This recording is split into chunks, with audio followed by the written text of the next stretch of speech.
Chapter 525. Mrs. Li, today's matter is the fault of my Zhao family. Wanqing's personality is simple and she doesn't know much about the world. That's why she was bewitched by Jiang Zuihua. Please don't hold a grudge in your heart. I apologize to you on behalf of Wanqing. The old lady also felt that she couldn't hit her too hard, so she put down her walking stick. She turned around and looked at Han Yushi with a guilty expression. After saying that, she even wanted to kneel down and beg for forgiveness. Mother! No, all of this is my fault. Xia Wanqing was shocked and quickly pulled the old lady back, not letting her kneel down. Han Yushi was also shocked. She ran over and held the old lady's hand, saying, Mrs. Zhao, you don't have to do this. Your son and my husband can be considered brothers who fought side by side and shared life and death together. And you're so righteous. I can't even thank you enough. How can I blame you? The old lady waved her hand and said stubbornly, Mrs. Li, this matter isn't settled like this. Although my son has made contributions to the war under Lord Zhu, that's that. If my son knew that after he died, someone was still using his name to ruin Lord Zhu's reputation, my son would definitely die with a grievance. Lord Zhu loved his soldiers like his children. Si Wei was a person who valued relationships and righteousness when he was alive. It was his honor to be able to serve under Lord Zhu. It was also his misfortune to die in battle on Snake Spirit Mountain. This old lady knows that Lord Zhu has already done his best. You don't owe this old lady anything. Instead, this old lady owes Lord Zhu. Han Yushi was both happy and heartbroken to meet such a righteous old lady. A white-haired person sending off a black-haired person. What in the world could compare to this kind of grief? Old Lady Zhao could still maintain her rationality and understand things when she was in great sorrow. No one could compare to this kind of benevolence. Mrs. Zhao, please don't say that. Sister Wanqing only believed the slanderous words of a villain. This was an unintentional mistake. My husband and I won't take it to heart. On the other hand, Mrs. Zhao, you're so righteous and helped my husband resolve the crisis. This junior still has to thank you. Xiaohe, help Auntie Zhao into the house. It's hot outside. Han Yushi patiently comforted old Madame Zhao with a few words, and then wanted Xiaohe to help the old lady in to rest. The farce this morning had developed to this point. Basically, the crisis had been resolved, and Li Zishuan's reputation would not be affected because of this. Next was some finishing work. No. Madam Li, you're magnanimous enough to not bicker with us, but this old woman doesn't have the face to enter this door. You just said that you would give my family 10 strings of money every year. Don't mention this again. Si Wei's spirit in heaven would definitely not agree. She only hoped that the Lord of the Supreme Court would severely punish Jiang Zuihua, this gossipy woman who stirred up trouble. My son has already shed blood on the battlefield.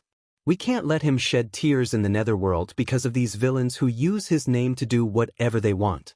Old Madame Zhao hurriedly refused. Then she pointed at Jiang Zuihua, who was being held down by everyone, and said hatefully, Auntie Zhao is right. Punish me severely. Yes. Don't let the name of a hero be used by villains. Punish the villain. Punish Jiang Zuihua severely. Old Madame Zhao's words resonated with many people. The onlookers clapped their hands and cheered. The martyrs' widows who were kneeling on the ground felt embarrassed. Even an old lady in her 60s or 70s could be so righteous. In comparison, they seemed like villains. Madam Zhu, our family doesn't want the 10 strings of money every year. If Changda's spirit in heaven knew that I did such a thing, he would definitely scold me in his dreams. Madam Zhu, our family doesn't want the pension anymore. Previously, I listened to Jiang Zuihua's rumors. I didn't mean to ruin Lord Zhu's reputation. Our family doesn't want it either. We have offended you previously. Please forgive us, Madam Zhu. Su Xinhe was the first to stand up. She wanted to decline the 10 strings of money every year that Han Yushi had mentioned earlier. Although without a man and a pillar of support, her future days would definitely be very difficult. However, if she took this kind of money, she would be criticized by others behind her back. Instead of living under the scolding of others for the rest of her life, Su Xinhe felt that it was better to work hard and live freely. If there was one, there would be a second. Some thin-skinned and kind-hearted women stood up one after another and declined Han Yushi. The remaining dozen or so sat on the mattress as if they were sitting on pins and needles. Their faces were burning. Han Yushi first smiled and said to old Madame Zhao, "Madame Zhao, don't worry. I will hand Jiang Tsuehua over to the Supreme Court and let them interrogate her properly. When my husband returns, he will also go to the Supreme Court to personally inquire about this matter." Then, she said to the group of women, "As for the pension, it's a little token of appreciation from my husband and I. I hope that Madame Zhao and all the sisters won't refuse. Otherwise, my husband won't be able to sleep at night. Everyone, just treat it as helping my husband to fulfill one of his wishes. Yushi thanks you here." After saying that, Han Yushi faced the crowd and bowed graciously. "No way." Old Madame Zhao hurriedly grabbed Han Yushi's arm and said, "How can you give money to others and still thank them? Madame Li, you're asking for too much." Han Yushi smiled and said, "Madame Zhao, what I said just now came from the bottom of my heart, so please help my husband with this. Besides, I heard that Big Brother Zhao has a daughter. Take this money as the dowry that we're giving to our daughter." "That's right. Madame Zhao, if you don't accept this money, I reckon that my Lord Zhu will personally send it to your residence when he returns, so you'd better accept it." Brother Ji, who was at the side, interrupted with a smile. Old Madame Zhao looked at her daughter-in-law awkwardly. After a while, she insisted, "No. We definitely can't accept this money. Even if Si Wei is here, he won't allow us to accept it. If we accept this money, our family will never be able to raise our heads in Chang'an City. Madame Li, you'd better not persuade her anymore. You and Lord Zhu are both good people. Good people have good karma. I hope that the two of you can be rich for the rest of your lives." Han Yushi was helpless and could only say, "All right then, but thank you for your auspicious words, Madame Zhao." Since old Madame Zhao had said this, the other martyrs' widows also declined. "Madame Zhao is right. If we accept this money, we won't be able to raise our heads for the rest of our lives." "That's right. Lord Zhu has done us a great favor.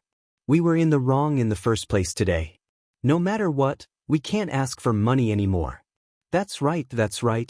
We can't accept this money." Seeing this, Han Yushi could only say helplessly, "Since you're unwilling to accept it, then Yushi won't force you. However, if you encounter any difficulties in the future, feel free to look for me. You cannot accept the money, but it's still right for neighbors to help each other, right?" When the group of women heard this, they hurriedly bowed and thanked her. Han Yushi smiled and looked at everyone. "Now that the misunderstanding has been resolved, please disperse, sisters, neighbors, and all of you. Don't affect the other neighbors. Okay. Disperse. Madame Zhu is really gentle, kind, virtuous, and righteous." That's right. County Li's man has married a good wife. A talented man and a beautiful woman. This is a match made in heaven. Yes. A big show came to a successful end. Han Yushi's performance in it was really remarkable. These naturally fell into the eyes of those with ulterior motives. As the surrounding crowd dispersed, they praised Han Yushi repeatedly. On the steps in front of the mansion, Han Yushi looked at the miserable Jiang Tsuehua below and turned to Brother Ji. "Pang Sigi, I'll have to trouble you with her." Brother Ji cupped his hands obsequiously and said, "Hee. Don't worry, young madam. I have familiar brothers in the Supreme Court. I guarantee that I'll make this shrew spit out the person behind the scenes. Also, young madam, you can call me Xiao Pang in the future." Han Yushi. Chapter 526. "Auntie Zhao, let me help you inside to rest for a while. You must be tired from running here so early in the mornings." After the crowd dispersed, Han Yushi asked someone to clean up the door and looked at old Lady Zhao. Today's conflict was the first time in Han Yushi's life that she had encountered such a big scene. In fact, she had always been extremely nervous in her heart. In the end, she was able to resolve this matter perfectly. In addition to her adaptability and extraordinary performance, the righteous old Madame Zhao also played a role in it. There weren't many of those martyrs' widows who had bad intentions. They were just at a loss after encountering a great tragedy in their lives and were then used by a villain. At this time, with old Lady Zhao as a clear example, it was easy to awaken the original kindness in their hearts. I won't sit. Fortunately, I heard the news in time today and didn't let Xianqing make a big mistake. Otherwise, I wouldn't have the face to see Wei after a few years. Old Lady Zhao leaned on her walking stick and said with some heartache. At this time, she had returned from a messenger of justice to her original identity, a mother who had just lost her son. Mother, don't say that, it's all my fault. You will definitely be healthy and live a long life.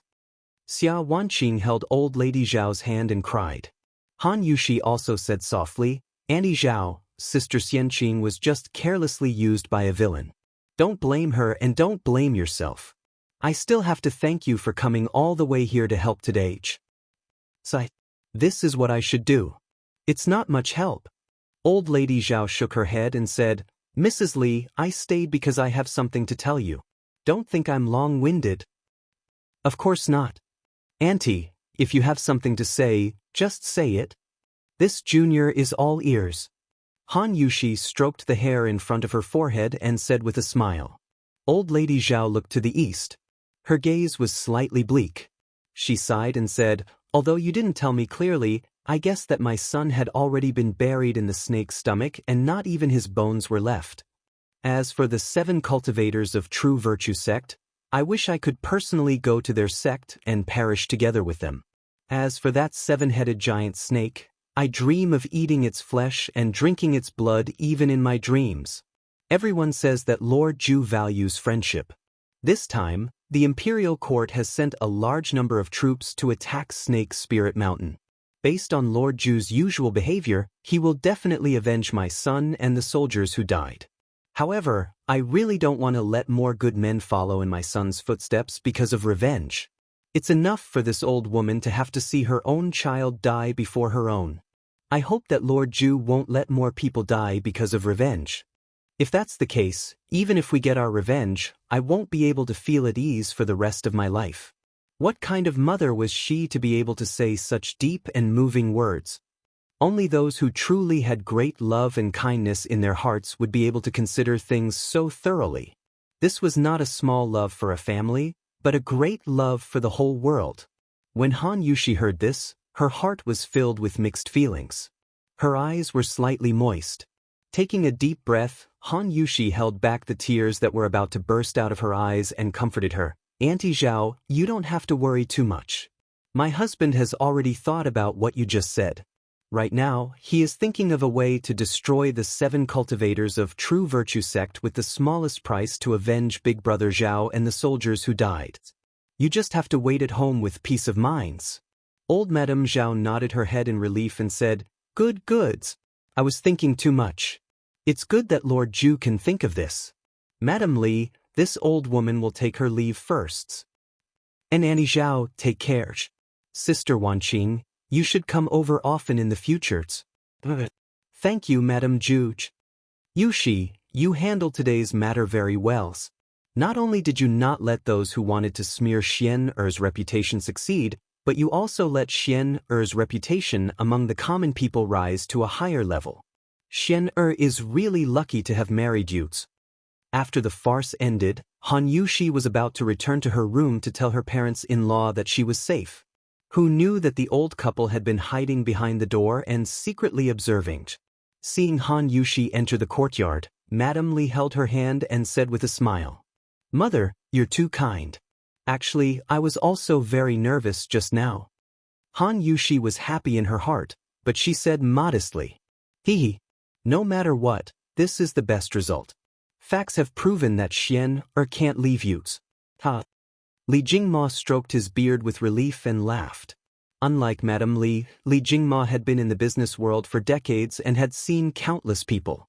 He just saw a trace of shrewdness and experience in Han Yushi's way of handling things. She could handle this kind of situation so well for the first time.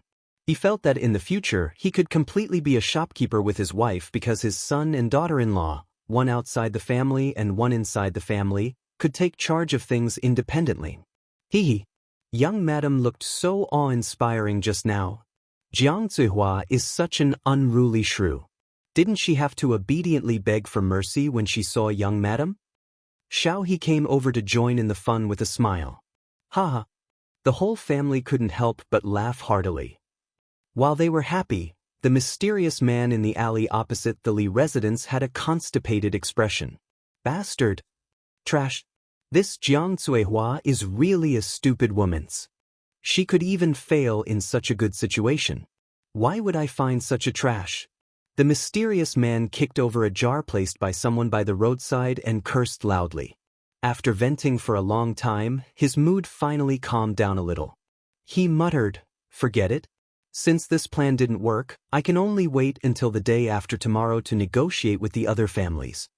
Fortunately, that Jiang Zuihua doesn't know my true identity. Otherwise, wouldn't I have gone for wool and come home shorn this time? What bad luck."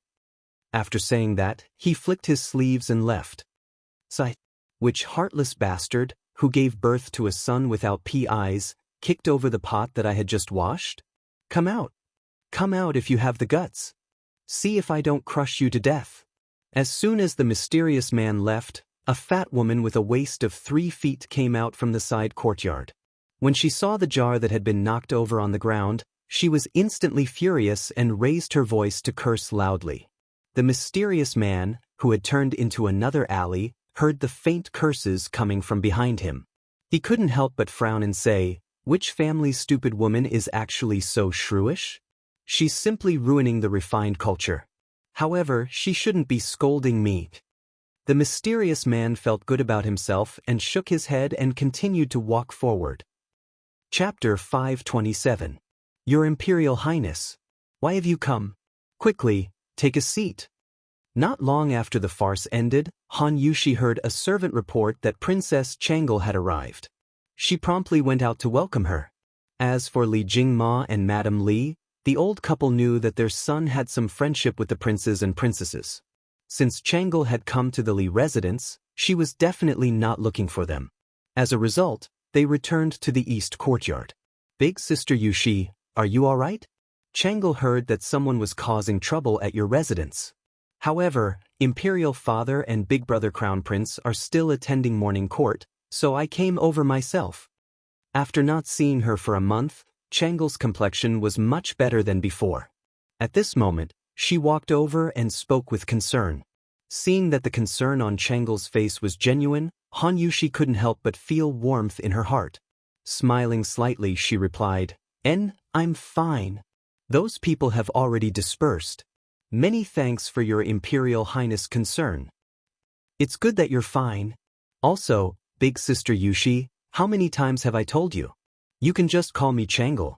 Don't call me your Imperial Highness all the time. That's too estranged. Ah, that's right, where's Big Brother Xiaoxian? After such a big incident, how come I don't see him? Changel could not help but ask as she sat on the Li residence's special wooden armchair and looked around. She was still considered a half-grown child. Sitting on this large and wide chair meant for adults, her legs were a little short, and her toes could barely touch the floor. Her petite appearance made her look exceptionally cute. Han Yushi was startled. She replied, My husband wasn't at home yesterday. Right now, he should be at the workshop. He said that he wanted to make something to deal with the 7 cultivators of true virtue. Then it seems that the 7 cultivators of true virtue is going to be out of luck this time.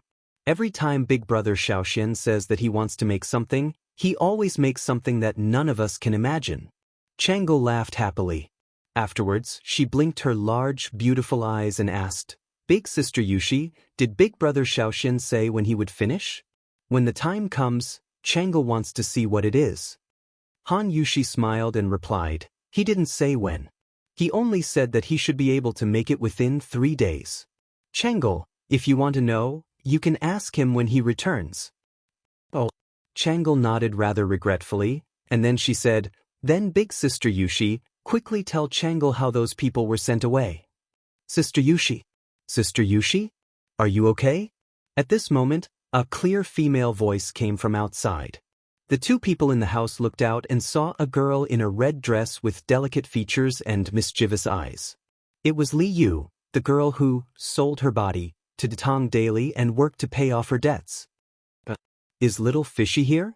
During the wedding, Little Fishy had also attended the wedding. Li Zixuan had even told Han Yushi about the interesting things that happened when they first met Li Yu. Therefore, Han Yushi definitely knew Li Yu. Sister Yushi, you're fine. That's great. When I came out to buy buns this morning, I heard that a group of peasant women came here to cause trouble. I was so scared that I didn't even eat my buns and ran over. Luckily, nothing happened. Otherwise, boss. Big Sister Yushi, this is? Little Fishy skipped over. Pulling on Han Yushi and sizing her up, she chattered incessantly. Only then did she notice Changle at the side. She couldn't help but stare blankly and ask. Little Fishy, this is Princess Changle. Han Yushi reacted and promptly introduced, Changle, this is Li Yu. We all call her Little Fishy. She can be considered half a student of my husband's. Li Yu pays respects to your highness the princess. Little Fishy was startled. She didn't expect that the little girl, who was about the same age as her, was actually a princess. She promptly stepped forward and paid her respects. However, Changle did not immediately ask Li Yu to dispense with the formalities. Her eyes stared unblinkingly at Li Yu's face, lost in thought. Actually, ever since Li Yu had entered the room, Changle's eyes had never left Li Yu's face. Don't misunderstand.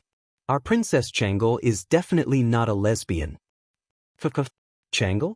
After waiting for a long time and seeing no reaction from Changle, not only did Li Yu feel that something was wrong, but Han Yushi also saw that something was wrong.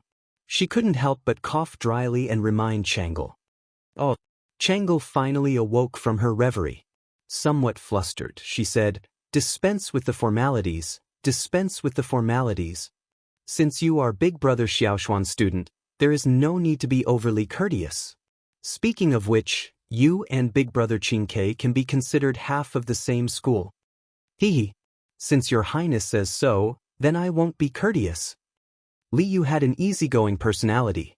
Hearing Changle's words, she promptly straightened her body. Giggling, she said, Princess, the Qingke you spoke of, is it Prince Li Tai of Wei? I have seen him before. He is a very formidable person. Changle asked curiously, Oh? You have seen Big Brother Qingke? Little Fishy proudly replied, Of course. Speaking of which, among the three of you, I have seen the Crown Prince and Prince Wei at the workshop previously, but I have not seen you. When Changle heard that, a trace of pitifulness flashed across her eyes. She said, Since you are often at the workshop, then it is not strange that you have seen Big Brother Qingke and Big Brother Crown Prince. It is just that as a princess, it is not as convenient for me to leave the palace as it is for them. That is why you have not seen me. Little Fishy was an exquisite person. How could she not hear the sadness in her words? She quickly stopped smiling and said regretfully, Oh, that is true. But you are the princess of Tang Empire, the apple of His Majesty's eye. Who knows how many people envy you? Envy? Changle muttered to herself. Then she shook her head and forced a smile. Let's not talk about this. Little Fishy, you just said that Big Brother Qingke is a formidable person. How is he formidable? Other than reading her sister's novels, Changle really couldn't think of how her brother was formidable. Well, Little Fishy rubbed her chin and said with a smile, Prince Wei is a prince, but he is still diligent and eager to learn. I heard that his mathematics results are one of the best in the school of mathematics. He is comparable to Meng Wenhao. Oh, Meng Wenhao is a good brother of mine. He is always the first in the school of mathematics. When Changle saw Li Yu's face full of vigor when she said that Meng Wenhao was her good brother, she couldn't help but feel envious. She nodded in disappointment and said, Oh, so that is the case. But he is not formidable. Changle heard from my father that Big Brother Qingke has been extremely intelligent since he was young. It is reasonable that he can do this. When Little Fishy heard that, her eyes widened. She said unhappily, How is this not formidable? Prince Wei is from a better family than us, but he is more hardworking than us ordinary people. This is very formidable. Chapter 528. Li Yu had been in De Tong Daily's editorial department for a long time, and her words were more humorous than before. Changle, who had been in the palace for a long time, was amused and laughed. "Little fishy, what you said is really interesting. I must tell Brother Qingke about this and tell him not to work so hard." Little fishy said happily, "Hee. Princess, you should tell Prince Wei about this. Otherwise, ordinary people like us will feel very pressured when we see him working so hard despite his good backgrounds." Changle pursed her lips and smiled. She shook her head and didn't deny it. However, she was secretly surprised because she had only spoken a few words with Li Yu, and she felt that some of the depression in her heart had been resolved. This was really a person who could bring joy to the people around her. "Little fishy, what do you do at the workshop?" Changle was suddenly very curious about this little girl who was the same age as her. "Me. I write news for De Tong Daily in the workshop." Little fishy counted with her fingers and said embarrassedly, "Unlike you or Prince Wei, my parents passed away early, and I have to earn money to support myself." Changle was stunned. She didn't expect this weird and lively little girl in front of her to have such an unfortunate experience. She quickly apologized. "Little fishy, I'm sorry, I didn't do it on purpose." Little fishy waved her hand and interrupted her. Princess, you don't have to apologize. It's actually nothing. Now, other than thinking about my parents occasionally, I'm living quite well. Of course, it's all thanks to my boss for taking me in back then." "Boss?" Changle was puzzled. "I heard you mention your boss just now. Who is this boss?" "My boss is Li Zixuan. Isn't the De Tong Daily editorial department where I'm working now all his?" Li Yu had never treated herself as an outsider. When she heard Changle's question, she directly called Li Zixuan by his name and answered. Changle was enlightened. She said in surprise, "So it's Brother Xiaoxian." "Little fishy, I seem to remember now. I saw several news articles on De Tong Daily, and the name on them was Little Fishy. Is it really you?" Originally, she only came to see Han Yushi, but she met a princess. Moreover, this princess was her own reader. Li Yu shouted excitedly, "Yes, yes, yes, it's me, it's me, it's me, it's me. Princess, do you also read De Tong Daily?" Changle smiled and said, "Looks. Every day. My father is watching too." "But that's great. Doesn't that mean I'm very famous?" When Little Fishy heard that even Li Er read De Tong Daily, she couldn't help but jump up in joy. She quickly asked, "Then, Princess, has His Majesty ever mentioned me?" "I didn't," Changle said with an awkward expression. Little Fishy suddenly turned into a dumbfounded fish. "Little Fishy, you really dare to think. His Majesty is busy every day. Even if he saw the news you wrote, he wouldn't be so free to remember your names." Han Yushi called for a servant to come in and refill the tea, but she was amused by Little Fishy's confused expression. She couldn't help but say, "Oh." Little Fishy pouted gloomily. Suddenly, she caught a glimpse of the servant girl pouring tea.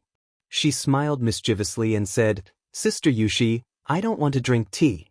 Can you change it to iced tea and tenderness? It's best to use your family's patterned glazed cups." The corner of Han Yushi's mouth couldn't help but twitch. How could there be such a guest?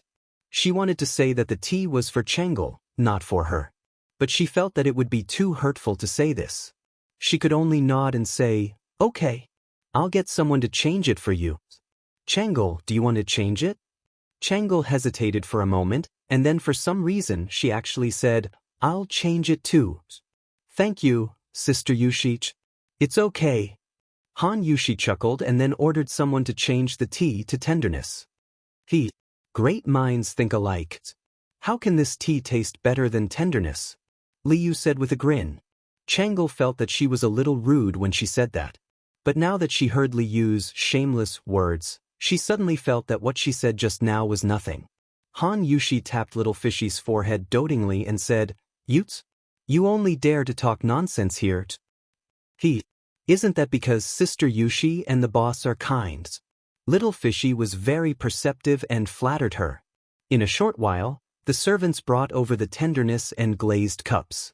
When the pink wine flowed into the wave-patterned glazed cups, Chang'e finally understood why Liu specially emphasized that the wine had to be filled with patterned glazed cups. The sparkling pink wine and wine cup in front of her was simply a work of art given by the heavens. It was too beautiful. How is it? Isn't it beautiful? Liu came over and asked proudly. Then, without waiting for Chang'e to answer, she sighed and said, "You can only enjoy this at the boss's place. Currently, Chitsu Pavilion doesn't have such patterned glazed cups." Chang'e nodded with a dazed expression. Liu smiled and said, "Sister Yushi is really lucky to be married to the boss. Not only does the boss treat people well, but you can also often enjoy things that you can't elsewhere. Now, all the women in Chang'an City are envious of you." Han Yushi felt sweet in her heart, but she scolded, "Go away. Little girl, how old are you? Do you know what is lucky and what is not?" "Oh, why don't I know? As a reporter for Datang Daily, I know the topics and opinions of the people in Chang'an City like the back of my hands." It was the first time Chang'e heard the term reporter. She felt that it was a novelty, so she asked, "Little fishy, what is a reporter? And how did you learn to write the news?" Han Yushi covered her mouth and laughed. Reporters write the news based on the culture of the people. As for how she learned to write the news, it started when she first arrived in Chang'an. Little fishy jumped and said, "Ah, Sister Yushi, don't say it, it's so ugly." Chang'e became more and more curious and asked, "Sister Yushi, what happened at that time?" At that time, when she just arrived in Chang'an, she met a silly big guy who wanted to rob her. It was said that 3 women made a scene. The 3 of them chatted until it was close to noon. It was the palace maid that Chang'e brought over who reminded her. Otherwise, Chang'e would have forgotten the time. When they parted, Chang'e still wanted to continue. She really looked forward to Little Fishy's free and surprising life. Of course, the happiness that Little Fishy had from inside out also left a deep impression on her. "Little Fishy, have we met before?" After sitting in the pink, "Don't touch me," that Li Zishuan had specially customized, Chang'e finally asked the curiosity in her heart. Little Fishy said blankly, "Ah? No? Princess, why do you ask?" Chang'e shook her head and said, "It's nothing. I just feel that you are very familiar. Forget it, forget it. Then let's part here. I will find you again when I leave the palace." "You are always welcome." Chang'e smiled and put down the curtain. The carriage gradually drove out of Yongla Lane and disappeared from Han Yushi and Little Fishy's sight. Chapter 529. Sister Yushi, I almost forgot about the important matter. I came here today not only to see you, but also to interview you. After bidding farewell to Chang'e reluctantly, Little Fishy patted her head and suddenly shouted. Han Yushi frowned and asked in puzzlement, "Interview? Interview what?" "Interview you. Sister Yushi, you alone made so many troublemaking women return empty-handed today. How amazing are you? I've even thought of the title for you. Yes, it's called The Widow of a Meritorious Official Making Trouble, the county man's wife retreating with wisdom. How is it, Sister Yushi?" At this point, Little Fishy clapped her hands excitedly. She looked at Han Yushi eagerly, hoping to get approval from the other party. Han Yushi rolled her eyes in annoyance and said, "Nothing much. I'm a woman. How can I show my face in Datang Daily? Besides, although there are many people here today, it's far from 1,000 people." Hearing that, Little Fishy hurriedly came over and grabbed Han Yushi's arm. She said, Sister Yushi, what's wrong with women? Can't women show their faces in public? I think the boss definitely doesn't think like you. Otherwise, he wouldn't have taught me how to write news back then. In the end, he even arranged for me to work in the editorial department. I think the boss won't care about these things. There's more. What I said just now was just the headline of the news. The headline. Naturally, it has to be exaggerated. That's what the boss taught me back then. Besides, when the people who read the newspaper see the content, who will care whether it's 1,000 people or 100 people? Han Yushi pulled her arm out and said in amusement, "Little Fishy, you're not old, but you're full of fallacies. Also, you keep talking about the boss. If Xiao Xian knows that someone actually admires him so much, he will be overjoyed." Little Fishy raised her chin and said proudly, "Of course. I'm going to inherit the boss's mantle." Sister Yushi, don't interrupt. Do you agree or not? Think about it. Today, those commoners came to make trouble for no reason. There must be someone behind them. If there is a first time, there will be a second time. If I write about it on the news tomorrow, no one will be willing to do such things. It will also reduce a lot of trouble for you and the boss, right? It had to be said that this little girl was quite good at bewitching people. When Han Yushi heard this, her heart palpitated. She hesitated and said, "But." However, those women were only confused for a moment after experiencing the pain of losing their husbands. Their minds were bewitched by despicable people. They don't have any bad intentions. Little you, when you write the news, don't be too harsh with your words. They are also a group of pitiful people. It's not good to hurt their hearts. Hee hee. Good. This month's bonus was settled again. Hearing this, Little Fishy got carried away and said something that she shouldn't have said. Han Yushi widened her eyes and reached out to pinch Liyu's beautiful face. She said angrily, "Okay. That's your real goal, isn't it? Little girl, you're even scheming against me. Watch how I'll deal with you." Big Sister Yushi, it's a misunderstanding. A misunderstanding. Ouch. Let go of me first. I'm just trying to earn more money to pay off the debt I owed to my boss. Heroine, please spare my life. This little sister was wrong. What? Such a thing actually happened? Why didn't you report to us earlier? Eastern Palace, Qingqian Hall. Li Qingqian pointed at an old eunuch at the bottom of the stairs and said angrily, "Your Imperial Highness, please calm down. Previously, you were still in mourning court. That's why I had eunuch and wait here for you to return. If you want to blame someone, blame Yen." An exceptionally beautiful palace maid came over and bowed. Forget it. Then what was the final result? Li Qingqian waved his hand and said helplessly, "Replying to your Imperial Highness, it was daunting but not dangerous." When this old servant returned, that group of wicked women had already been persuaded to leave by the wife of County Magistrate Li. You need not worry.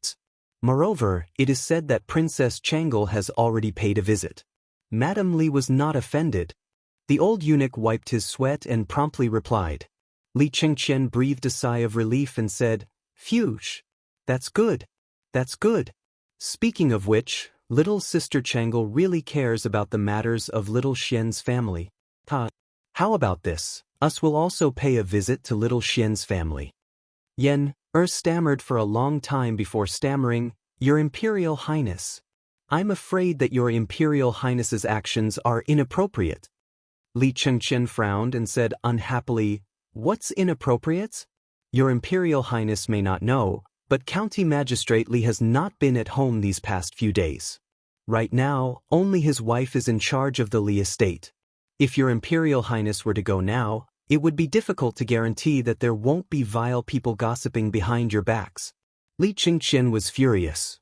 "Scoundrels! Acting alone is righteous and sitting upright. Why should I fear others gossiping?" Yen shrunk her neck and persisted, "Your Imperial Highness may not fear these things, but there are some things that you should pay attention to. This servant is doing this for your own good." Li Qingqian was immediately depressed. He also knew that Yen Er's words were reasonable.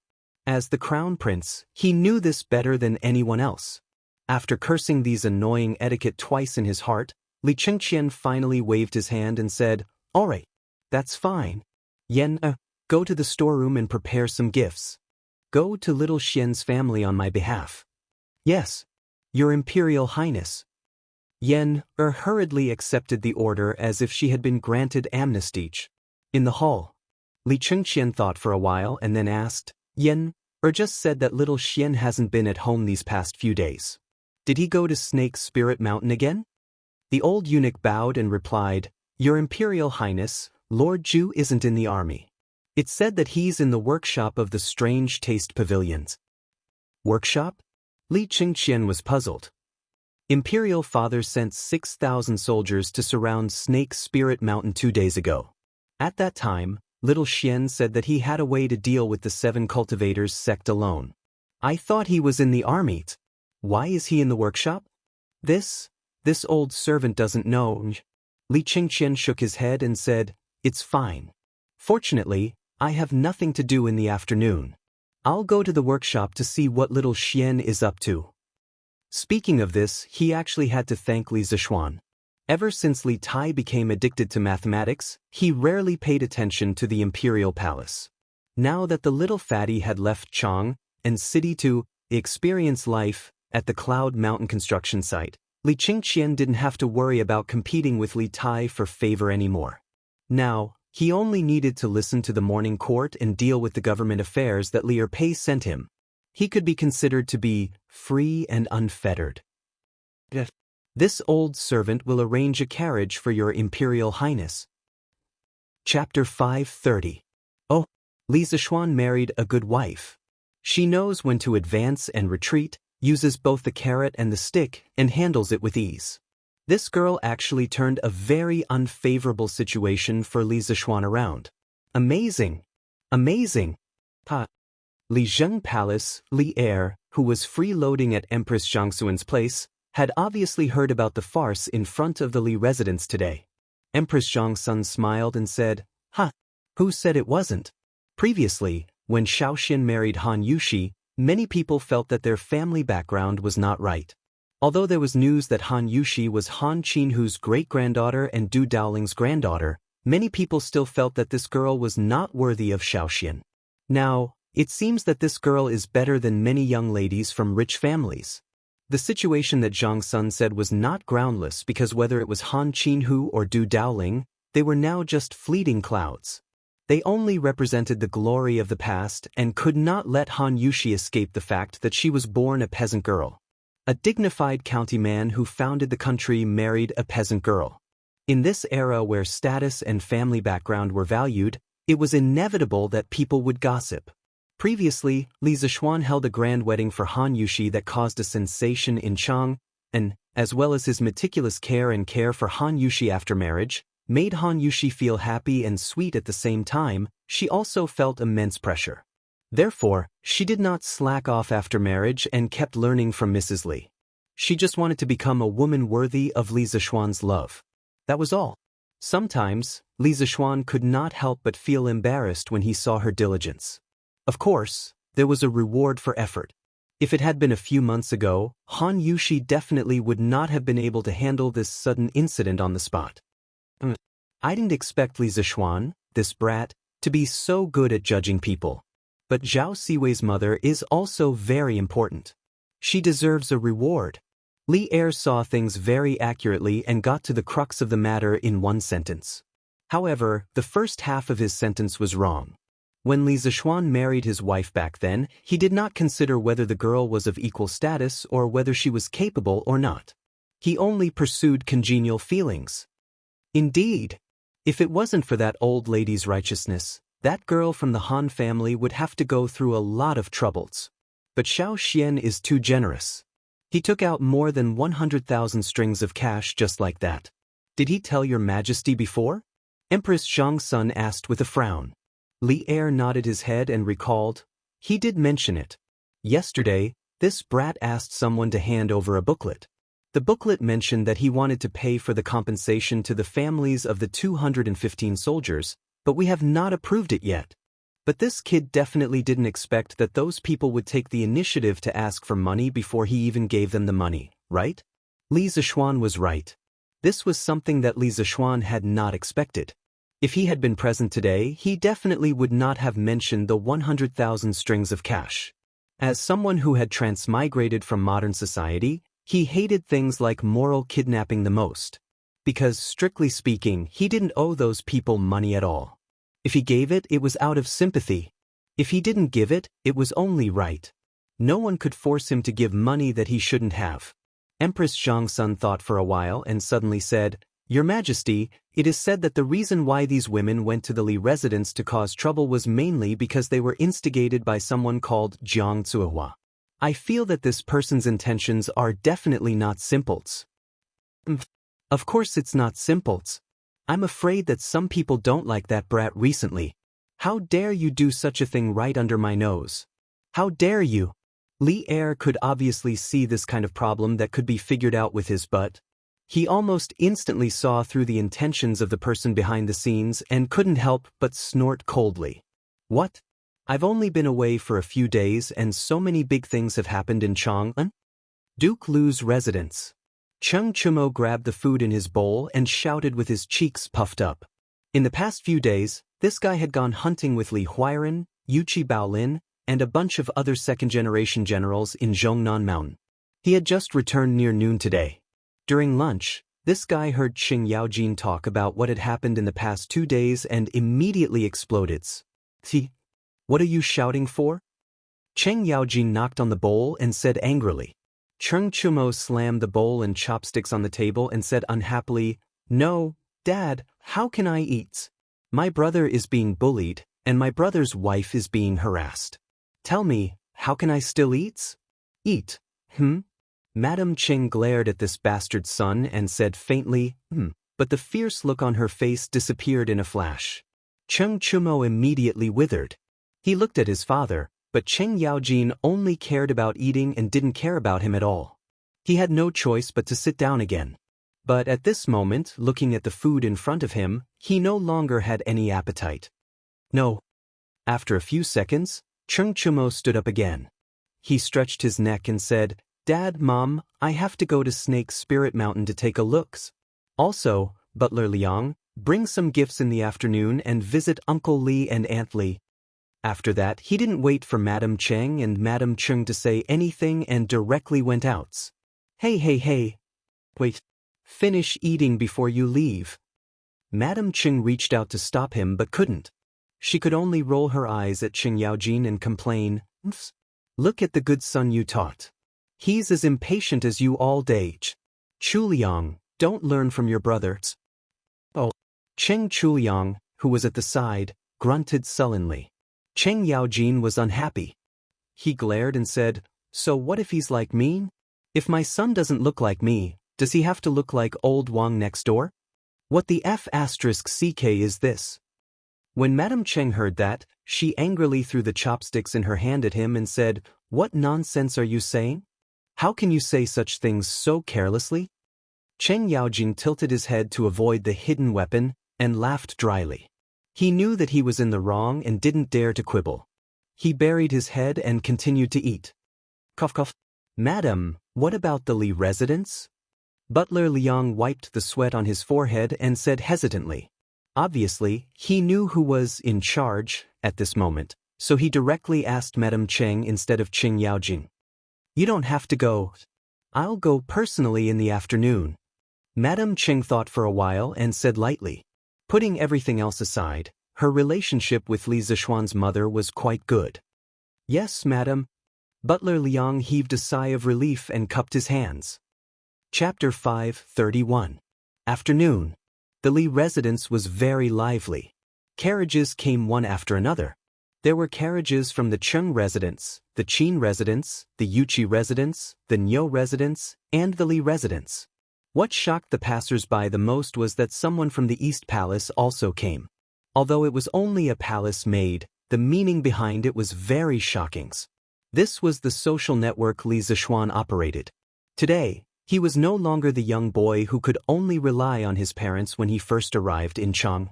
Now, whoever wanted to touch him would have to consider whether they could afford to offend the hidden forces behind him. Today, the matriarchs of both the Qin and Qing manors had personally come. This caused everyone to be secretly shocked.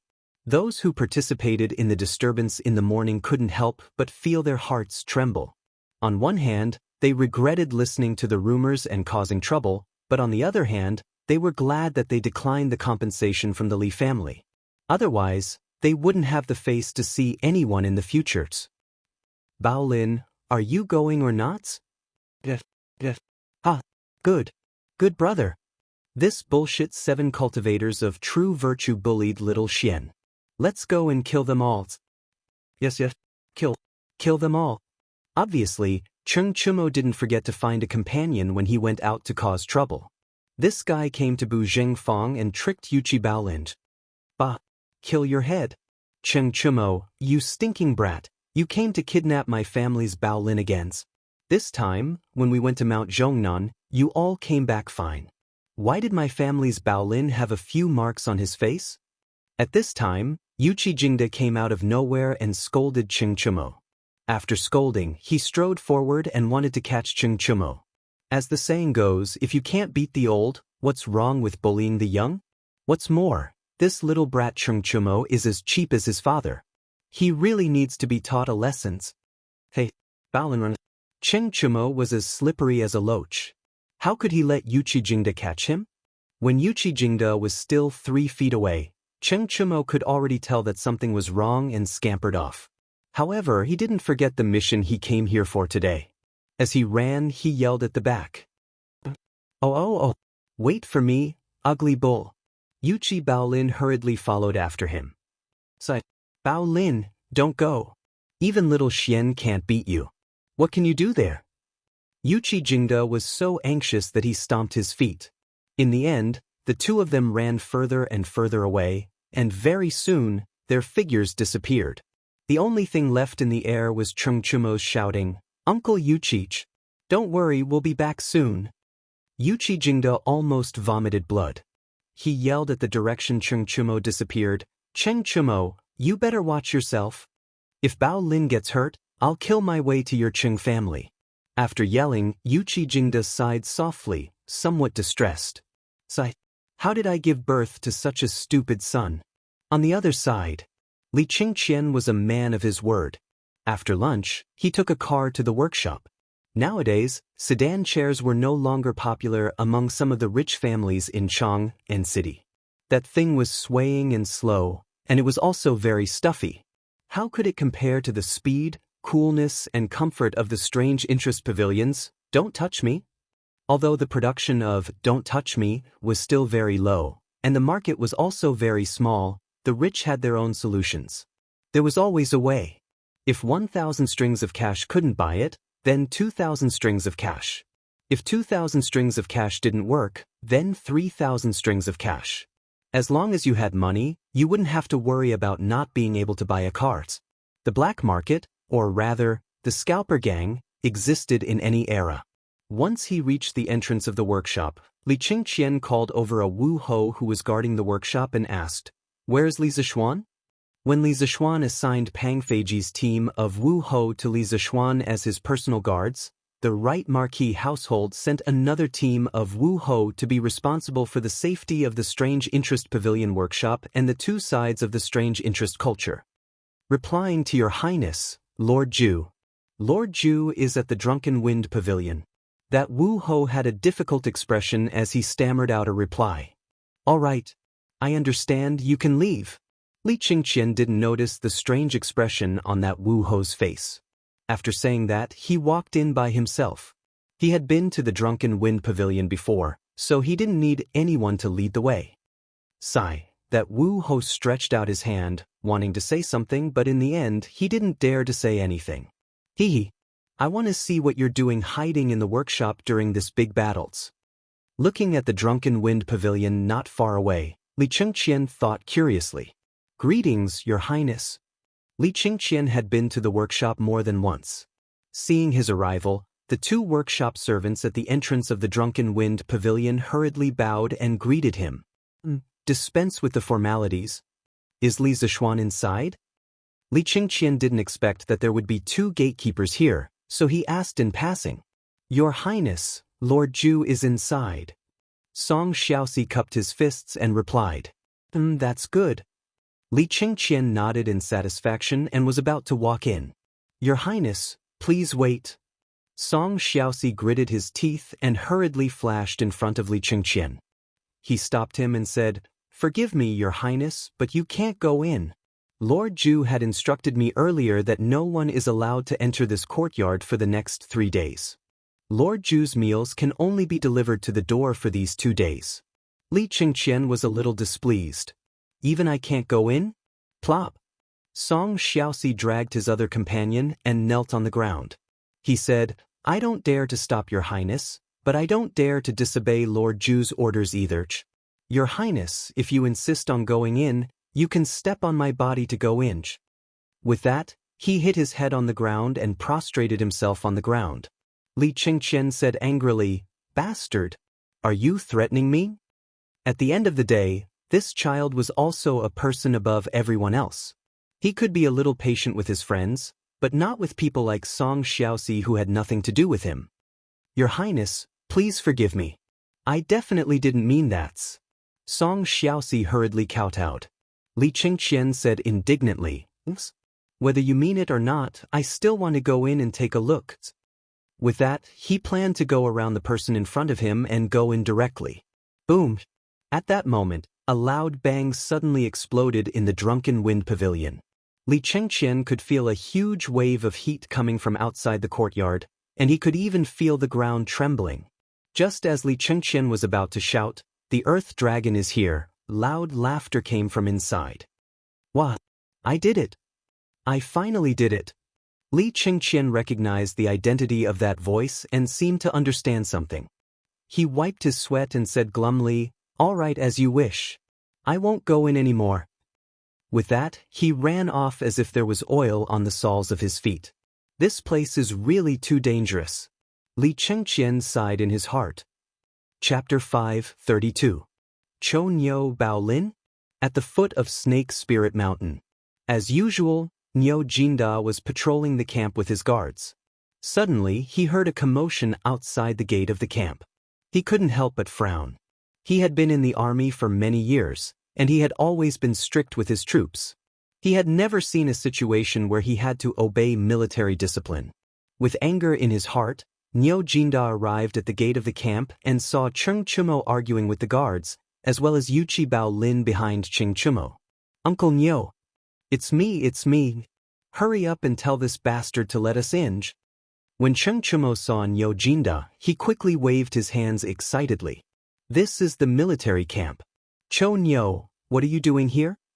Niu Jinda's expression didn't improve, and he was still very serious. "Ahem. Uncle Niu, that 7 cultivators sect bullied Xiaoxian. As his brothers, of course we're here to help him vent his anger. Don't worry, we're here to help, not to cause troubles." Cheng Chumo had no choice but to suck up to Niu Niu.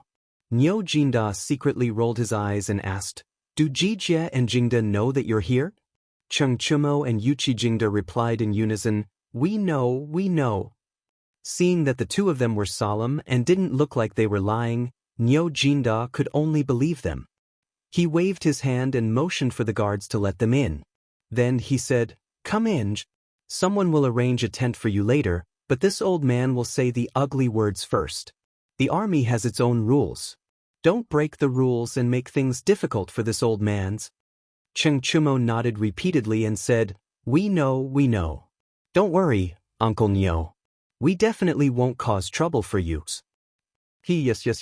"We're here to help Xiaoxian get revenge, not to cause troubles." Yuchi Bao Lin scratched his head and chuckled.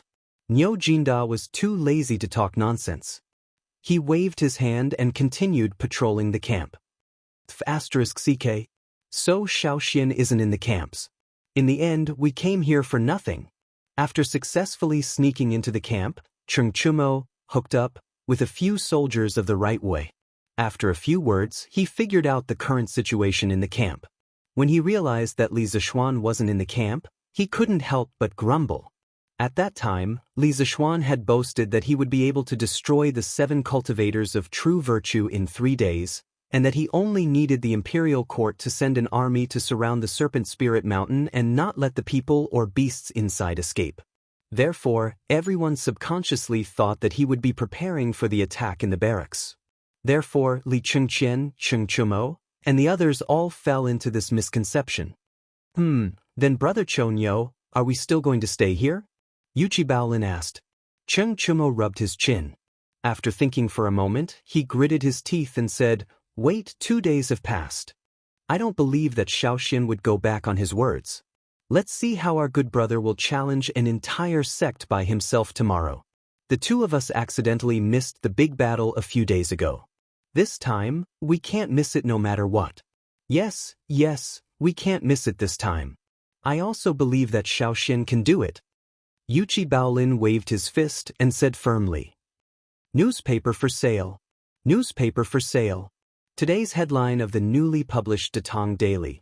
Hero's widow makes trouble, county man's wife retreats with wisdom. 5 copper coins for a copies. Early the next morning, the sound of newspaper sellers in the streets of Chang woke up the world's largest city. With the development of Datong Daily today, it was no longer as low-level as before where it had to rely on paperboys to sell newspapers. Now, at the intersection of every street in Chang, there was basically a kiosk. Firstly, it was convenient for people to buy newspapers as soon as possible. Secondly, it was convenient for readers to receive tips for novel authors. In the past, readers who wanted to give tips had to go to the strange interest pavilion workshop in the east of Chang City. Now, there was no need to go through so much trouble. You only needed to go to the kiosk near your home, tell the person in charge how much you wanted to give, and then pay the money to receive the fan badge. It couldn't be more convenient. Of course, if you were worried that the person in charge of the kiosk would embezzle the money you gave, it would only prove that you were thinking too simply. The distribution and sale of every fan badge in the workshop were recorded. Every month, there would be a professional to check the accounts. Once someone was found to be embezzling, there was nothing much to say. They would be fired immediately and never hired again. Obviously, no one was willing to give up such good benefits in the workshop to do such sneaky things. As a result, the number of fans of every author in Datong Daily's novel section increased exponentially. This was especially true for Immortal's Journey to Immortality. Up until now, the word count of Immortal's Journey to Immortality had almost reached 1 million words, and the total number of fans had exceeded 30,000. This made the other authors envious and jealous. What do you mean by a county man's wife retreating with wisdom? I don't care about that. Hurry up and get me a newspaper. I want to read Immortal's Journey to Immortality. Yes. Brother, you're a kindred spirits. I'm also a loyal reader of Immortal's Journey to Immortality. I saw Han Li enter the forbidden bloody ground yesterday. I should know what's inside today. Yo, brother, you're also reading Immortal's Journey to Immortality. Soulmate, I'm guessing that there must be magical treasures and pills in the forbidden bloody grounds.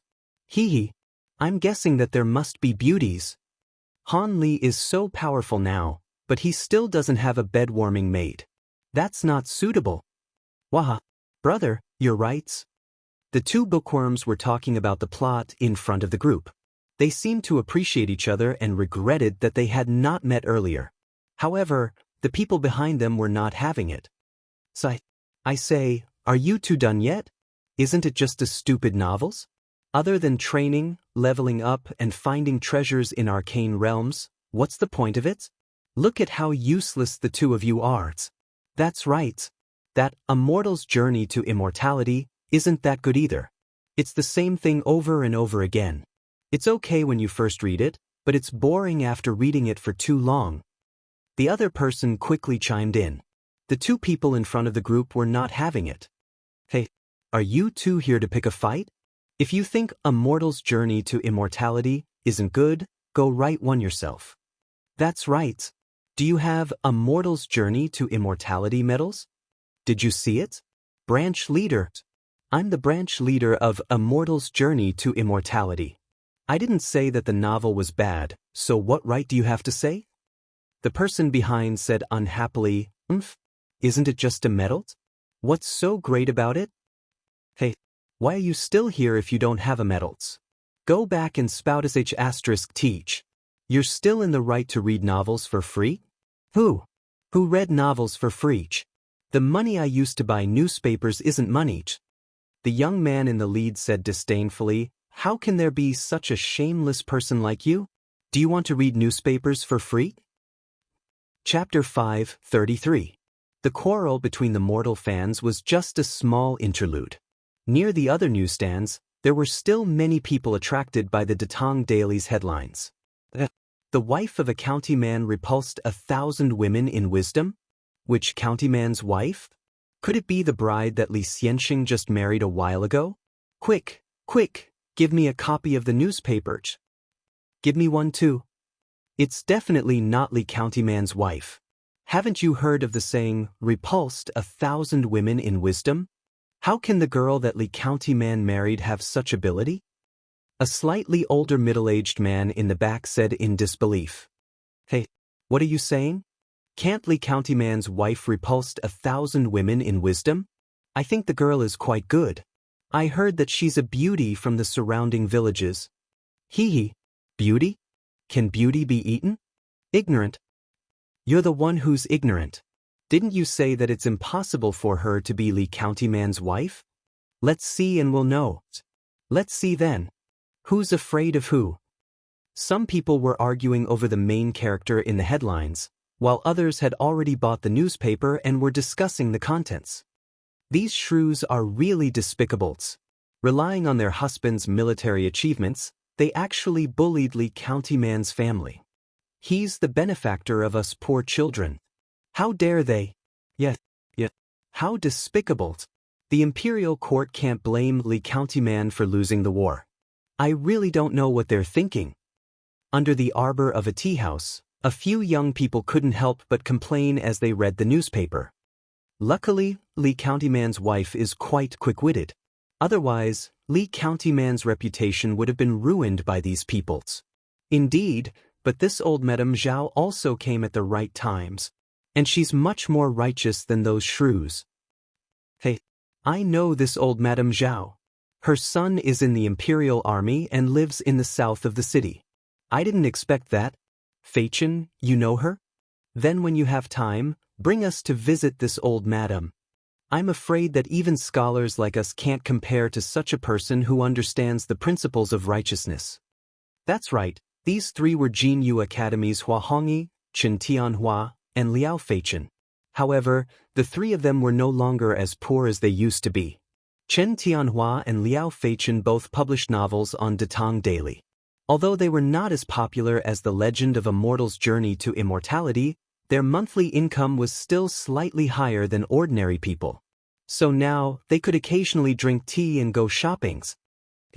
Especially when the auntie said, "My son has already shed blood on the battlefield.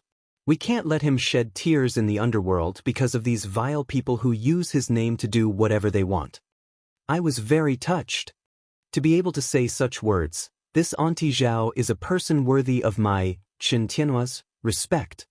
That's right. However, those women still have a conscience and didn't ask for the compensation money from the Li family. Otherwise I, Hua Hongyi, would personally go and judge these peoples. That's right. At least they have a conscience. The widow of a meritorious official is being unreasonable, and the wife of a county magistrate is retreating with wisdom? What widow of a meritorious official? What retreating with wisdom? How arrogant! Laifu, go buy a newspaper for this old man's. A vigorous voice came from a dark red carriage on the road. Old masters! The coachman outside the carriage responded and trotted to the newsstand to buy the newspaper. 15 minutes later. Preposterous! This group of shrews is really unreasonable. Even if Li Zishuan is responsible for the defeat of the Imperial Army in the Battle of Snake Spirit Mountain, he can't take full responsibility. Besides, the Imperial Court has already given them compensation, and this group of people actually ran to Li Zishuan's house to ask for money. How insatiable! These wicked people should be arrested and punished. That's not right. These people can actually gather in front of the Li family's house at such a time. There must be some dirty tricks behind this. The person in the carriage was Wei Zheng, who was rushing to the morning court. At this moment, he was muttering to himself as he read the headlines. From a certain perspective, the appearance of Datang Daily could be said to have provided Wei Zheng with a lot of material to remonstrate with. In the past, he had to personally go to the grassroots and find out where the officials were neglecting their duties, taking bribes, or where the citizens were being bullied. Then he would organize them into memorials and impeach them in the morning court. But now, he only needed to find some unfair or illegal matters in the newspaper and then bring it to the imperial court to ask for the emperor's judgment. Good. This granddaughter of Du Daoling is really not ordinary. Not only does she make good wine, but she also has such quick wit. She's really not simple. Wei Jing couldn't help but laugh when he saw Han Yushi arguing with the group of women. Good. Good. This Madame Zhao is really a hero among women. She gave birth to a Qilin's son who fought for the country and sacrificed his life. She is also deeply righteous. How rare. She deserves a rewards. She deserves a rewards. This old man wants to ask for a reward for this person's. When he saw old Madame Zhao appear later, Wei Jing couldn't help but slam the table and shout loudly. Oh, don't let the hero bleed and cry. This person called Little Yu summed it up well in the ends. The Tang Daily is really full of talents. Therefore, a morning court that was supposed to be very calm was stirred up again because of the headlines of the Tang Daily. After the ministers condemned Jiang Tsuehua and the other women, Wei Jing stepped out of the crowd and asked for a reward for old Madame Zhao. It was rare for this old troll to ask for a reward for others. Li Er also gave face, mainly because he originally planned to give old Madame Zhao some rewards, and issued an edict on the spot to give old Madame Zhao the title of a 7th-rank noble lady. Yes, there was no doubt that the Tang dynasty already had the saying of a noble lady. Since the Han dynasty, the wives of the princes, dukes, and ministers, that is, those who were in power and above, were called madams. The Tang, Song, Ming, and Qing dynasties also gave the mothers or wives of high officials additional titles and were called noble ladies. The imperial edict as a royal document began in the Western Zhou dynasty. For example, the Shangshu Zhou Shu contained the Great Edict, Tang Edict, Kang Wang's Edict, and so on. It was a document that the Zhou emperor used to warn his officials. Qin Dun did not use it. It was occasionally used in the Han dynasty and was not used regularly. The Tang dynasty used imperial edicts to punish and reward. However, the imperial edict system was gradually perfected during the Ming and Qing dynasties and formed a complete system. With Li Er's edict, the other families who had gone to the Li family to cause trouble were even more terrified. They didn't expect that such a small matter would be heard by the heavens. Moreover, Li Er rewarded Madame Zhao. Didn't he mean that he was dissatisfied with their actions? Therefore, Jiang Tsuehua, who was still in prison, was cursed over and over again by countless people. Chapter 5:34. F***C. This godforsaken place is so unlucky. There are so many mosquitoes at night. Cheng Chumo raised his head, lying on the back of the horse, and said with a sad face. Unlike the other young masters of the rich and powerful families, Cheng Chumo was not someone who could not bear hardships. A few years ago, he had gone to war with Qing Yaojin, Li Jing, and the others. Even so, the mosquitoes last night were still unbearable for him. Not only did the mosquitoes around Snake Spirit Mountain suck blood, they were also F***king poisonous. Although it was only mildly poisonous and not fatal, it was still enough to make one suffer. Cheng Chumo's face, which was not handsome to begin with, was already covered in red bumps. This fellow was still scratching everywhere, as if he would not stop until his skin was broken. I think this place is pretty good. Yuchi Baolin chuckled as he sat on his horse. Speaking of which, it was strange.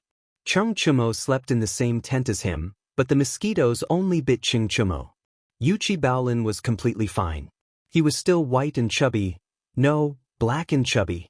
It would have been better if Yuchi Baolin had not spoken, but the moment he did, Cheng Chumo was a little angry. F***C, Baolin, you're still being sarcastic here. Why don't those mosquitoes bite you? Is it because you're too fat? Yuchi Baolin said embarrassedly, maybe it's because I'm too dark, and those mosquitoes can't see me at night. Why don't you bask in the sun more, brother Chonyo? You'll be like me then. Scram. Cheng Chumo scolded angrily. If I look like a coal ball like you, how am I going to find a wife? Yuchi Baolin laughed dryly. He looked at the sky and said, Brother Chonyo, today is the 3rd day. Why isn't Xiaoxian here yet? Do you think he hasn't thought of a way yet? Cheng Chumo's brows furrowed slightly, but they immediately smoothed out. He sat up straight and said, That won't happen. Ever since I've known little Xian, I've never seen him stumped by anything. He'll definitely come today. Zhao Song, is there any movement on Li Zishuan's side? Afternoon, in the sweet dew hall. Li Er asked casually as he read through the memorials. Your Majesty, Li Xiannan should still be in the workshop and hasn't done anything yet. Zhao Song replied softly. Isn't today the third day? Did I remember the wrong date? Li Er put down his brush and asked doubtfully. Your Majesty, you didn't remember wrongly. Today is the third day of the 3-day period proposed by Li Xiannan. Hey, that's strange. This kid is still cooped up in the workshop. Is he at his wit's end? Do you know what he did in the workshop 2 days ago? Li Er furrowed his brows and asked in bewilderment. Zhao Song bowed and said, Your Majesty, Li Xiannan is a martial arts grandmaster. This old servant's subordinates didn't dare to get too close to him and could only wait outside the workshop. Therefore, this old servant has no way of knowing what Li Xiannan did in the past 2 days. I only know that he entered the workshop 2 days ago and hasn't come out since. Li Er nodded. After pondering for a long time, he sighed and said, It's getting harder and harder to see through this kids. Right now, all the people of Chang and are waiting for the results of the Imperial Army's second expedition against the 7 cultivators of true virtue.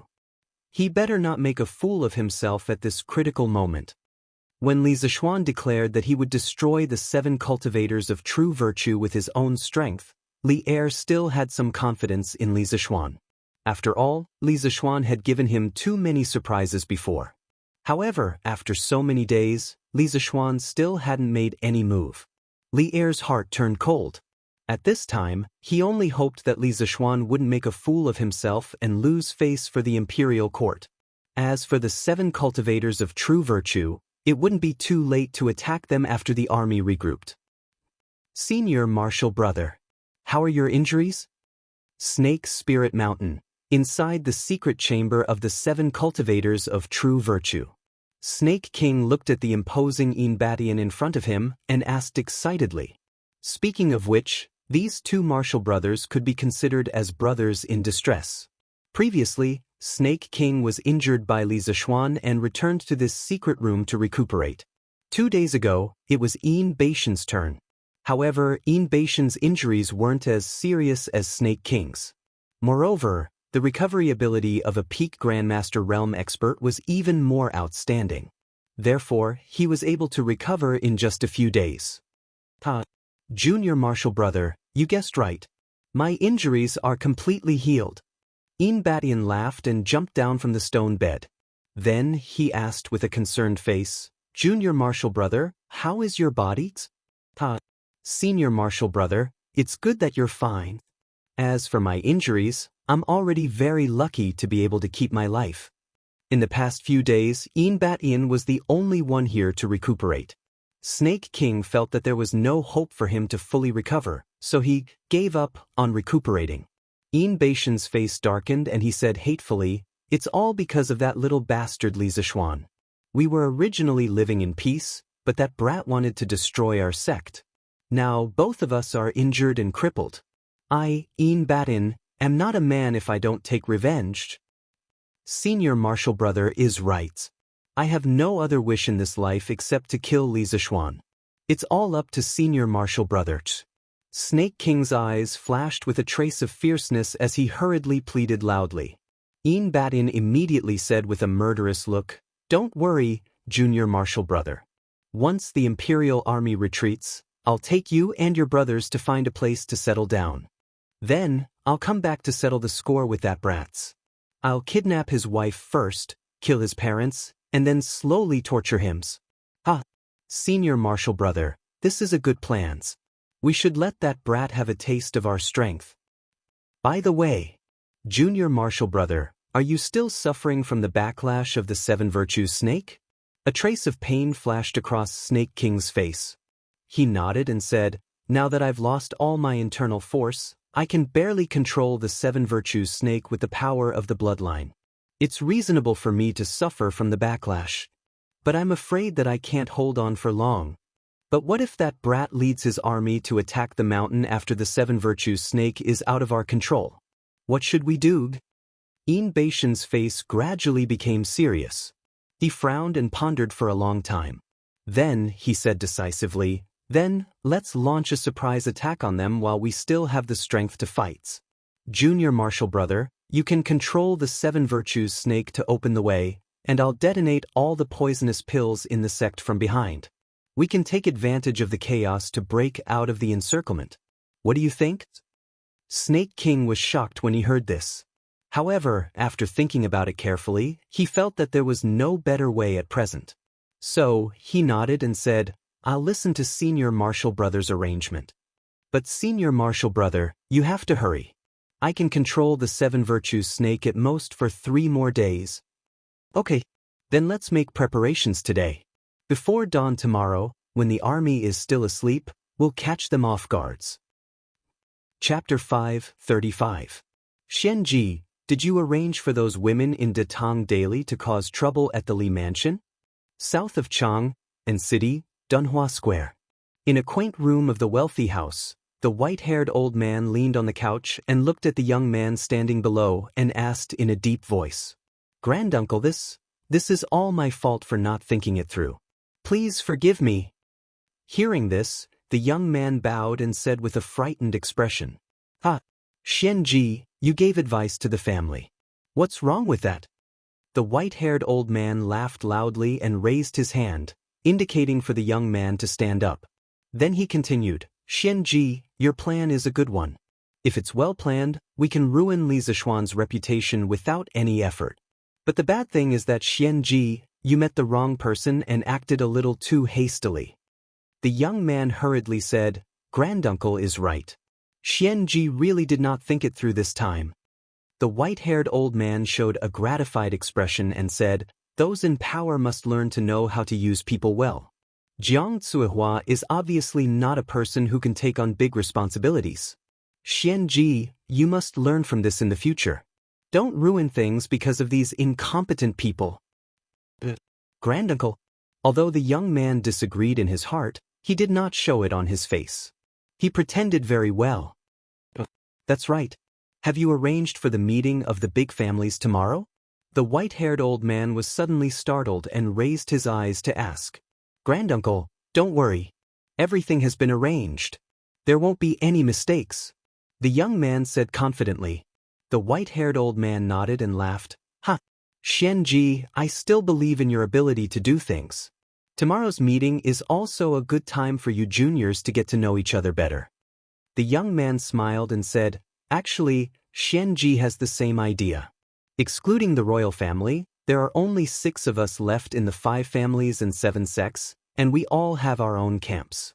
Now, the Wang family of Taiyuan is still estranged from us and is getting closer and closer to the royal family. In the long run, we will be divided by the emperor. Therefore, I also think that the aristocratic families should contact each other. The white-haired old man agreed and said, Xianji, you understand it best. Those old fellows are not as good as you. Now that we can't count on Snake Spirit Mountain, it's up to you, Xianji's. Granduncle, speaking of the Snake Spirit Mountain, my father heard some news. The white-haired old man frowned and asked, What news? The young man stepped forward and whispered, My father heard that the imperial court has sent 10,000 soldiers to surround the Snake Spirit Mountain. However, they will only surround it and not attack. It said that Li Zishuan made a military order in front of the emperor, saying that he wanted to destroy the 7 cultivators of true virtue by himself. The imperial court only needed to send an army to surround the Serpent Spirit Mountain. The white-haired old man was stunned at first, then he laughed and said, This kid really doesn't know the immensity of heaven and earth. Shameless boasting, shameless boasting. If the 7 cultivators of true virtue sect was so easy to destroy, how could he have returned with 4,000 imperial guards in defeat? I thought this kid would be a good opponent, but I didn't expect him to be an arrogant brat who only knows how to talk big. Xianji, you can help Li Zishuan spread the news. Spread the news? The young man was puzzled, but then he suddenly understood and laughed. Granduncle is wise. In this way, we will be able to defeat Li Zishuan without any effort. This grandson will send someone to spread the news early tomorrow morning. Although the news that Li Zishuan wanted to destroy the 7 cultivators of true virtue by himself was not a top-secret military intelligence, the only people who knew about it were the few big shots who went to the Sweet Dew Hall to discuss the matter that day. They would never spread the news. As for the man named Xianji, it was somewhat inconceivable that his father could get hold of this news. Now that 3 days had passed and the sky was about to turn dark, nothing had happened. Those who knew about this news gradually began to doubt Li Zishuan's bold words and believed that Li Zishuan was going to die this time. Li Zishuan didn't know what others were thinking. He was making the final preparations for his expedition and was responsible for his own safety. The kerosene is full. It should be enough to fly to Snake Spirit Mountain. These bombs should be enough to blow up a mountain. The ropes are tied tight, the tarpaulin is not damaged, and the bombs have isolated the source of the fire. Oh, what a waste! Lai Tzu. After Li Zishuan carefully checked everything from top to bottom, inside and out, he jumped into the square rattan basket. Ignite the fires. With a whoosh, the kerosene was ignited. The fuel tank that contained the kerosene was specially made by Li Zishuan, and it could control the intensity of the fire. Not long after, the huge, ball-shaped oilcloth quickly swelled up. Gradually, the rattan basket left the ground and slowly rose into the sky. The 3rd day of the 8th month of the 1st year of Zhenguan. It was a night with a light breeze. In the east of Chang and city, a bright flame suddenly rose from the workshop of the Strange Interest Pavilion and slowly flew out of the city. The first to notice this strange scene was the spy sent by Zhao Song outside the Strange Interest Pavilion. Boss, look. There's a ghost fire in the sky. Bullsh *T, there's no ghost. What's that? The leader of the men was about to reprimand his subordinates when he inadvertently saw the flame in the sky and was instantly scared out of his wits. The night in this era was different from the modern era. There were no streetlights here and no nightlife. Once night fell, there was only pure darkness. Therefore, that flame looked extremely dazzling. Boss, that flame flew out of the workshop. Could it be that there's a ghost in the workshop? A short man couldn't help but cower and say, "Smacks." The leader of the men slapped him and scolded, "Chen Nan, you little bastard, don't scare yourself. I've lived for so many years and have seen everything, but I've never seen a ghost." Yes, boss is wise. The leader of the men snorted and said, "You guys continue to keep an eye here. I'll go back and report the situation here to Zhao Song's husbands." The eunuchs of the Tang dynasty were often referred to as husband. This husband is not that husband, don't get the wrong idea. Boss, don't. It's better to let this little brother take care of such a troublesome matter. The rest of the men were stunned. By the time they reacted and said this, their boss had already disappeared without a trace. Speaking of which, even Li Zishuan himself probably didn't expect that the debut of his hot air balloon in Tang Dynasty would be mistaken as a ghost fire by these idiots. Chapter 5:36. Mother, brother, look, someone is releasing a sky lantern. Gi Lane, Meng Wenhao's house. After dinner, Yaya came to the courtyard and inadvertently saw a bright flame floating in the sky in the northeast direction. The little girl couldn't help but shout excitedly in that direction. The so-called sky lantern was another name for the Kongming lantern. It was commonly known as the wishing lantern or the praying lantern. It was an ancient handicraft of China. In ancient times, it was mostly used for military purposes, but some people would release it on major festivals such as the Lantern Festival and the Mid-Autumn Festival to make wishes and pray. There were 2 theories about the origin of the Kongming lantern. One was that during the 5 dynasties, there was a woman named Xinqinyang. When she was fighting in Fujian with her husband, she used bamboo strips to make a square frame, pasted paper on it, and made it into a lamp. Burning pine resin was placed on the chassis, and the lamp flew into the sky with the hot air as a military communication signal. This kind of pine resin lamp was called the Kongming lantern in Sichuan. The main reason was that this kind of lantern looked like the hat worn by Zhuge Liang, hence the name. The other theory was that it was invented by Zhuge Liang during the 3 Kingdoms. At that time, Zhuge Liang was besieged in Pingyang and couldn't send troops out of the city to ask for help. Ming calculated the direction of the wind and made a floating paper lantern. He tied the paper lantern with a message asking for help. After that, he really got out of danger, so the later generations called this kind of lantern the Ming lantern. No matter which theory was correct, it was an indisputable fact that there were already Ming lanterns in the Tang dynasty. That's true, but there are still more than 10 days before the Mid-Autumn Festival. Why would someone release a sky lantern at this time? Meng Wenhao's mother heard her daughter scream and ran out to see the commotion. After seeing the flame clearly, she said with some doubts, "Mother, that's not a sky lantern." Meng Wenhao said sullenly at this time, and then he gestured with his hands. "That ball of fire is at least 4 to 5 miles away from us. Generally speaking, the farther something is, the smaller it looks.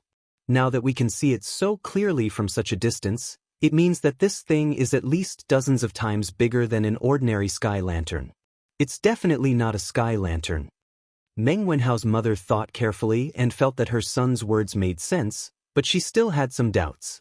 "But if it's not a sky lantern, what else can it fly so high?" "I don't know." Meng Wenhao shook his head and said, "But my master definitely knows." Meng Wenhao's mother rubbed her son's head. "Yes, yes, yes. How's your master is the best. All of you should go and rest early." "How? You still have to go to Minister Hu's grain store tomorrow to settle the accounts." Meng Wenhao's father had been out at sea for almost 3 months. Now that the pillar of the family was gone, Meng Wenhao had no choice but to step up. Therefore, he took advantage of the 2-month farmland leave to find a job to supplement the family. The other party was Squire Hu's family that Mother Meng often worked for. As for his position, he was the bookkeeper. Relying on the glorious halo of being the top scorer in the School of Mathematics and the advanced mathematical knowledge in his mind, Meng Wenhao alone was equivalent to 10 of the Hu family's original bookkeepers. Thus, Squire Hu not only treated him with special respect, but also gave him an unusually high salary. Meng Wenhao replied in a muffled voice, but his expression became somewhat strange. "Your Majesty, according to the report, a big ball of fire just flew out of the workshop of the interesting pavilion, and it's flying northeast. It should be out of the city soon." In the Sweet Dew Hall, Li Er rubbed his sore wrist and was about to return to Zhang Xuan's place to sleep when Zhao Song suddenly rushed in and reported. "A flying ball of fire?" Li Er frowned, and his face became a little strange. After a while, he seemed to have thought of something and suddenly stood up. "Let's go to the Xuanwu Gate." The Xuanwu Gate, the north gate of the Taiji Palace, was located on the slope of the Dragon Head Plain. It overlooked the entire Chang and city and was an important gate in the north of the palace. Of course, compared to its geographical location, the Xuanwu Gate was more famous for its political and military position. After all, there was a change of regime here last year. In fact, in a few years, a bigger and more magnificent building would be built here, and that would be the famous Daming Palace. It could be seen even from outside Chang and city. If there were no accidents, Li Er would order it to be built in the 8th year of Xingguan. "Your Majesty, look, it's that ball of fire. It should be flying out of Chang and city soon." Zhao Song pointed to the eastern sky and said to Li Er when they came to the tower of the Xuanwu Gate. Li Er nodded and responded, but his eyes were staring in that direction without blinking. Zhao Song did not know why Li Er was so focused, but he did not dare to ask. He just stood at the side with his head lowered. "Let's go back to the palace." After a long time, the ball of fire became smaller and smaller until it finally disappeared. Li Er flung his sleeves and turned to leave. He left a sentence in the air, but it stunned Zhao Song. "When Li Zishuan returns to the city tomorrow, ask him to come and see me immediately." Zhao Song frowned and followed behind Li Er. He wondered, isn't Li Zishuan still in the workshop now? Why does Your Majesty have to wait for him to return to the city tomorrow? A punch to the left, a punch to the right, I urge everyone to take a punch. Li Zishuan couldn't care less about how depressed Zhao Song was. He was busy cleaning up the mess he had made up in the past. When the hot air balloon flew into the sky earlier, he regretted it. That was because the wind was blowing from the south, and the Qinling Mountains were northeast of Chang and city. The wind direction was not suitable at all. If Li Zishuan did nothing and let the ball of fire fly freely, it would definitely not reach the Snake Spirit Mountain. It would only fly further and further to the north. Back then, when Kongming made the Kongming lantern to ask for help, he had already calculated the direction of the wind. Although Li Zishuan was a Daoist, he did not learn the ability to calculate. Hence, he was a little confused when he flew up. This was really the only thing that he had missed out on. Fortunately, Li Zishuan was smart enough to come up with this idea. He kept throwing punches to the west. His punches were infused with true qi. Using the recoil force of his punches and the push of the south wind, Li Zishuan limped towards the northeast with the ball in tow. Those who had learned force analysis would definitely be able to analyze it. Damn it! Does this count as a rocket with its own gas tank? Li Zishuan mumbled gloomily as he worked in the air. Ahem, I have to admit that his description was very apt.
Chapter 546. Inside the Sweet Nectar Hall. Seeing Li Er's furious appearance, the palace maids and eunuchs at the side hurriedly lowered their heads. Previously, they had only seen Wei Jing, who could make Li Er lose his composure. They didn't expect that today there would be another Li Zishuan. Sure enough, heroes came from the youth. Cough cough. Your Majesty, please calm down. Building a house is also a kind of learning. There is a saying in Taoism called entering the world to cultivate. If Prince Wei stays in the palace for a long time, it won't be good for his character growth. I believe your Majesty understands this point.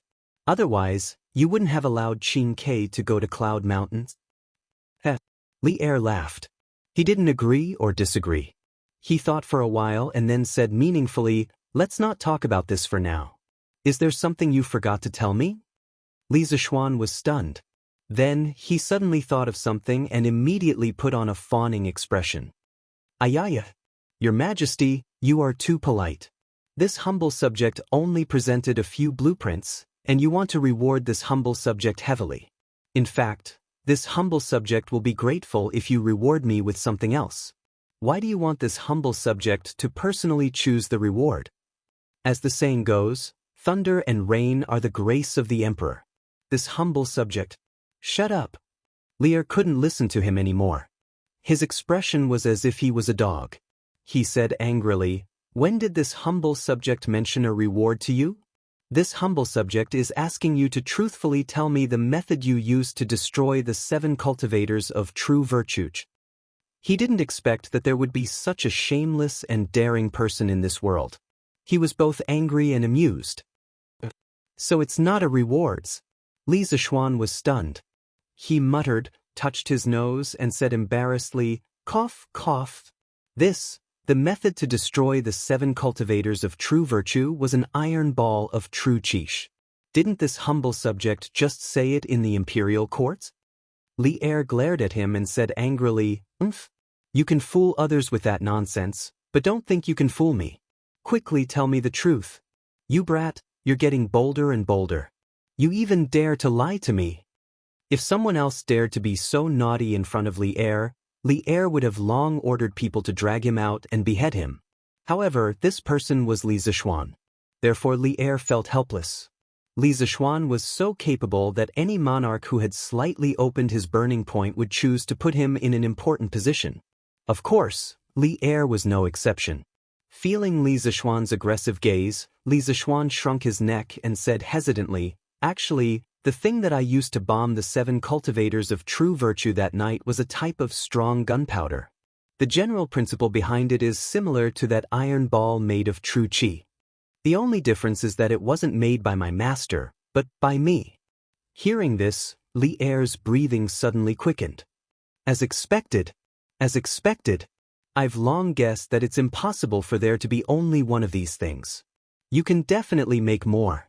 However, what is a strong gunpowder? At this time, the term gunpowder had yet to appear. The person who truly defined gunpowder was Song Yingxing of the Ming dynasty.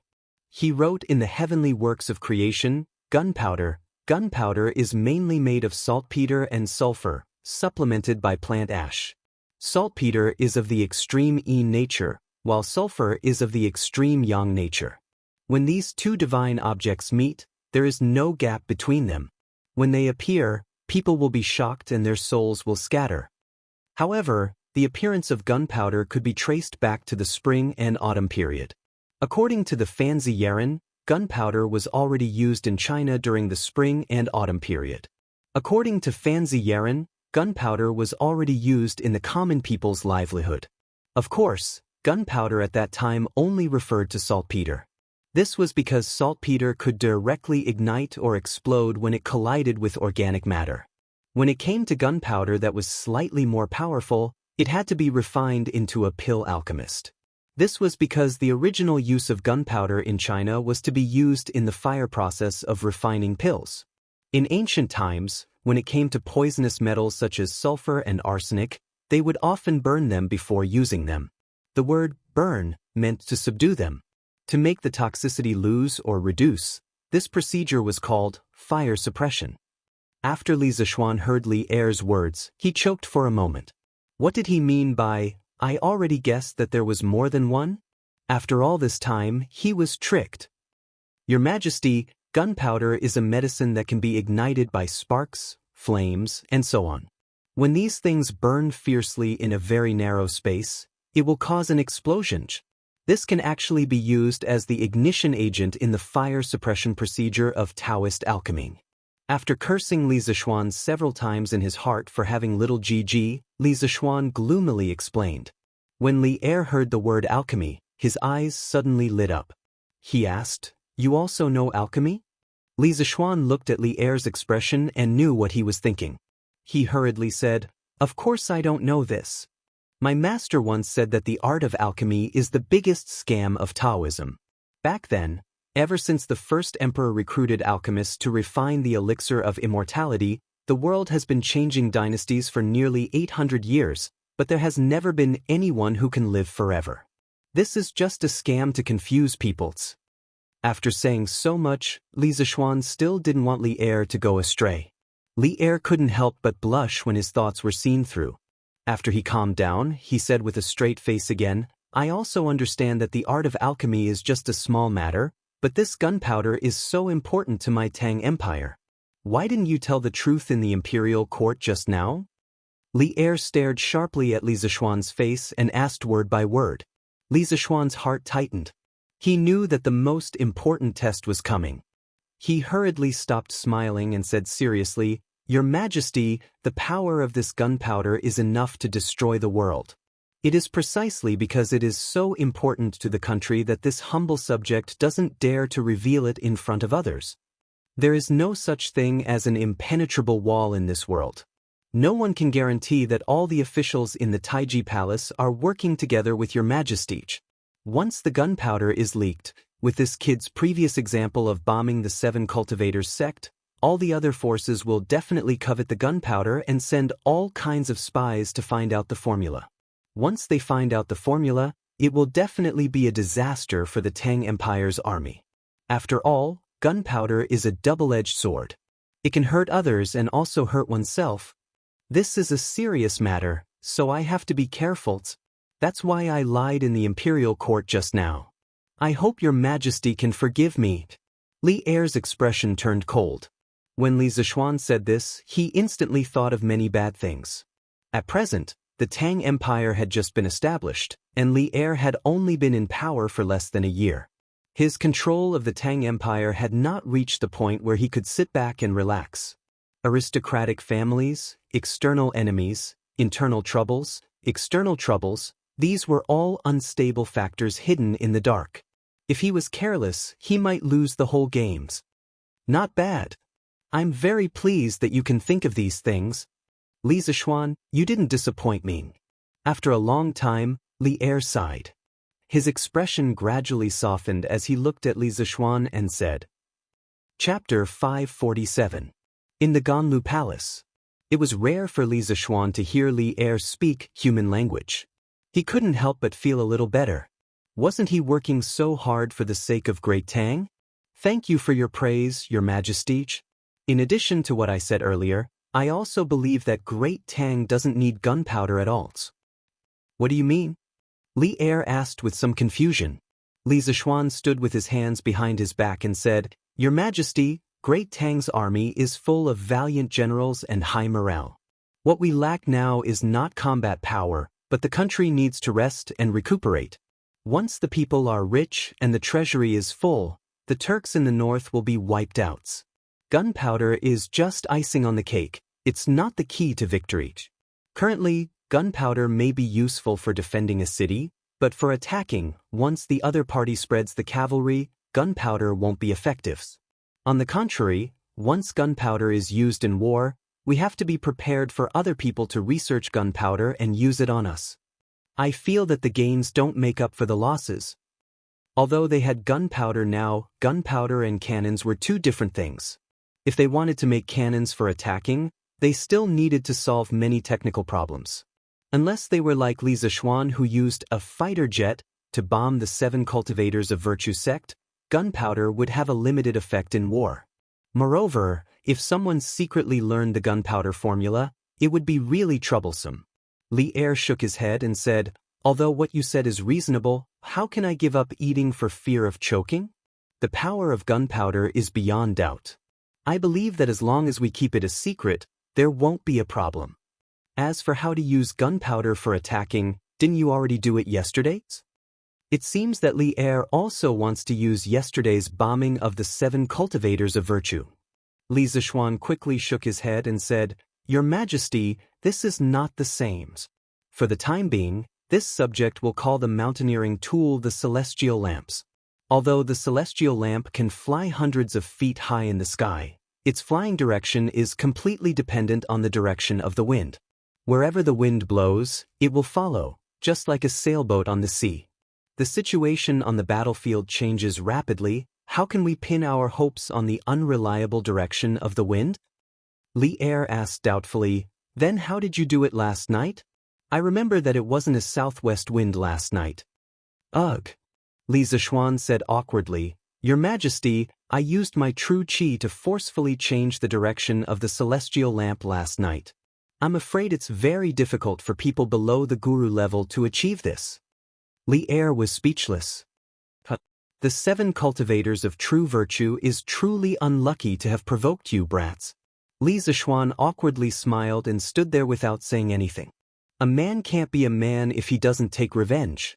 If there was someone to blame, then blame the people from the 7 cultivators of true virtue for provoking him. Li Er clasped his hands behind his back and walked 2 steps. Suddenly, he asked meaningfully, "There must be other reasons besides the ones you just mentioned, right?" With that, he stared into Li Zishuan's eyes with a faint smile, waiting for an answer. A few drops of sweat suddenly appeared on Li Zishuan's forehead. It was said that the emperor was very suspicious, and Li Zishuan was no exception. How should he explain this? "Brat. Even if you don't say it, I already know. You didn't dare to tell the truth in the imperial court because you were afraid that I would feel that you were too big of a threat and suspect you, right?" Li Er saw Li Zishuan struggling and unable to say anything. He laughed loudly and walked over. Sizing up Li Zishuan, he said, "You don't need to quibble. That's what you were thinking at the time. I remember telling you before that under my command, you can use as many talents as you want. Although the situation with the gunpowder is very special, I still know what kind of temperament you have, brats. Otherwise, I wouldn't have let you live until today because of what you did." Li Er's face turned slightly cold as he finished speaking. Li Zishuan was silent.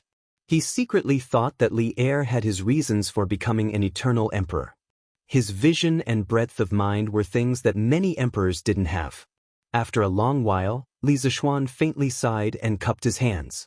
"Thank you for your trust, your majesties. I don't have any great ambitions in this life. I just want to lie at home and live a leisurely life with my wife and parents. I don't want to participate in these disputes. Of course, I also hope that Tang Empire is infinitely powerful. It's best if it's so powerful that no one dares to provoke us. Then I can peacefully enjoy my life at home." Li Er glanced at him and snorted. "Useless. Wait until you help me develop Tang Empire to a point where no one dares to provoke us, then we can talk about enjoying your life." Li Zishuan smiled and said, "Your Majesties, contentment brings joy. What is being successful and not being successful? Anyway, I'm very satisfied with my current life. Don't I still have your Majesty to worry about other things?" Li Zishuan's words were sincere. He wouldn't exchange his current lifestyle even if he was given the title of emperors. Didn't you see how Li Er, the emperor, was so busy every day that his feet didn't touch the ground and was even criticized by the haters? It was really tough. How could it be as comfortable as him hugging his wife? "Brat, according to what you said, you don't even care about my throne now?" Li Er said with some dissatisfaction. If it were anyone else who heard this, they would definitely be scared half to death. However, after having a heart-to-heart talk with Li Er today, Li Zishuan had a better understanding of old Li's personality. He wasn't afraid and just said casually, "I didn't say that. I don't care about my position, I don't care about politics.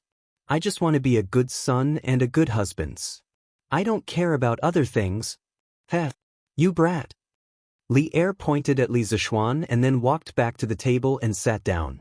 Li Zishuan felt that today's conversation was about done. He felt around his chest and took out a small piece of paper. He stepped forward and handed it to Li Er. "Your Majesty, this is the formula for gunpowder. Forgive me for speaking out of turn, but this formula must be kept a secret. Moreover, if your Majesty really wants to make gunpowder, you must not do it in the bustling areas of Cheng. Once an accident occurs, not only will it alarm those with ill intentions, it will also cause a large number of innocent casualties." Li Er stared at the small piece of paper and his face slightly flushed.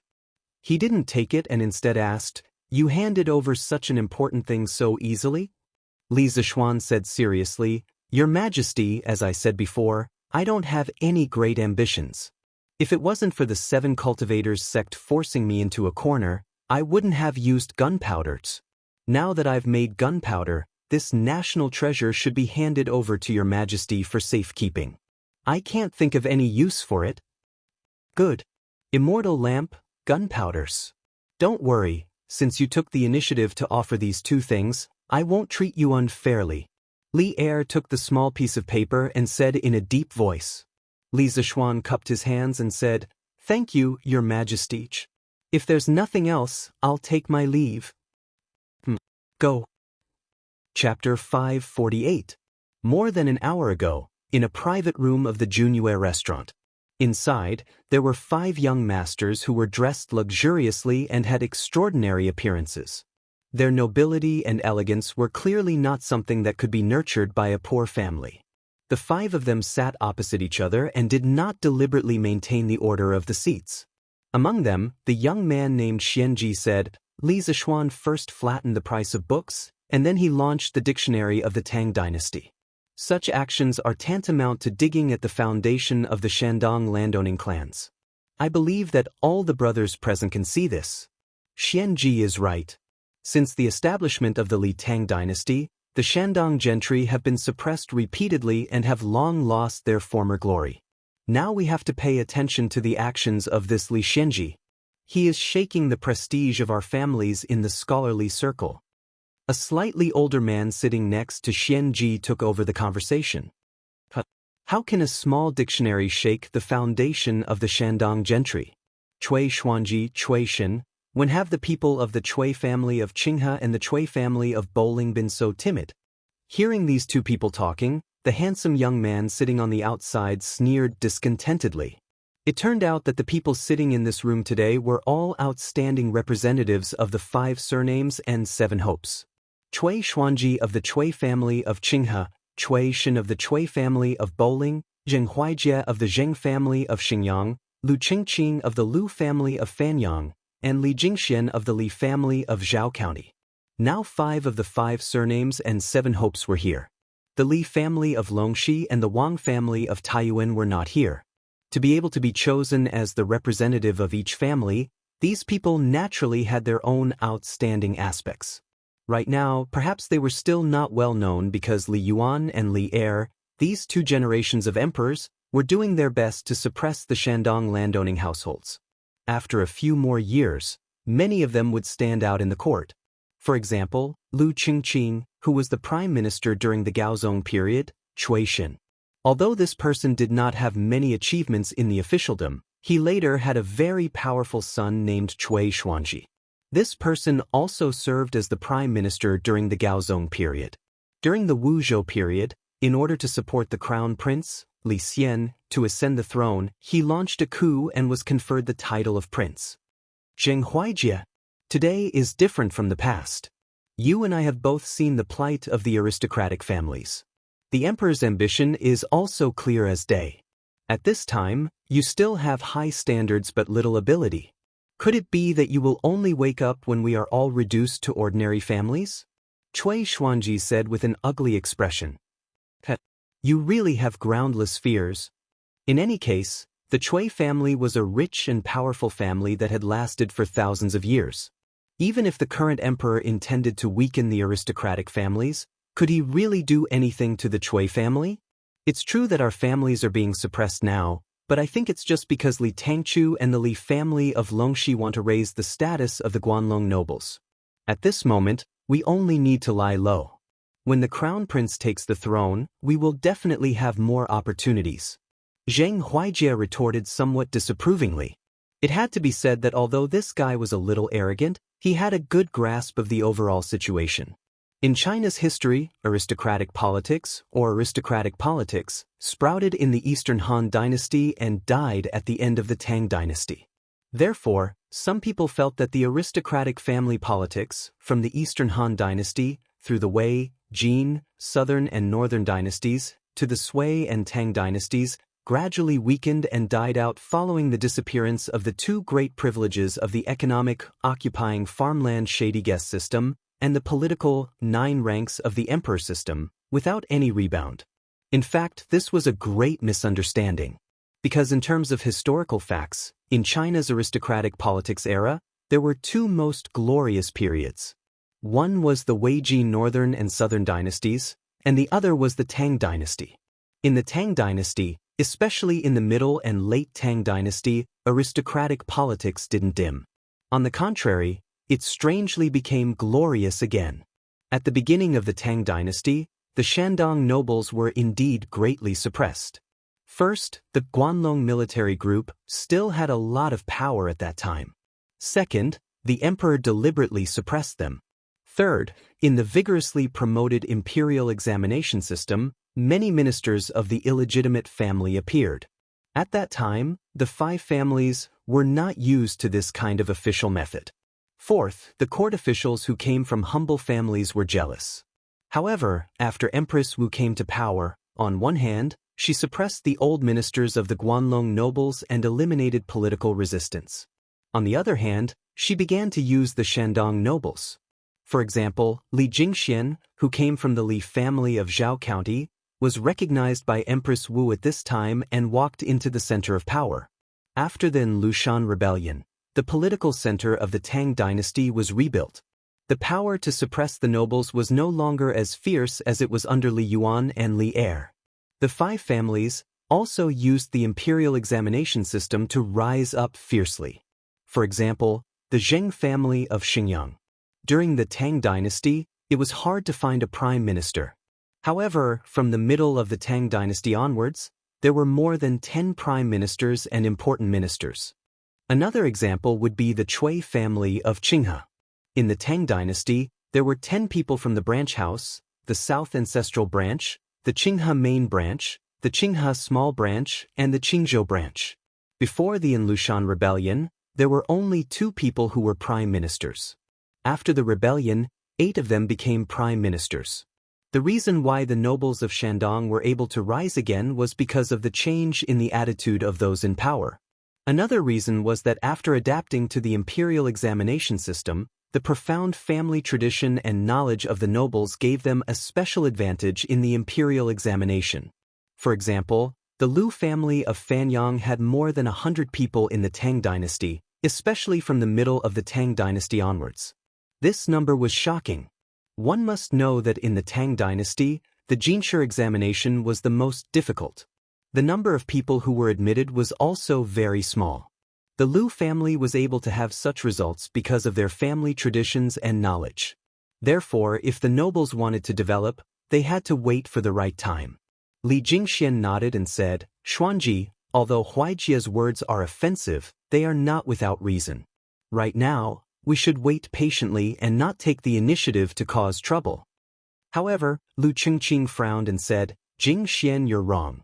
Ever since Li Zishuan appeared in Chang, the speed of his rise has left people dumbfounded.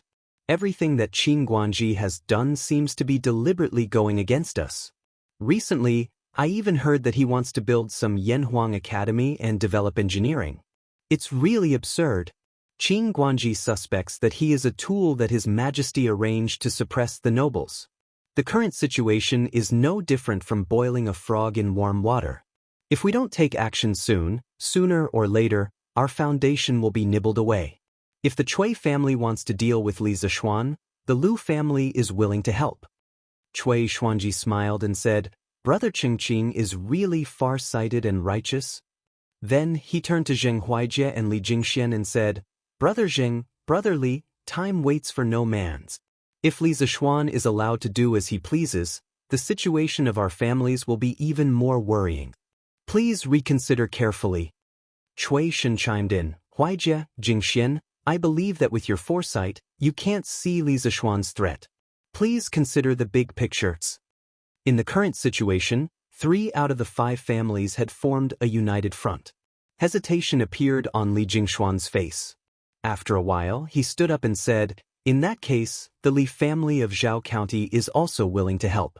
However, this is a serious matter. Jingxian will have to discuss it with my father." Of course. Cui Xuanji smiled and nodded with a hint of joy. Chapter 549. After Li Jingxian agreed to join the temporary alliance, everyone looked at Zheng Huaijie again. It was no longer about Li Zishuan, but whether the Zheng family still wanted to play with the other 4 major families in the future. Zheng Huaijie wasn't stupid. He could also figure out the crux of the matter. A moment later, he waved his hand in annoyance and said, Fine. Do whatever you want. But our Zheng family is only responsible for providing the money, not the manpowers." Good. Cui Xuanji was overjoyed. He was about to say something when someone knocked on the door. Young master, I have something important to report." The atmosphere in the room was stifling. Logically speaking, no servant would come and disturb such an important meeting. Apart from Li Jingxian, the other 4 people all had anger on their faces. Li Jingxian hurriedly said, "Please don't blame him. I'll go out and teach him a lesson right now." "It's okay. It's okay." Although everyone was a little displeased, the good education they had received since they were young still made them not speak ill of him, and they all expressed that they did not mind. Li Jingxian cupped his hands, opened the door, and walked out. After half an hour, Li Jingxian returned to the room, but he looked a little upset. When everyone was about to ask him, Li Jingxian cupped his hands and said, "Sorry, everyone. Everyone, I'm very sorry. Something urgent has cropped up in Jingshuan's family, so he can't stay here any longer. Also, Xianji, the Li family of Zhao County will no longer be involved in the matter of Li Zishuan. Just pretend that Jingxian never came here today. Goodbye." Then, Li Jingxian left without waiting for everyone to recover from the shock. Hey, Brother Li, please wait. What on earth happened?" Cui Xuanji was stunned for a while, but Li Jingxian was nowhere to be seen. "Xuanji, forget it. Since Jingxian is not willing, we can't force him." Cui Shen walked over and patted Cui Xuanji's shoulder. "That's the only way. But fortunately, there are still 4 of us. This time, we will definitely ruin Li Zishuan's reputation." Cui Xuanji sighed regretfully. Just as he finished speaking, there was an urgent knock on the door. Young master, bad news. I have something important to report." It was almost the same tone and the same words. Everyone couldn't help but feel their hearts skip a beat. "I'm sorry. I'll be right back." Zheng Huijie stood up, cupped his hands and apologized. Then he hurried out of the door. After a while, Zheng Huijie walked in with an embarrassed face and said quickly, "I'm sorry, everyone. I have something urgent to deal with at home. The Zheng family of Xingyang won't be involved in the fight against Li Zishuan. Goodbye." The 3 people in the room were stunned. In less than a quarter of an hour, 2 out of the 5 alliances had withdrawn. Such a fragile alliance was ironic. Cui Xuanji's face alternated between green and white. He was the one who hosted today's meeting. Now that things had turned out this way, it was a slap to his face, a slap to the Cui family's face. However, Li Jingxian and Zheng Huijie had left in a hurry, and Cui Xuanji had nowhere to vent his anger. He was both frustrated and confused. Bam, bam, bam. "Young master. Bad news. Bad news. I have something important to report." As soon as Zheng Huijie left, there was a series of hurried knocks on the door. Lu Qingqing looked at Cui Xuanji and Cui Shen helplessly and walked out without saying anything. Half an hour later, Lu Qingqing walked in with a solemn face. Just as he was about to speak, Cui Xuanji interrupted him. "Brother Lu, is the Zheng family of Xingyang also withdrawing? What exactly happened? Can you tell me first?" Lu Qingqing said awkwardly, "Ahem. Xuanji, something big has happened. You should receive the news soon. I'll take my leave first. The Lu family will also not be involved in the fight against Li Zishuan." After that, he ignored Cui Xuanji's dissuasion and left. Cui Xuanji looked at Cui Shen anxiously and said, "Cousin, what should we do now? Why did they go back on their words in the blink of an eye?" During the Western Zhou dynasty, the son of Duke Ding of Qi, Jizi, gave the country to Shi while he himself took advantage of Cui. After Jizi gave the country away, he was conferred the title of Cui minister and took Cui Yi as his surname. Ever since Jizi was conferred the title of Cui Yi, the Cui family began its own development process. After entering the Sui and Tang dynasties, according to the new Tang dynasty, the Cui family had 10 houses. The first was Zhengzhou, the second was Yanling, the third was Nanzhou, the fourth was Qinghe Big House, the fifth was Qinghe Small House, the sixth was Qinghe Qingzhou House, the seventh was Bowling and Bungalow, the eighth was Bowling Big House, the ninth was Bowling Second House, and the 10th was Bowling Third House. The first 6 houses belonged to the Qinghe Cui family, and the last 4 houses belonged to the Bowling Cui family. The 2 Cui families came from the same family and had always maintained a close relationship. That was why Cui Xuanji called Cui Shen his cousin. Cui Shen frowned and said, "Xuanji, There must be something we don't know about. Send someone out to find out if something big has happened. Cui Xuanji nodded and said, "Yes, cousin." Bam bam ba. "Bad news, young master. Come in." At this time, a series of equally urgent knocks came from outside the house. Cui Xuanji's expression changed, and he shouted before the servant outside the house could finish speaking. Squeak! A young servant in green clothes and a green hat came in from outside the room. He looked strong and powerful. "Wuxia, hurry up and tell me what happened." Cui Xuanji walked quickly to the servant and asked in a deep voice. "Huff." "Young master, Li." Wuxia was about to speak when he saw Cui Shen next to him. He hesitated and didn't know if he should continue. "Tell me." Cui Xuanji frowned and shouted. Yes, young master. I just received news that Li Zishuan, who disappeared for 3 days, has returned. Last night, the 7 cultivators of True Virtue sect was razed to the ground and wiped out. That 7-headed snake was also killed by Li Zishuan, and its corpse is hanging in front of the Li family's door for public display. Wu Jie no longer hesitated and told him everything he had found out. Boom! Cui Xuanji's mind went blank. He staggered 2 steps back and murmured, "Impossibles! Impossible! I've never heard of the Imperial Army launching an attack on the 7 cultivators of True Virtue sect recently. Even if they did, it's impossible to take them down in such a short time. This must be a rumor." Wu Jie said with a bitter face, "Young master, I saw everything with my own eyes." Li Zishuan just pointed at the 7-headed snake and told the people that if anyone wants to harm his family, no matter how powerful they are, they will be killed just like the 7-headed snake. Even if he has to chase them to the ends of the earth, he will kill them. Cui Xuanji roared angrily at his words, "Damn it! They've gone too far." Chapter 550. We brothers have been on the battlefield together. Let's not go home until we're drunks. Drunken Immortal Restaurant, Heaven, Private Room. Li Zishuan, Cheng Chumo, Yuchi Baolin, Duga Xen, and Duguving sat around a table full of delicacies, drinking to their heart's content. Li Zishuan was supposed to treat Duga Xen and Dugu Fing to this meal. Earlier, when the Snake King tried to kill him outside Chang and City, the 2 brothers had saved him in time.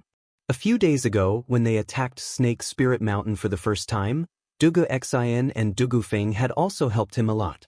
If not for their extraordinary performance, he would not have been able to defeat Yin Bat Ian alone, and the Imperial Army would have suffered more casualties that day. Therefore, when Li Zishuan returned from the Imperial Court, the first thing he did was to ask someone to invite the 2 brothers over. They had helped him so much. Logically speaking, it wasn't too much to treat them to a meal? Although Cheng Chumo was only an observer during the attack on Snake Spirit Mountain, he felt that he had helped. When he heard that Li Zishuan was treating him to a meal, he quickly brought Yuchi Baolin along for the meal. When he heard Li Zishuan say that they would not leave until they were drunk, Cheng Chumo laughed proudly. Who's afraid of you? Xiao Xian, you've only learned how to drink for a few months. Do you think I'm afraid of you? Li Zishuan rolled his eyes. I wonder who was the one who got drunk and fell under the table on my wedding day? Cheng Chumo's face turned red and he said unhappily, "Chow. That's because you cheated." Later, I finally remembered. You let the 4 of us drink in the front while you secretly hid at the back. Otherwise, you would have been the one who fell first. Looks like this kid is not stupid. Dugu Fing looked at the wine in front of him, took a deep breath, closed his eyes, and said in enjoyment, I don't care who's better at drinking as long as I have good wine to drink. After saying that, he picked up the wine cup and took a sip. Good wine. After drinking so much, little Xian, your drunken immortal is still the best. How satisfying. Awesome. The moment the drunken immortal entered his mouth, that spicy and domineering feeling ignited a ball of fire in his heart. Dugu Fing recalled the sweet taste in his mouth and said in a slightly intoxicated manner. Dugu Xien frowned. Fing, don't be rude. The host hadn't even touched his chopsticks, but the guest had already started eating. This was an extremely rude behavior, whether it was in ancient times or modern times. Li Zishuan waved his hand and laughed. We are all good brothers. Why are you so particular about that? Axin, it's not that I want to scold you, but can't you smile more? It's easy to get depression if you put on a cold face every day. What is depression? Duguxin was taken aback as he asked. Ugh. Li Zishuan scratched his head and said, Depression? Depression is a prolonged period of depression. The patient's depression can range from melancholy to grief, inferiority complex, pessimistic, and even suicidal attempts or behaviors. Dugu Feng was startled and quickly asked, Big brother, you don't have these symptoms, right? Don't take it too hard. Dugu Exen angrily slapped his unreliable younger brother and said while vomiting blood, No. Then, he seemed to feel that these two words weren't very convincing, so he added, I'm just not willing to talk a lot of the time, not because I'm depressed. Last night, I witnessed the destruction of the 7 cultivators of True Virtue sect at the foot of the mountain. Seeing my brothers get their revenge, I'm still very happy. Little Xian, although I don't know how you destroyed the 7 cultivators of True Virtue sect, I, Duga Exen, am grateful to you from the bottom of my heart. Because of your actions, we were able to avenge our brothers without shedding any blood. After saying that, he raised his wine glass with both hands and said solemnly, Let me toast you. Li Zishuan nodded and didn't say anything else. He raised his glass and drank it in one gulp. Then he said, We've fought side by side for so many times, and we're already brothers. There's no need to thank me. Besides, those brothers died because of me, so I have to avenge them personally. Yes.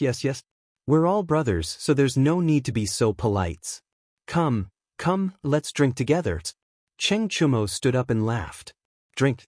The reason it's drink and not cheers is because the word cheers hasn't appeared yet.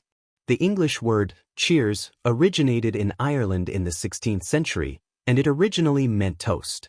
At that time, Irish drunkards had the habit of putting a piece of toast into a glass of whiskey or beer to improve the taste and remove the impurities. It was only in the 18th century that the word cheers took on the meaning it has today, and it developed into a congratulatory eulogy. After downing another glass of wine, everyone's faces were a little red. After all, this was the strongest drunken immortal. Yuchi Baolin wiped his mouth, looked at Li Zishuan and asked, Little Xian, last night, Chonyo and I happened to see you sitting on a fireball and flying to the top of the Snake Spirit Mountain. What was that thing? How could it fly so high? When the Dugu brothers heard that, they quickly looked at Li Zishuan curiously. They had come out to observe the situation after hearing the explosion at the top of the mountain last night. They weren't like Chung Chumo and Yuchi Baolin, who had brushed shoulders with Li Zishuan's fairy lamp. Therefore, when they heard that Li Zishuan had flown to the top of the mountain, they were very shocked. As for Chung Chumo, when he heard Yuchi Baolin mention last night's incident, his expression became a little unnatural. This fellow had clearly thought of the fairy joke. Hearing those words, Li Zishuan thought for a moment. Everyone present was the second generation of the military, so it was unlikely that they would commit treason. Thus, he told them about the celestial lamp and the iron ball made of Jinchi. As for the gunpowder, it was currently a top secret of the Great Tang, so he could not reveal it to them. *CK. There's actually a tool in this world that can allow one to fly. This is too magical. Little Xian, can we go to your house and take a look at that fairy lamp later? After hearing Li Zishuan's story, Diving's eyes widened, and he slammed the table excitedly. Even though he could use his qinggong to jump a few meters high, a few meters and a few hundred meters were two completely different things, okay? The fairy lamp was a heaven-defying tool, and any man would want to experience that thrill. I want to go and take a look too. Right, little Xian, do you still have the true chi steel ball that your master left for you? You're so skilled in martial arts, so you probably don't need it anymore, right? Give me 2 of them? Chung Chumo stretched out his hand and said with a smile. Li Zishuan said angrily, Give your heads. It's gone. Why is it gone? Chapter 551. Oh, that's right. Fing, Axin, did you too improve your martial arts in the previous battle? Li Zishuan suddenly asked after drinking for a while. He clearly remembered that when they first attacked the Snake Spirit Mountain, the three of them joined forces to deal with Inbadian, who was at the peak of Grandmaster. Due to the gap in their realms, they were at a disadvantage at first, and Dugu Feng was almost killed several times. However, he took advantage of the opportunity created by Li Zishuan and Dugu Xian to injure Inbadian with 3 throwing knives, which really blinded everyone. Later, Inbadian risked everything to kill Dugu Feng first, and he used the first 6 swords of the Taishan 9 swords to save him. Dugu Xian also used a series of complicated swordsmanship to save Dugu Feng, and his speed was only a little slower than his own. In the end, the two of them stabbed Inbadian one after another, severely injuring him. Such a battle record and such strength would definitely not appear in the battle against the Snake King in the eastern suburbs, which was why Li Zishuan asked. Dugu Feng said excitedly, "Yes. That was the first time I fought a Grand Master outside the city. After I went back, I learned a lot, and the last time I was at the Snake Spirit Mountain, I learned something again, and that's how I injured Inbadian. I feel that my Xianxia throwing knives is about to reach the small success level. Am I right, big brother?" Dugu Xian nodded and said, "Yes. You've improved a lot. Although it's a narrow escape from death, it's also the fastest way to improve one's strength. Only between life and death can one achieve great things. First, we fought the Snake King, and then we fought the more powerful Inbadian. After these 2 battles, I feel that my lonely wind swordsmanship is about to reach the 6th sword." Cheng Chumo looked at the two of them enviously, and he was annoyed that he didn't get to experience such a hot-blooded situation. Li Zishuan asked curiously, "Lonely wind swordsmanship? Is that the Dugu family's swordsmanship?" It was no wonder that he asked. Although he had a powerful master, he didn't know much about the martial arts names in Jianghu. Besides, in this era, Jianghu was still in its infancy, and there weren't many well-known martial arts techniques. Most martial artists' martial arts techniques were passed down from their families. Dugu Xian nodded and said, "It is indeed the Dugu family's swordsmanship." Feng didn't like that since he was young. He found a book of throwing knives in swordsmanship from some corner of the family storehouse, and he has been practicing until now. Li Zishuan nodded thoughtfully and asked, Xian, you said that you're about to reach the 6th sword. How many sword moves does this lonely wind sword art have in total?" If someone else had asked this question, Dugu Xian would definitely have given them the cold shoulder. After all, this sword technique was unique to the Dugu family and was not taught to outsiders. However, the person who asked this question was Li Zishuan. He thought for a moment and answered, "There are a total of 9 sword moves. I can only use the first 5 moves now, but I feel that I have already touched the threshold of the 6th move." 9 swordsmanship moves? Li Zishuan was startled when he heard this, and his expression suddenly became strange. Dugu Feng didn't understand and asked curiously, "What's with your expression, Xiaoxian? My brother is already very powerful to be able to practice the 5th sword, okay? My dad is only at the 6th sword." Li Zishuan knew that this guy misunderstood. He quickly waved his hand and said, "I don't mean anything else. I just thought of another swordsmanship. It also has 9 sword moves."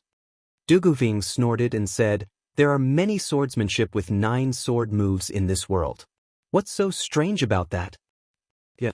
Xiaoxian, doesn't your Taishan 9 swords also have 9 sword moves?"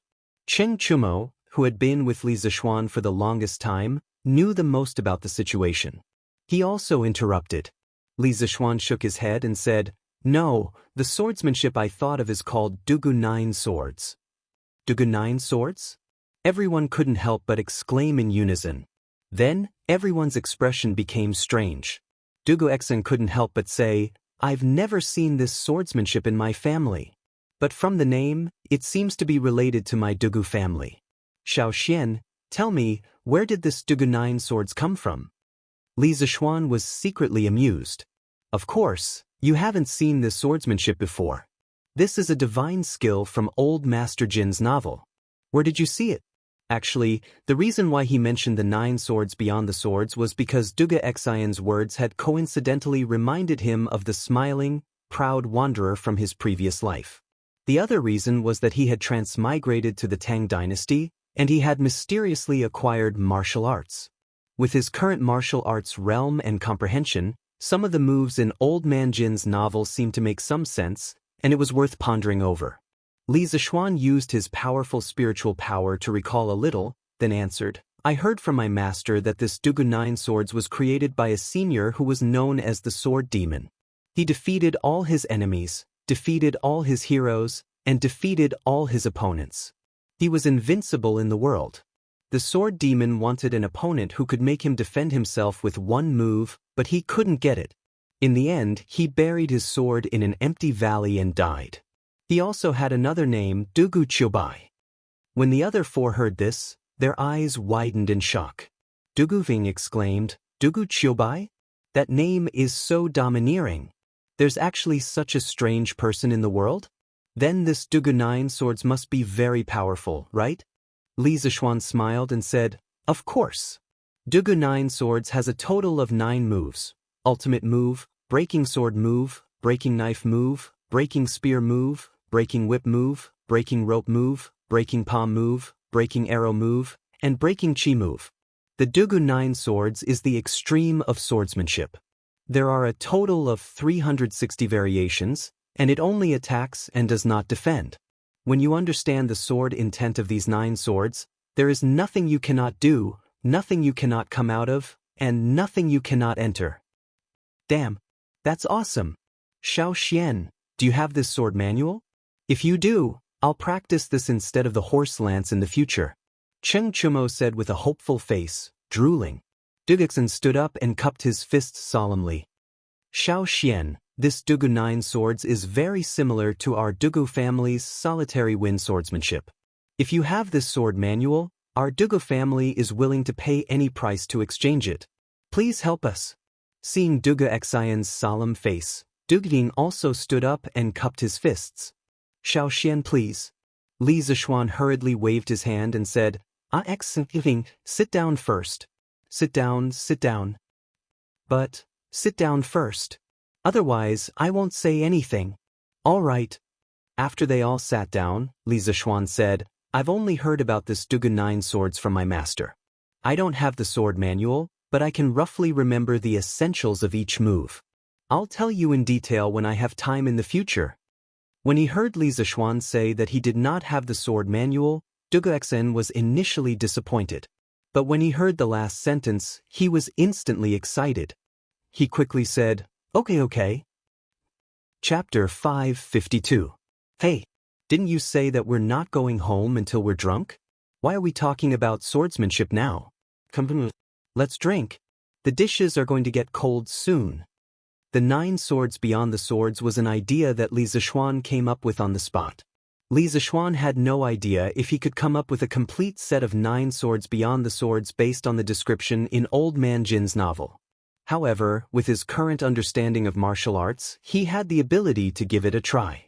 However, it was obviously not a good time to give it a try. Hence, he stood up and called out to them. Yes. Let's drink. Let's get Xiao Xian drunk today. Exen, Feng, you two don't know this, but on his wedding day, he asked me, Bao Lin, Huayu, and Huiren to drink for him while he sneaked off to the bridal chamber with the bride. Don't you think this kid is unkind? That time, I was so drunk that I slept for 2 days and 2 nights. Cheng Chumo raised his glass and began to expose Li Zishuan's ugly side to the Dugu brothers. Dugu Feng rubbed his chin and said hesitantly, That's indeed unkind. I knew it. We're all reasonable people. Feng, let's take turns getting him drunk today and let him have a taste of his own medicine. Cheng Chumo laughed excitedly as if he had met a soulmate. Dugu Feng turned his gaze to Dugu Xen. Dugu Xen frowned and said, Cho Nyo, marriage is something that happens only a few times in a person's life. Xiao Xian must have placed too much importance on it. That's why he asked the few of you to drink for him. I don't think it's too much to ask for a little understanding. Not too much to ask? Cheng Chumo almost vomited blood when he heard this. He had never imagined that Dugu Xen, who had always been cold and indifferent, would say such shameless words that went against his conscience.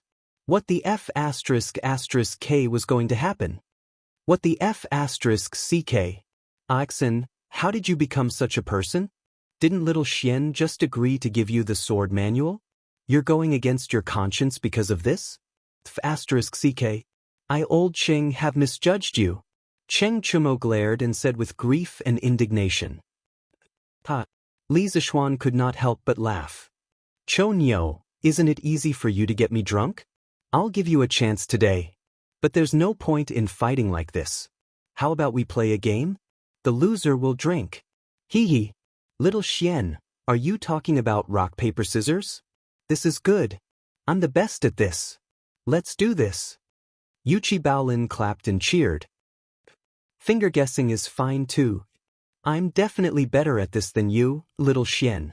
Cheng Chumo echoed. Li Zishuan shook his head and said, not rock, paper, scissors. Let's play a game that no one has played before. That's only fair. What game? There's a game that I, old Cheng, have not heard of before? Cheng Chumo said in disbelief. The others also looked at them curiously.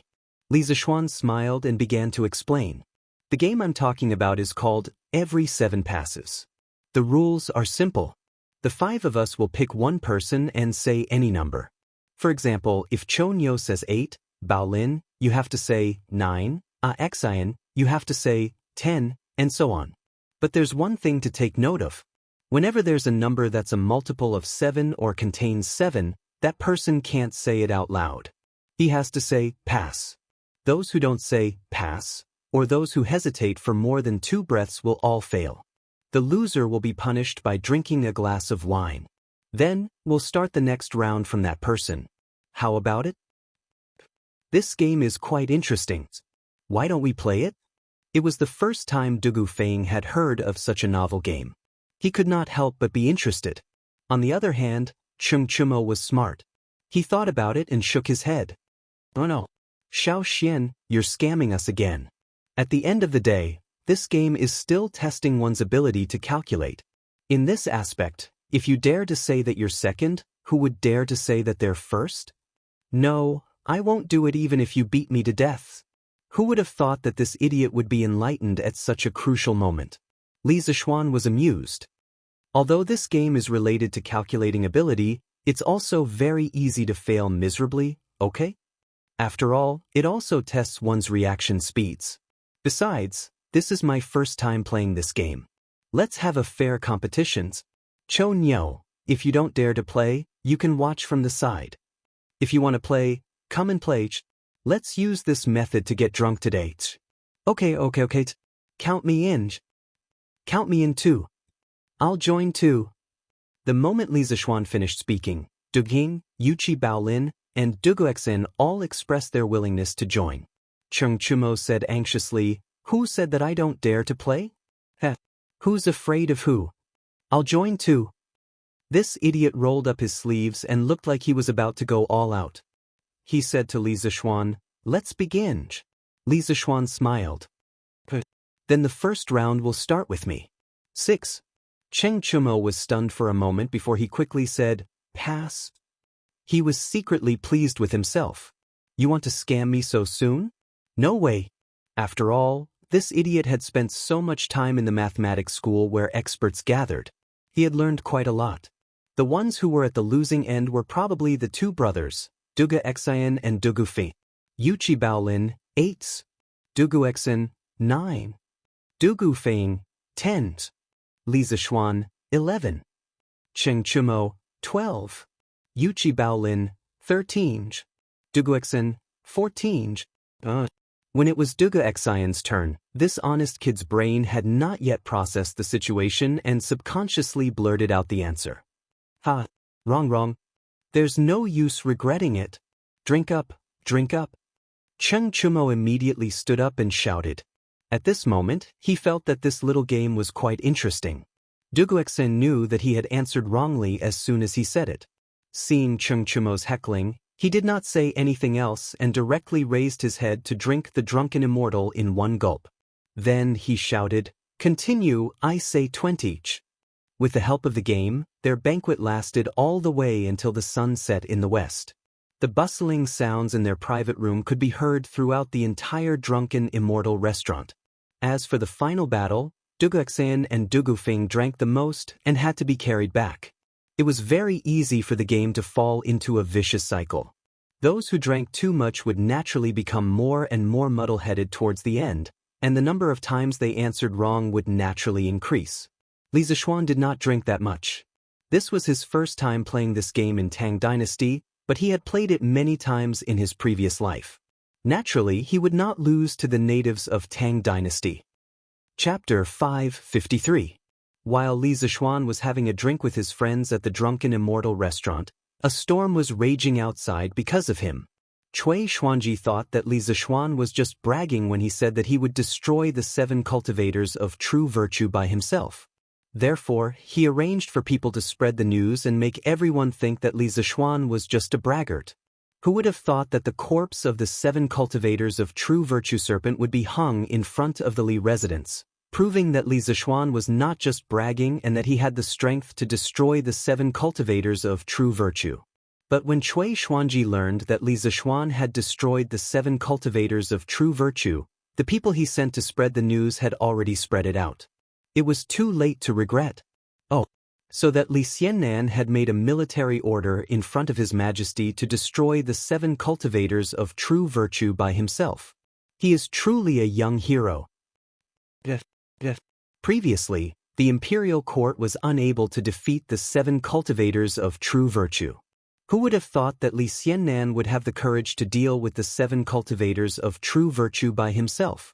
He is truly amazing. It's no wonder that the imperial court's army was unable to defeat him. Look at the size of that serpent. Who can compete with this beast in terms of strength? Moreover, this thing is definitely poisonous. Fortunately, Li Xiannan was able to take down the 7 cultivators of true virtue by himself. Otherwise, we would have lost a lot of good men like last times.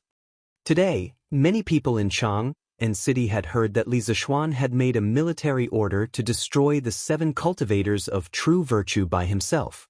But not long after, they heard that Li Zishuan had killed the 7-headed serpent of the 7 cultivators of true virtue on the Snake Spirit Mountain. Therefore, many people came to the Li residence to watch the show.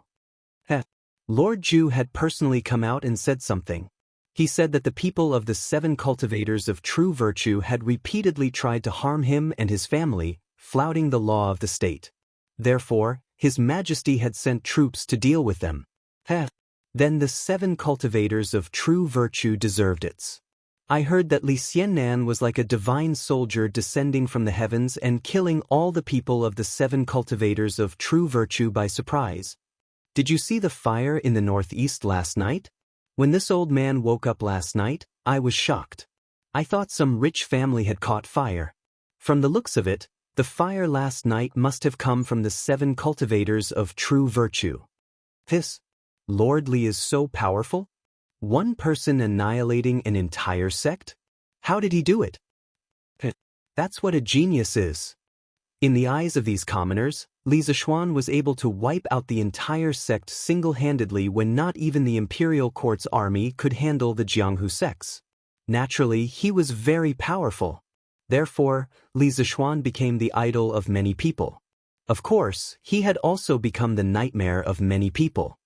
Sect leader, why have you gathered everyone here? Mount Zhongnan, a certain second-rate sect in the pugilistic world. The sect leader was a middle-aged man in his 40s.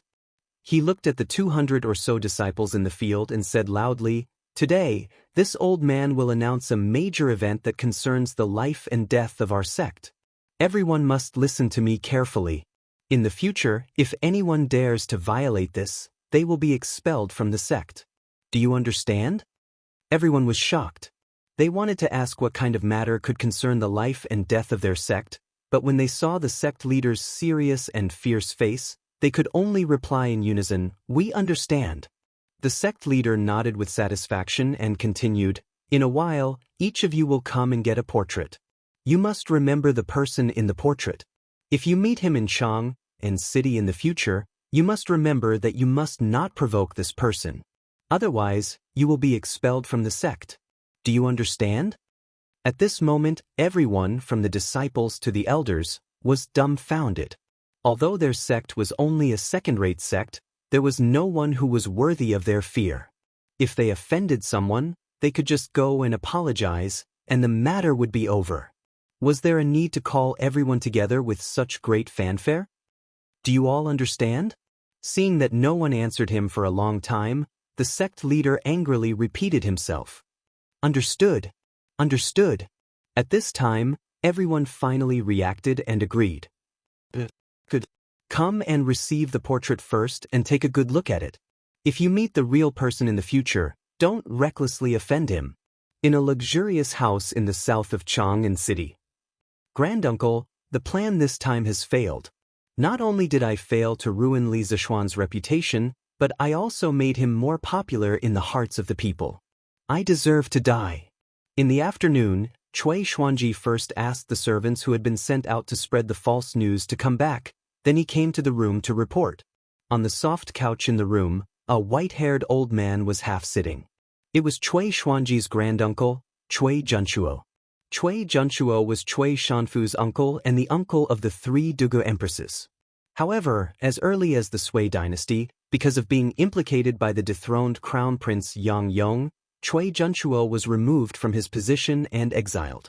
His wife and children's properties were all confiscated, and his daughter was also sent to Yeding. Later, Yang Guang became the emperor, and the daughter of the Cui family was doted on by him. Yang Guang then issued another imperial edict, absolving Cui Junchuo and the others of their crimes, restoring his title of nobility and also giving him some properties. However, Yang Guang courted disaster and destroyed the Great Sui dynasty in just a few years. Now that the Great Tang dynasty was ruled, Cui Junchuo, the head of the Qinghe Cui family's Zhengzhou branch, was just a decoration of the Li family. Cui Junchuo still had the title of Duke of the East County, but he only received a title without any real power. Even his title was a fake one, and he didn't have any real title. In Chang'an City, he was just waiting to die. However, as the head of the Qinghe Cui family's Zhengzhou branch, Cui Junchuo still had a lot of power. Sigh. I've heard about this matter. That Li Zishuan was able to destroy the 7 cultivators of virtue by himself, which was beyond my expectations. I can't blame you for this. You will have a chance to fight in the future. Don't be discouraged. Cui Junchuo sighed and comforted him helplessly. Hearing this, Cui Xuanji breathed a sigh of relief and said, "Thank you, granduncle." However, the process of how Li Zishuan destroyed the 7 cultivators of virtue must be very special. Xuanji, tell your father to investigate this matter. Cui Junchuo ordered with his eyes closed. Granduncle. West City, outside the drunken Immortal restaurant. Li Zishuan couldn't help but find it funny when he saw the 4 drunken brothers shouting that they wanted to continue playing being sent back to their respective homes. He thought to himself, isn't this just a little game on the drinking table? Wait until there's a werewolf game in the future. Won't this group of people play all day long? Shaking his head, Li Zishuan got on the carriage and went home. Chapter 554. At night. In a mansion on the east side of the East County Duke's mansion. Xuanji. This is how Li Zishuan destroyed the 7 cultivators of true virtue. This kid is ruthless and ruthless. I'm afraid we can't afford to offend him. In the study, Cui Shanfu looked at his son and smiled bitterly. After listening to him, Cui Xuanji couldn't help but be shocked. After a long while, he came back to his senses and said, "Father, how did Li Zishuan fly up to Snake Spirit Mountain? I've never heard of any tool that can fly so high." Cui Shanfu spread out his hands and said, "You're not the only one who hasn't heard of it. I've lived for decades, but I've never heard of such a strange thing. As for what tool that kid used, he was afraid that it would be leaked in the imperial court, so he didn't say it on the spot. This brat is really crafty." Cui Xuanji said regretfully, "That's really a pity. Li Zishuan is a novelty one after another. With his help, the imperial court will only become stronger and stronger, and the status of our aristocratic families will become lower and lower." Cui Shanfu also understood this, but the decline of the aristocratic families had already formed. How could they turn the tide with just their family alone? He sighed and got up. The current emperor is a rare sacred lord, and Li Zishuan can also be regarded as a good minister. What can we do with a good minister and a sacred lord? Let's just wait for the right opportunity. Xuanji, I called you here today to tell you that we shouldn't provoke Li Zishuan in the future. Although he said in the imperial court that there was only one true Qi iron ball, who knows if he was lying or not? If he were to throw out another one, none of our families would be able to take it. Fortunately, you did it secretly this time. Now that Ian Bat Ian and Snake King are dead, he won't be able to trace it back to us. But, Father, Cui Xuanji was unwilling to give up and wanted to say something, but Cui Shanfu didn't give him a chance.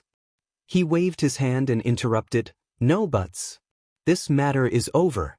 Xuanji, pack up and prepare to return to Zhengzhou. There's too much right and wrong in Cheng. Zhengzhou is our root. In the early Tang dynasty, Zhengzhou was still called Zhengzhou. However, in the Tianbao era, Zhengzhou was renamed Xinyang County. Dad, I'm not going back. Cui Xuanji, who was used to the prosperity of Cheng, and could not bear to go back. He retorted with a red face. Bastard! How dare you not listen to your father? You have to go back this time. There was no room for negotiation. Cui Shanfu glared at Cui Xuanji and grunted angrily, and then he flicked his sleeve and left, leaving Cui Xuanji on the spot with an ashen expression. On this day, after Li Zishuan finished his breakfast, he took a horse carriage and went to Cloud Mountain with his guards. The matter on Snake Spirit Mountain had delayed him for a long time. In addition, after returning from Snake Spirit Mountain, he had to deal with Li Er, deal with the courtiers, and help Duga Xian deduce the 9 strategies beyond the swords. In total, he had not been to the construction site for more than half a month. He didn't know how the construction of the academy was going. Speaking of the 9 strategies beyond the swords, it could be said that he had dug a pit for himself because he had been continuously deducing it at home for 4 or 5 days, but he still hadn't completely deduced it. However, it couldn't be said that it was a complete failure, because he had comprehended something from the deduction these days. The most intuitive manifestation was that his 9 strategies beyond the swords now had a kind of invincible arrogance, and a kind of calmness that could predict the enemy's moves. However, in terms of the 9 strategies beyond the swords, he had only managed to deduce 3 moves: the sword-breaking move, the knife-breaking move, and the spear-breaking move. Moreover, when he connected them together, he felt that something was wrong. After a few more days of deduction, even someone as strong as Li Zishuan couldn't take it anymore. He felt that his head was hurting. Therefore, he decisively decided not to think about it anymore. He attached the 3 sword moves that he had deduced and the information of the 9 strategies beyond the swords that he could recall on a piece of paper and handed it to Duga Xian for him to slowly think about it.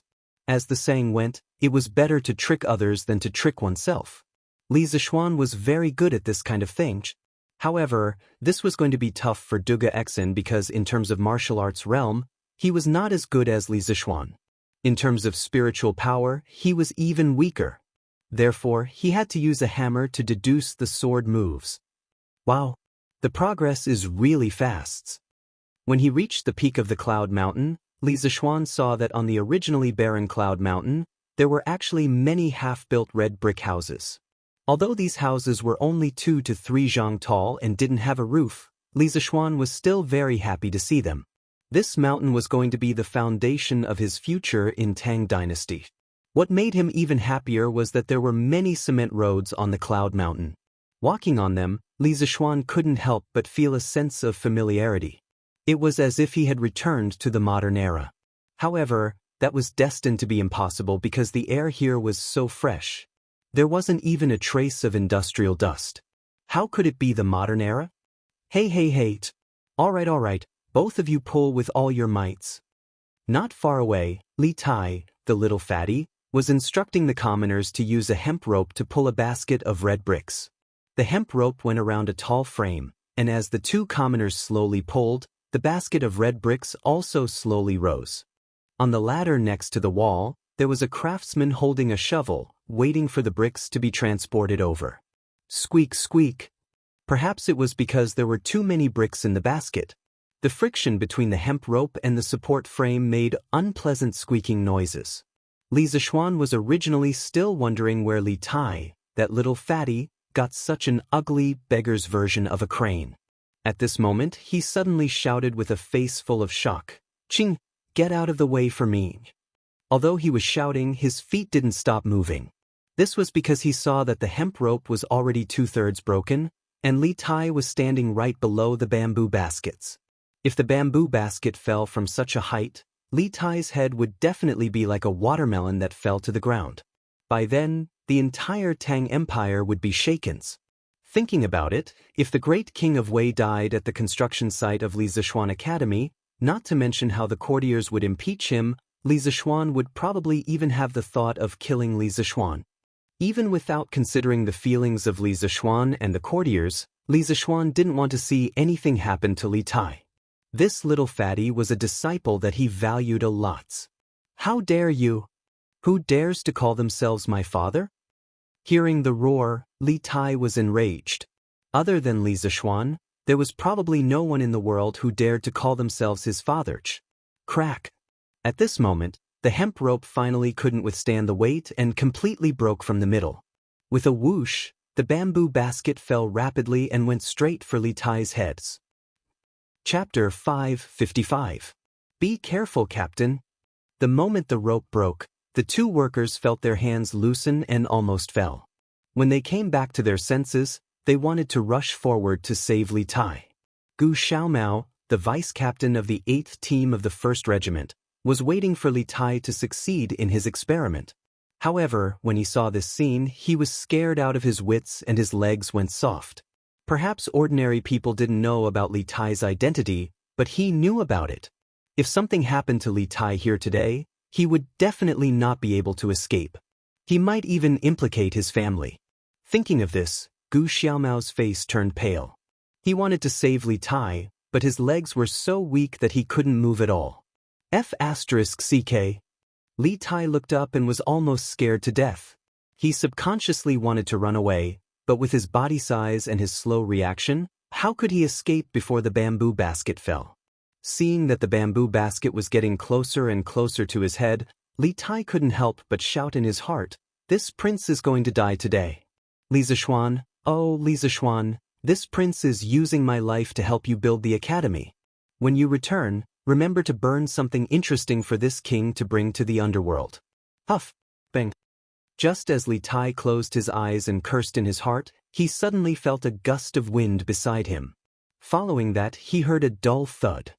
He couldn't help but wonder, so many bricks hit my head but it doesn't hurt? It seems like people don't feel pain after death. F***ck. Of course you don't feel any F***king pain, because I caught it for you. Li Zishuan, who was holding the bamboo basket with one hand, scolded in annoyance. He was really angered by this little fatty, which was why he called him daddy twice in a row. Fortunately, there were no outsiders here, or else he would definitely report him. In this situation, if Li Zishuan had come a 10th of a second later, Li Tai's life would have been gone. How could Li Zishuan not be angry? Little Xian, why are you here? I'm not dead. I'm not dead. Little Xian is awesome. You can even catch such a heavy basket of bricks. Amazing, amazing. Li Tai opened his eyes. When he saw Li Zishuan holding the bamboo basket, he was first shocked, then a burst of joy from surviving a calamity arose spontaneously.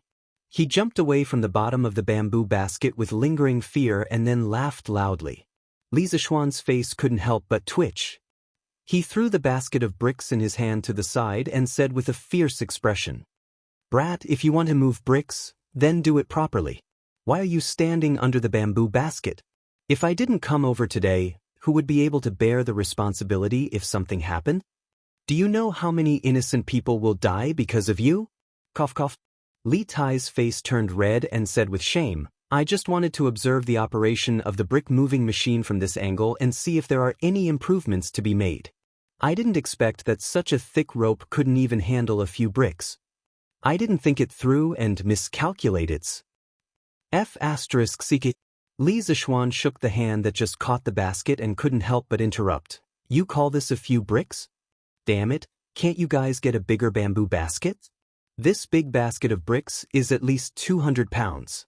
Can't you use a smaller bamboo basket for your experiments?" Li Tai glanced at Li Zishuan's hand and muttered, "How can I do experiments with a smaller bamboo basket? This brick-moving machine is specially made to be lazy. Li Zishuan said angrily, "What did you say? Boss, this is all my fault. I shouldn't have let the captain do this.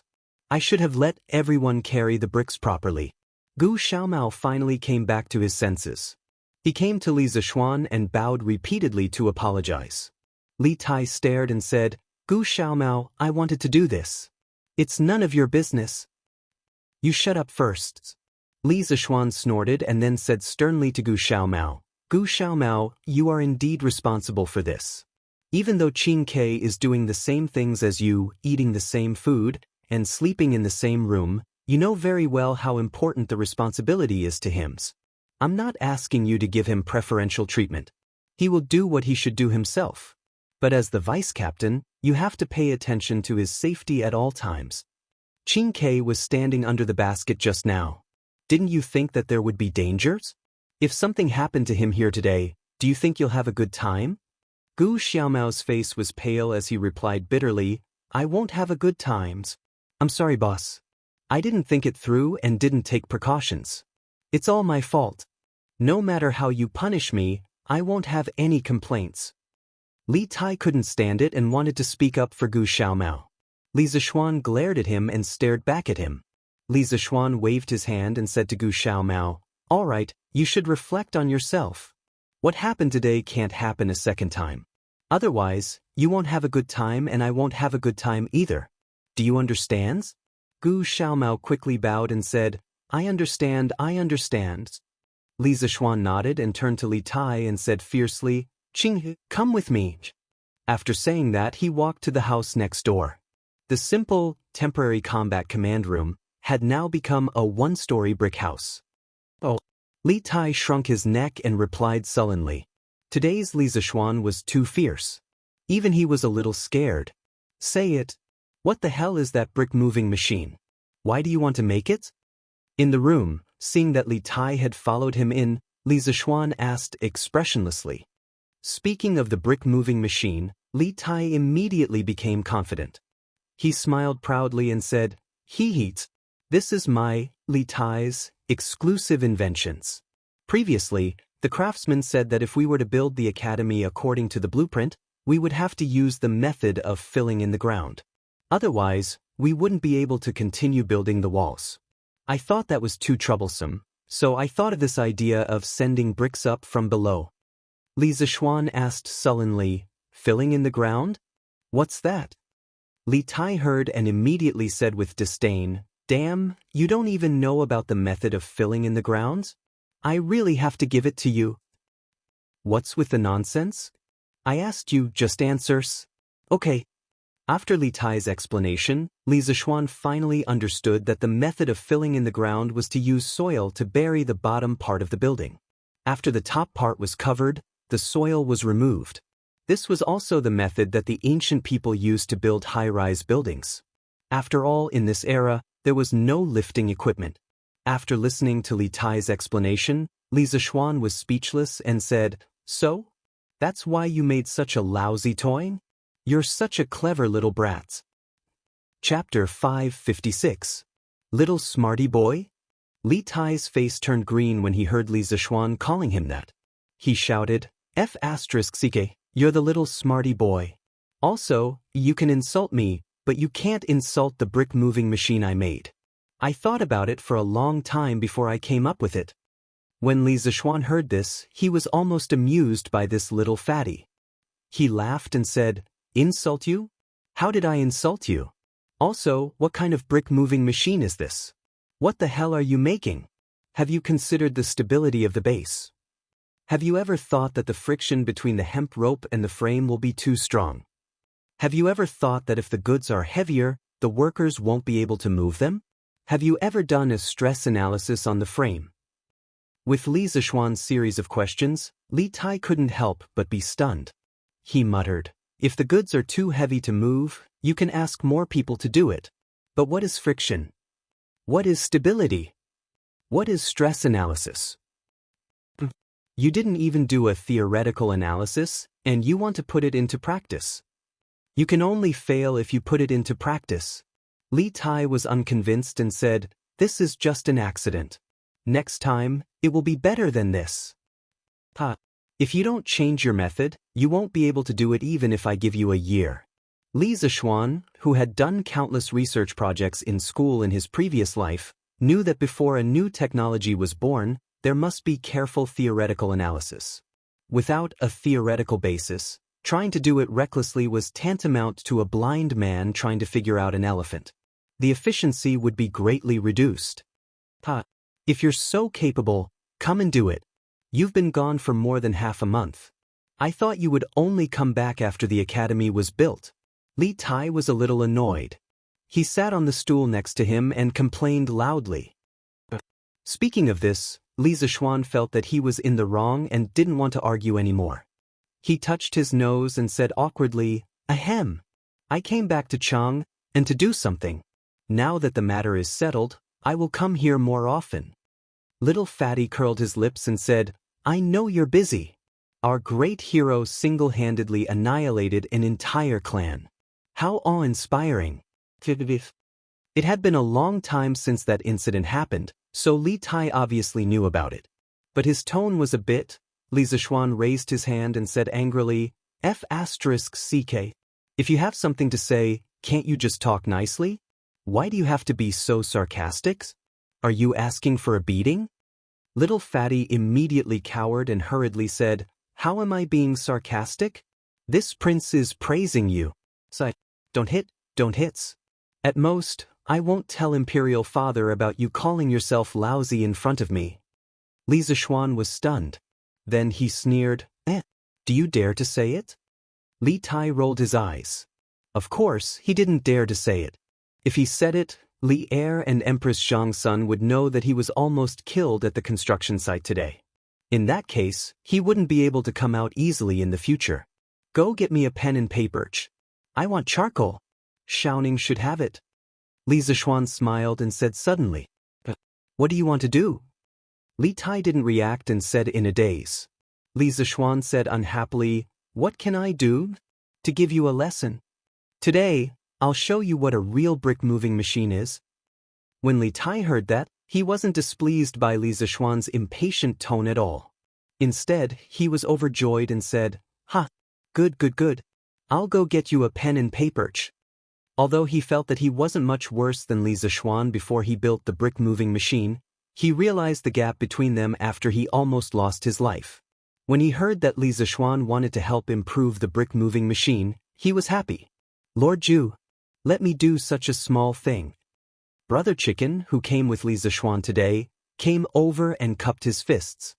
He muttered in his heart, "Only my Lord Zhu would dare to ask the Emperor's favorite prince to help get a pen and paper."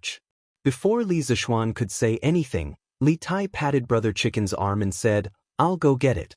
You stay here." After saying that, he went out. Brother Chicken stood there, stunned and speechless. Li Zishuan laughed and said, "When a student helps a teacher get a pen and paper, even the ministers in the imperial court won't say anything." "Feiji, you're overthinking it." Pang Feiji said, "You're right, Lord Zhu." Masters. At this moment, there was a knock on the door, followed by Iron Egg's shout. "Come in," Li Zishuan hurriedly said. "Masters, how do you have time to come over?" As soon as he said that, Iron Egg walked in with Lon. Iron Egg was the first to greet them with a smile. Lon hadn't seen Li Zishuan for a long time. She hugged Li Zishuan's arm and giggled, Brother, you're finally here. Lana missed you so much." Li Zishuan waved at Iron Egg, indicating that he didn't need to be so polite. Then he rubbed Lanner's braids and smiled dotingly. Little girl, you know how to lie too? If you miss me, why don't you go home? You must be playing wild here and can't bear to go home?" He hadn't returned to Cloud Mountain for more than half a month, but Lan hadn't returned home for more than half a month either. He had been staying at Han Tianhu's house these days, sleeping in Han Yushi's room in the past. During this period, Madame Li felt worried and came to visit a few times. However, when she left, Lan couldn't bear to leave no matter what, so Madame Li didn't force her. It was said that this girl had now dominated the Han and Mei villages and had become the king of the children here. Usually, she would follow Iron Egg to Cloud Mountain to watch the fun and see strange things, or she would instruct her friends to dig for bird eggs, or she would become a teacher and teach others how to read and write. She was really carefree. Hee. No way. Lan is busy. Brother, are you thirsty? I'll get you some water. The little girl shook Li Zixuan's arm embarrassedly and said sweetly. Li Zixuan laughed and joked, "Ha! How can I trouble my family's misdeeds? Brother isn't thirsty. Lan, go play by yourself." Wrinkled her nose and said unhappily, "Stinky brother, you still treat Lan as a child. I'm not leaving today. I'm going to follow you." Little Xian. I brought a pen and paper. Iron Egg, you're here too. Just as Li Zixuan was having a headache over Lan, Li Tai finally came back with a pen and paper. When he saw Iron Egg in the house, he greeted him a little unnaturally. Iron Egg nodded and said, "Yes, by the way, Qingke, yesterday I heard that you were going to test the brick-moving machine you recently invented. How was it?" Li Tai. Chapter 557. Iron Egg, do you still need to ask? Look at Brother Green Sparrow's expression. He must have failed. I told you that without my brother's help, he wouldn't have succeeded. Lan pointed at Li Tai and giggled. Don't expose someone's shortcomings. Lan words could be said to be ruthless, directly stabbing into Li Tai's heart. The little fatty's face darkened, and he almost vomited a mouthful of blood. Li Zixuan was afraid that he would be too embarrassed, so he said to Lan, all right. Go and have fun. I'll come and find you when I'm done." After that, he took the pen and paper from Li Tai's hands and walked to the desk at the side and sat down. Lan saw this and understood that Li Zixuan was going to be busy with business, and it was all business that she was not interested in. Hence, she replied with an "oh" and went out. Li Tai heaved a sigh of relief and came over to ask curiously, "Xiao Xian, what kind of brick-moving machine are you going to design? Can it compare to mine?" Li Zixuan's charcoal pencil paused and he sneered, "Ha! You still have the nerve to compare your broken toy with mine? You can just watch from the side." After that, he was too lazy to talk nonsense and began to concentrate on drawing. Speaking of the crane, it was necessary to talk about the pulley block on the crane. Other than the hydraulic transmission mechanism, the most important part of the crane was the pulley block. The fixed pulley block was a fixed fulcrum and prevented the rope from being messed up. The moving pulley block was mainly used to save effort. As long as the design of the pulley block was reasonable, it was not unusual for a person to pull up a 500 kilograms heavy object. Let's make a simple crane first. Li Zixuan instantly had an idea. The crane's base, connecting rod, pulley block, lifting mechanism, and luffing mechanism all appeared in his mind. These components, under Li Zixuan's pen, quickly formed a beggar's crane with wheels. There was no other way. Although Li Zixuan could draw a 3D model of the modern large-scale cranes, almost all of them were hydraulic cranes. Even if he could draw one, it could not be done with the industrial level of this era. Hence, after thinking about it, he could only make a human-powered crane with pulley blocks as the core. "You're done." Li Tai saw that Li Zixuan had stopped and could not help but ask. Li Zixuan nodded and said, "Yes." Li Tai furrowed his brows and picked up the drawing. After looking at it for a long time, a trace of surprise appeared on his face. He praised, "This little wheel's design is goods. With this thing, the hemp rope will suffer much less wear and tear in the future. I don't have to worry about the rope breaking anymore." Li Zixuan said with a faint smile, "Oh, not bad. Qingyi, it's not easy for you to see this. But you only know one part of it and not the other. Iron Egg, come and take a look. What's the use of the wheel on the side of the connecting rod?" "Yes, master." Iron Egg walked over and began to look at the drawing seriously. After a while, he hesitated and said, "Master, in addition to the wheel at the top of the connecting rod, there's probably something else that's connected to the bottom." Li Zixuan looked at Iron Egg with appreciation and said with a smile, "Not bad, not bad. Iron Egg, you're very accurate. Do you know what's the mystery of this wheel?" Iron Egg said embarrassedly, "Sorry, master. I can't see it." Li Tai muttered, "It's just a broken wheel. What mystery can there be?" Li Zishuan was too lazy to bicker with little fatty. He pointed to the drawing and explained to them, iron egg. Chinke. I call this small wheel a pulley. The top is called fixed pulley. You can all guess its function. It's used to fix the fulcrum, prevent the rope from messing up, and reduce the wear and tear of the rope. The bottom pulley is called moving pulley. It's very useful. It can save half of the strength. Iron Egg and Li Tai were shocked and said in disbelief, save half of the strength? How is that possible? Li Zishuan smiled indifferently and said, how is it not possible? When using moving pulley, the hook weight is suspended by 2 pieces of rope. Each piece of rope only bears half of the weight of the hook weight. This way, the person pulling the rope only needs half of the strength to pull it. In the future, when you learn another course, physics, you will know a theorem that the power multiplied by the moving arm is equal to the resistance multiplied by the moving arm. The moving pulley's moving arm is twice as long as the moving arm, so the power is half of the resistance. At that time, you can use this theorem to analyze and you will find that the moving pulley is indeed labor-saving in principle. Although Li Zishuan's words contained many technical terms that Li Tai had never heard of before, Little Fatty still felt that Li Zishuan's words were very reasonable. He pinched his chin and fell into deep thought. Iron Egg nodded confusedly and asked doubtfully, Master, if it's really like what you said, then if we use more moving pulleys, won't we be able to lift thousands of pounds of heavy objects with very little strength? Li Zishuan nodded approvingly and said with a smile, Iron Egg, your question is very good. That's right. In theory, it is indeed like this. Do you remember what I told you before? When engineering is developed to the extreme, ordinary people can lift thousands of pounds of boulders. Master didn't lie to you. Li Tai's eyes widened and he was shocked speechless. What Li Zishuan said was tantamount to a fantasy to him. It was not an exaggeration to say that it was the means of immortals. Iron Egg nodded excitedly and said, Yes, yes. Master, I remember. I didn't expect to see such a wonderful scene so soon. Li Zishuan smiled and shook his head, but although in theory, the more moving pulleys, the more labor-saving it is, it involves the question of whether it is worth it. What's not worth it? Iron Egg asked in puzzlement.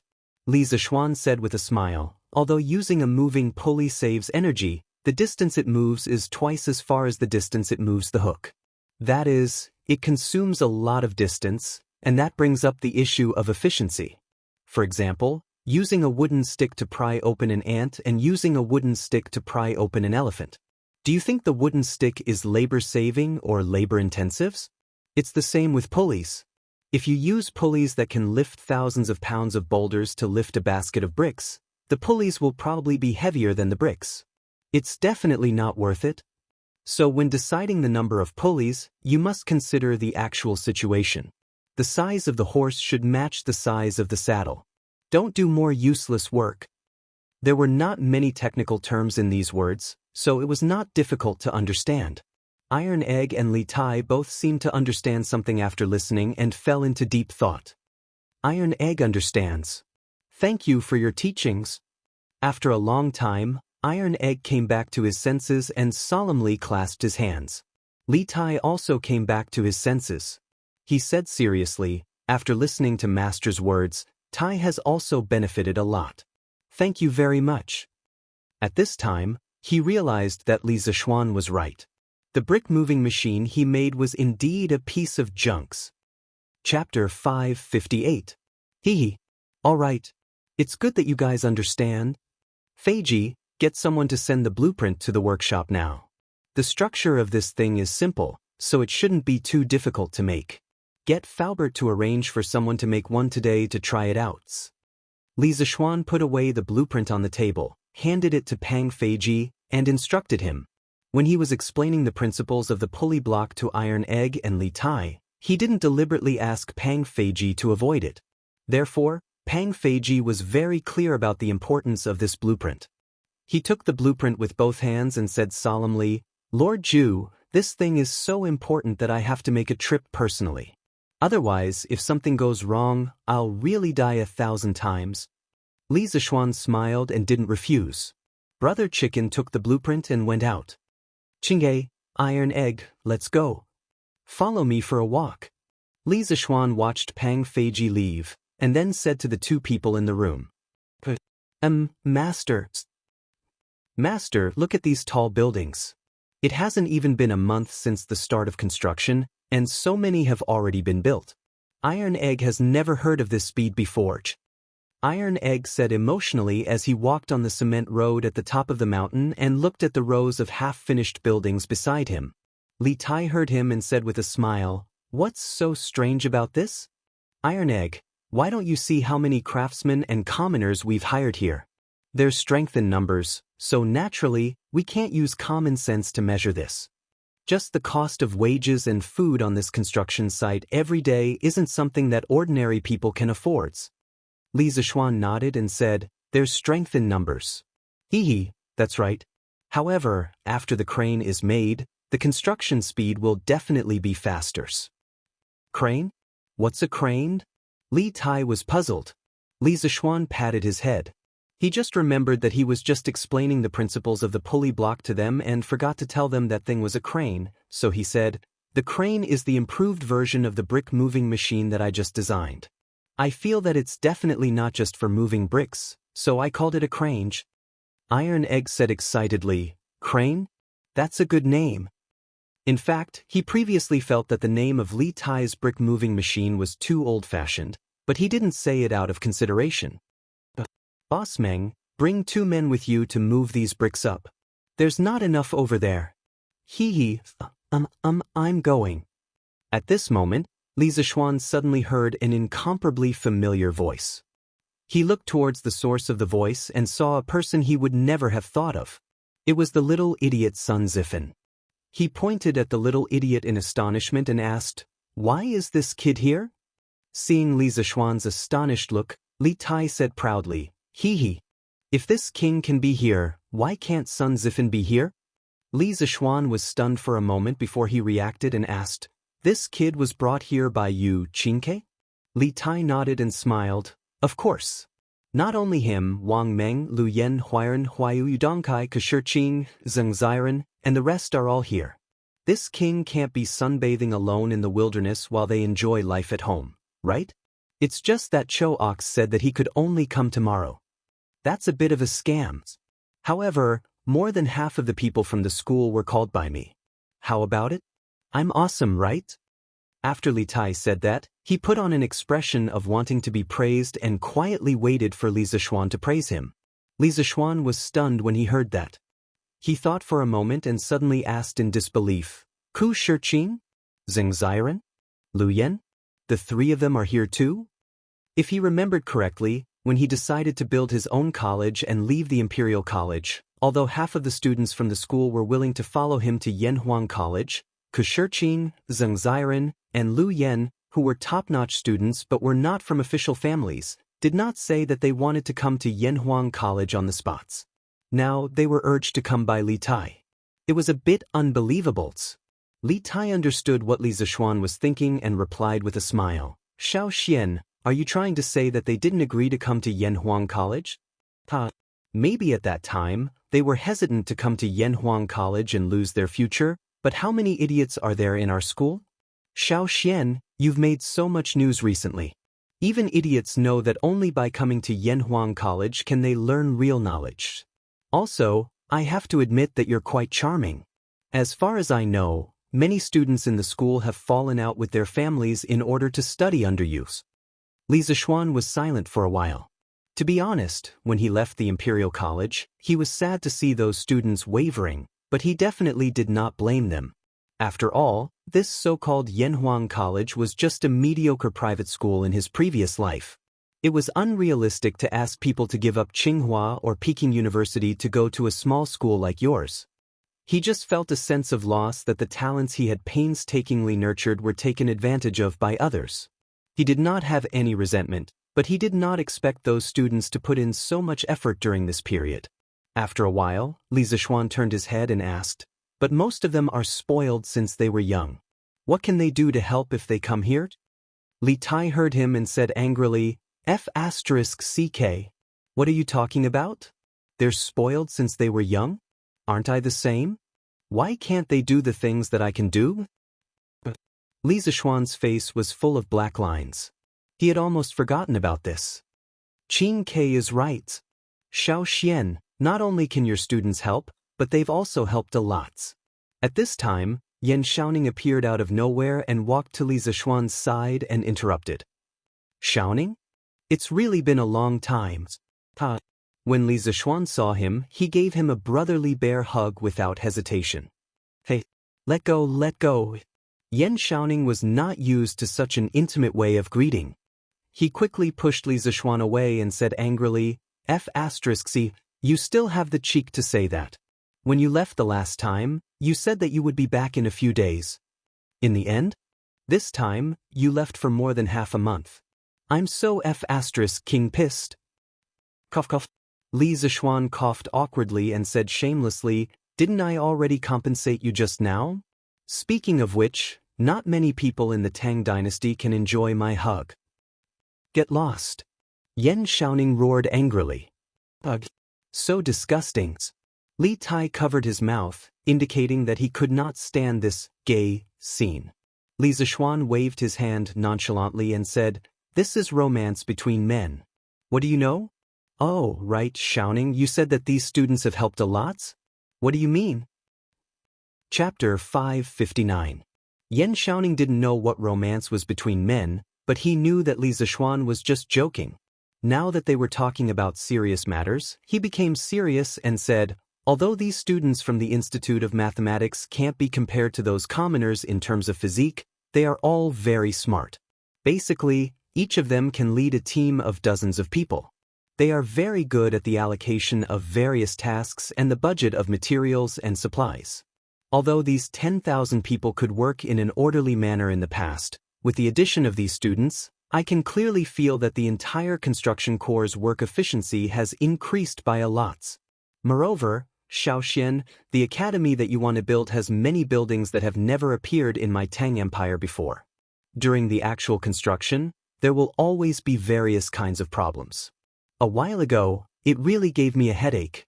Fortunately, Qing Ke called in these students from the Institute of Mathematics. You don't say, these students of yours are very different from those bookworms that only know how to read the 4 books and 5 classics. They can really apply what they have learned. Many of them may not be familiar with the work here when they first came, but after a few days, they can manage the people under them in an orderly manner. They can also give some very innovative and practical suggestions. They are really helpful to us. When Li Zishuan heard this, his mood immediately became happy. In the past, he didn't understand how teachers felt when they saw their students become successful. Now, he completely understood. That kind of happiness was not the same kind of happiness as earning $1 million. It was a kind of comfort that came from the inside out. At this time, Yan Xiaoning said again, Xiaoxian, my dad said that he wants to pick a few of your students and put them in the Ministry of Works. What do you think? Li Zishuan immediately glared and said, not goods. How much have they learned? What can they do in the Ministry of Works? Serve tea and water to those in charge? Definitely not. Besides, working in the Ministry of Works is tiring and the salary is low. Is this work for humans? The last sentence was a bit too much. Yan Xiaoning said exasperatedly, how can you say that? To think that my father and second uncle even came here to help a few times. You are a classic example of an ingrate. I'll tell my father when I get back. Li Zishuan knew something was wrong and quickly said, Hey. Xiaoning, don't. I'm praising the Ministry of Works for being noble and virtuous ministers of the country. Who are you kidding? Yan Xiaoning snorted in disbelief. The two of them laughed and joked for a while before a craftsman came over and called Yan Xiaoning away. Li Zishuan then brought Iron Egg and Li Tai to Sun Zifan. At this time, the sun was about to rise to the top of their heads. It was very obvious that Sun Zifan's face was covered in sweat. However, this guy seemed to be used to it. He didn't care about it and continued to direct people to work. He had the posture of a leader. Zifan. Li Zishuan walked behind Sun Zifan and called out softly. Sun Zifan paused, turned around and said in surprise, Hey, mister, you're here. After saying that, this little joker put down his work and ran over. It looked like he wanted to give Li Zixuan a hug. Li Zixuan didn't want to hug this sweaty little fatty. Yes, this joker was a little chubby, but definitely not as chubby as Li Tai. When the two of them stood together, one was big and the other was small. They were quite compatible. Stop, stop, stops. Stop. What are you so excited about? Sun Zifan said matter-of-factly, I haven't seen Mr. for so long, of course I'm excited. I've been here for 7 or 8 days, but I've never seen Mr.'s shadow. I thought you went missing. Li Zixuan originally wanted to ask this joker if he was used to living here, but now it seemed that there was no need to ask. A happy person could find happiness anywhere. He waved his hand and said, I went back to Chang and to deal with some things, so I didn't come over. You've all worked hard. Okay, Zifan, go do your own things. I'll go check on the other students. This afternoon, I'll treat you all to lunch. At the Han village at the foot of the mountains. After saying that, he prepared to leave. Sun Zifan said anxiously, Hey, Mr. V. Wait, I have something to tell you. Li Zixuan stamped his feet and said, What? Sun Zifan scratched his head awkwardly and said hesitantly, I heard that Mr. has made a flying tool. When I go back to Chang, and someday, can Mr. let me try it? Li Tai finally remembered this and shouted, Yes, yes, yes, yes. It's that fairy lamp. Xiaoxian, you have to let me sit on it. I've never flown before. Iron Egg also looked eager to give it a try, but he didn't say anything. Because he was Li Zixuan's disciple and brother-in-law, he didn't have to worry about not being able to sit on the fairy lamp. Li Zixuan couldn't help but look at the two little fatties in front of him, and then said with a half-smile, Zifan, with your size, aren't you afraid that you'll crush the fairy lamp and fall from the sky? The two of them suddenly felt like they were hit by 10,000 points of critical hit. Sun Zifan said hurt. Mister, aren't you making your students too disappointed? Li Tai wasn't so easily fooled. He thought about it and said angrily, F***ck, Xiaoxian, don't scare us. Your fairy lamp can definitely withstand Zifan and me. Others don't know, but I know that the 7-headed giant snake in your house was brought back by you using the fairy lamps. Sun Zifan's eyes lit up when he heard that, and he looked at Li Zixuan eagerly. Li Zixuan was helpless and could only say with a headache, Well, the fairy lamp currently has a design flaw. After ascending to the sky, you can't control the direction, and once you go up, it's hard to come back down. Are you too sure you want to give it a try? The two of them were immediately confused. Li Tai wondered, Then how did you control the direction last time? Li Zixuan smiled and said, Qingke, don't compare yourself to me. I know martial arts, and I won't be troubled by this. I'm not going to talk nonsense with you guys. I'm going to see Xiren and Kushirqing. After that, he ignored the two little fatties who were flustered in the wind and left with Iron Egg. Hey, this fairy lamp is used to bring girls. How can it be used to carry little fatties? A while ago, I was too busy and didn't have time to bring girls. Now that I have time, maybe I can consider it. Li Zixuan thought to himself as he walked. In fact, the main reason was that the fairy lamp was unstable now. If it was used to carry people and he wasn't there to look after them, it would be easy for something to happen. However, he wasn't particularly willing to bring two big guys to see the scenery in the sky, so he could only let them suffer for now. Chapter 560. Han Family Village, Han Tianhu's house. Li Zixuan, Yan Xiaoning, Li Tai, Iron Egg, Lan, Sun Zifan, Wang Meng, Kushirqing, and the other students from the School of Mathematics were all gathered in the main hall. The scene was very lively. There were close to 30 people, so one table was definitely not enough. There were 3 tables in total.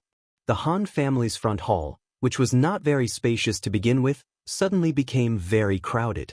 Since they were outside, they couldn't possibly treat their students to a meal in the cafeteria of Yunshan, right? At first, Li Zixuan planned to freeload at his father-in-law's house for lunch. Later, after seeing Sun Zifan, he thought about it. One person freeloading was freeloading, and more than 20 people freeloading was also freeloading, so he simply brought them all over. However, this made things difficult for Han Lijing. After Iron Egg knew about Li Zixuan's plan, He came back 2 hours earlier to help Han Lijing prepare the meal.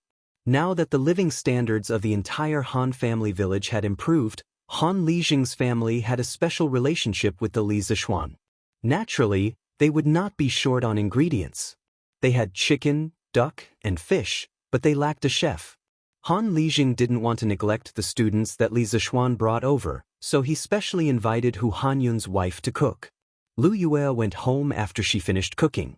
Then, there were 3 sumptuous tables full of food and wine. Lord Taishan, come and take a seat. It's been hard on you today.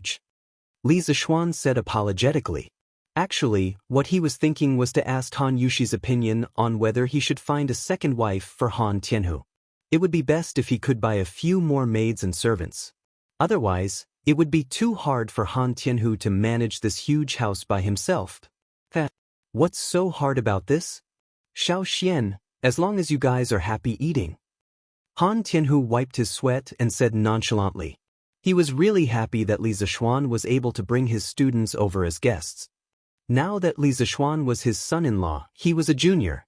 Seeing that his junior had made a name for himself and was loved by his students, he only felt gratified. Come, let's eat together. Yeah. Uncle Han, come and eat together. Li Zishuan and Yan Xiaoning quickly invited him. Han Tianhu nodded and sat beside Li Zishuan.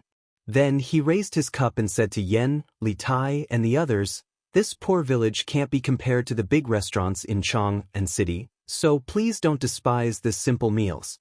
Since all of you are little Xian's friends and students, as an elder, let me toast to all of you." Yan Xiaoning quickly said, "Uncle Han, what are you saying? The dishes on this table are comparable to those of the restaurants in Chang. We should be the ones toasting you, Uncle Han." Yes. To Uncle Han. However, this Han family village isn't a poor village. It's much richer than many other villages. Uncle Han, you've managed it well. Sun Zifen was someone who knew how to talk to people and ghosts. At this moment, he could be serious in front of his elders. He raised his cup and laughed. Immediately, a bunch of voices of agreement rang out from behind. Yes. Today's dishes are very sumptuous. Thank you for your hospitality, Uncle Han.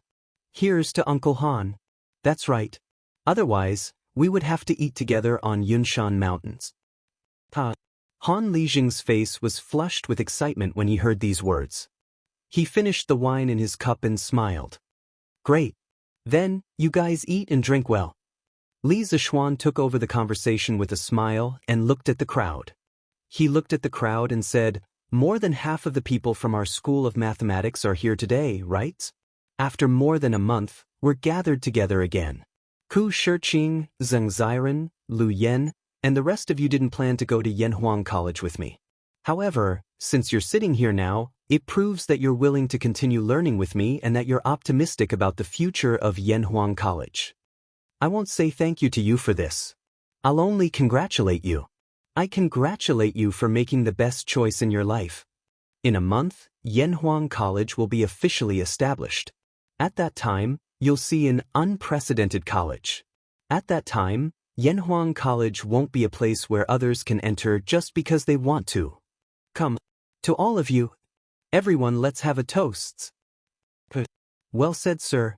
Although the college hasn't been built yet, Sun Zifen have already fallen in love with Yunshan. To Sir. Li Tai and Sun Zifen cheered loudly. However, Ku Shiqing, Zheng Ziren, Lu Yan, and the others' eyes were slightly red. They saluted Li Zishuan from afar. It could be seen that they didn't have a good month. Li Zishuan put down his wine glass and laughed. Good. Stop saluting each other, let's eat. I know you didn't eat well on Yunshan. Let's have a good lunch. Of course, your efforts won't be in vain. In the future, the thousands of Yanhuang College students will remember your contributions to Yanhuang College. Ku Shiqing solemnly cupped his hands and said, "Due to some reasons, I didn't immediately express my willingness to join Yanhuang College. I'm very ashamed. Please don't blame me." Zheng Ziren, Lu Yan, and the others also hurriedly cupped their hands and apologized. Li Zishuan smiled and waved his hand. Don't blame me, don't blame me. Sun Zifan, however, said mischievously, just because you don't blame me doesn't mean we don't blame you.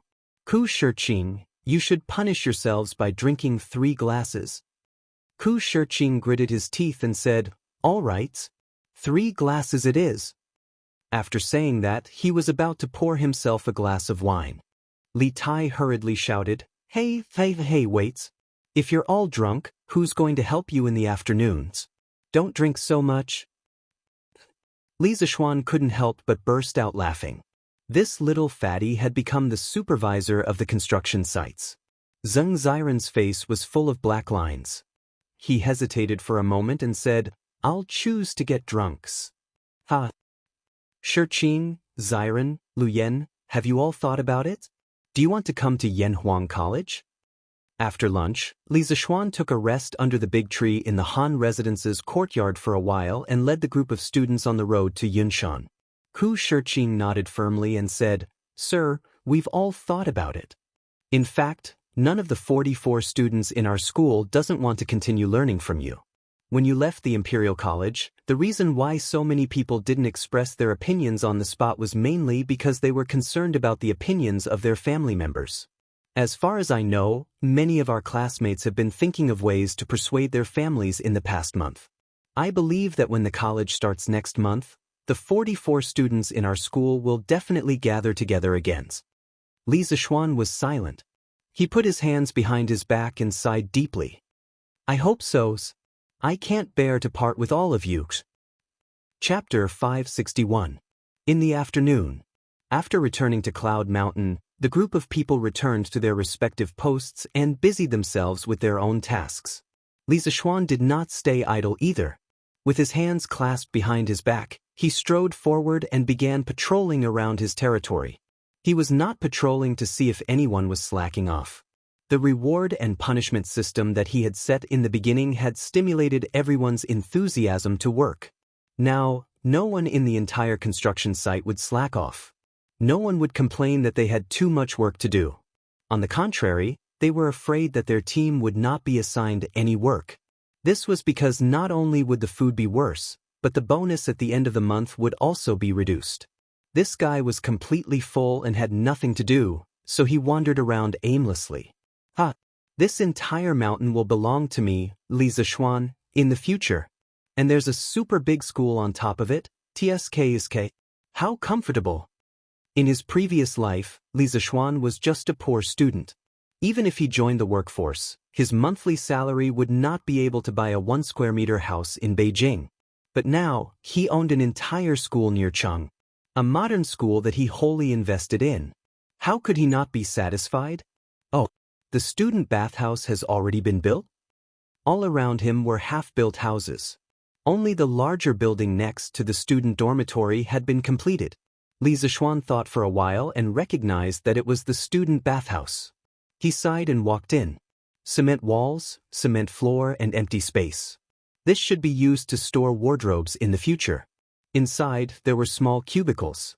In the future, when water pipes and sprinklers were installed, it would be a student bathhouse that all modern schools had. These things would not be considered rare in modern times. But to the ancient people, those students would probably not be used to it when they first came in to take a bath. Right, water. What should he do with the water on Yunshan? He could not expect people to carry water down the mountain every day, right? How troublesome would that be? Thinking of this, Li Zishuan could not help but frown deeply. The monthly water consumption of a school was terrifying. No one knew this better than him. The water problem of Yanhuang College had to be solved as soon as possible. Lord Zhu. So you're here. I've finally found you. At this moment, Pang Feiji suddenly ran in from outside and said while panting. Li Zishuan collected his thoughts and asked, Feiji, you're back? Is that thing already done by the workshop? The beggar's version of the crane he designed was not complicated. It only had a base, supporting rods, pulley blocks, and some structures to adjust the angle and direction. It was not difficult to make. Pang Feiji said excitedly, Yes, Lord Zhu. I've already brought it here on an ox cart. It's right in front of Guanghua Building now. Li Zishuan nodded and said, Okay, let's go and have a look. Guanghua Building was the main teaching building of Yanhuang College. When it was designed, it was arranged to be at the front of all the buildings in the college.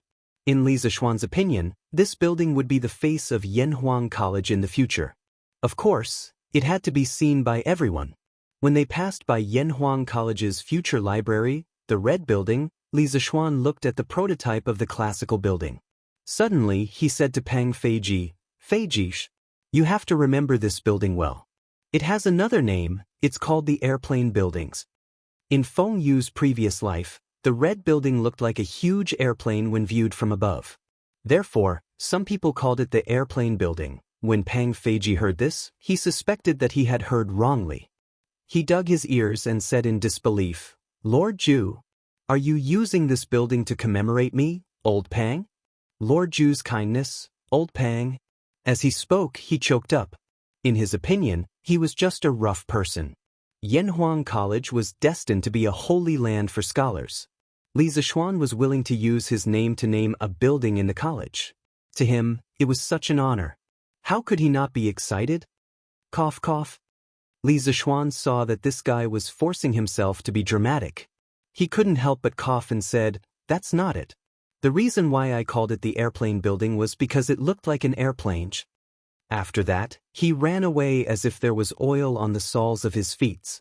Brother Chicken, on the other hand, was stunned on the spot. He looked at the unfinished red house and muttered, "Like me? How does this building look like me?" "Hey, sir, you're finally here." As soon as Li Zishuan arrived in front of Guanghua Building, he saw a group of people surrounding a tall frame with 4 wheels. They were basically the students of the School of Mathematics. When Sun Zifan saw Li Zishuan, he came over to greet him. Li Zishuan didn't ask how these students knew about it. He walked to the side of the crane and looked at it. Then he smiled at Li Tai and said, "Qingke, it's rare for you to have the opportunity to be a strongman. Do you want to try this crane yourself?" Although Li Tai was not happy with the first half of the sentence, he still rubbed his hands excitedly and nodded. After that, he ordered the people to hang a big basket of bricks on the hooks below the pulley block. He then began to turn the wheel and tried to pull the basket up. Damn! It's actually so easy? Li Tai originally used all of his strength and prepared to use all of his strength to turn the spinning wheel. In the end, because he used too much strength, he almost tripped and fell. And the bamboo basket filled with bricks, without any accident, rose up. "Well, Qingke, when did you become so strong?" "Yes. This basket of stones is about 200 pounds. Tisk. Not only is Qingke meaty, but she's also very strong." With such a sarcastic tone, he must be Sun Zifan, young hero's son. The surrounding students couldn't help but widen their eyes and gasp in amazement. If they hadn't seen the people put the bricks in the basket one by one with their own eyes, they would have suspected that Li Tai was cheating. Just like that, in a short while, the big basket of bricks was lifted up about 3 feet. The people waiting on top of the basket suppressed their surprise and carefully unloaded the bricks from the basket. Li Tai touched his nose and was speechless. He felt that the brick-moving machine he made earlier was really weak. Li Zishuan nodded with satisfaction and smiled at the students. "Did you all see that? This is the power of engineering. It can make a powerless person full of strength.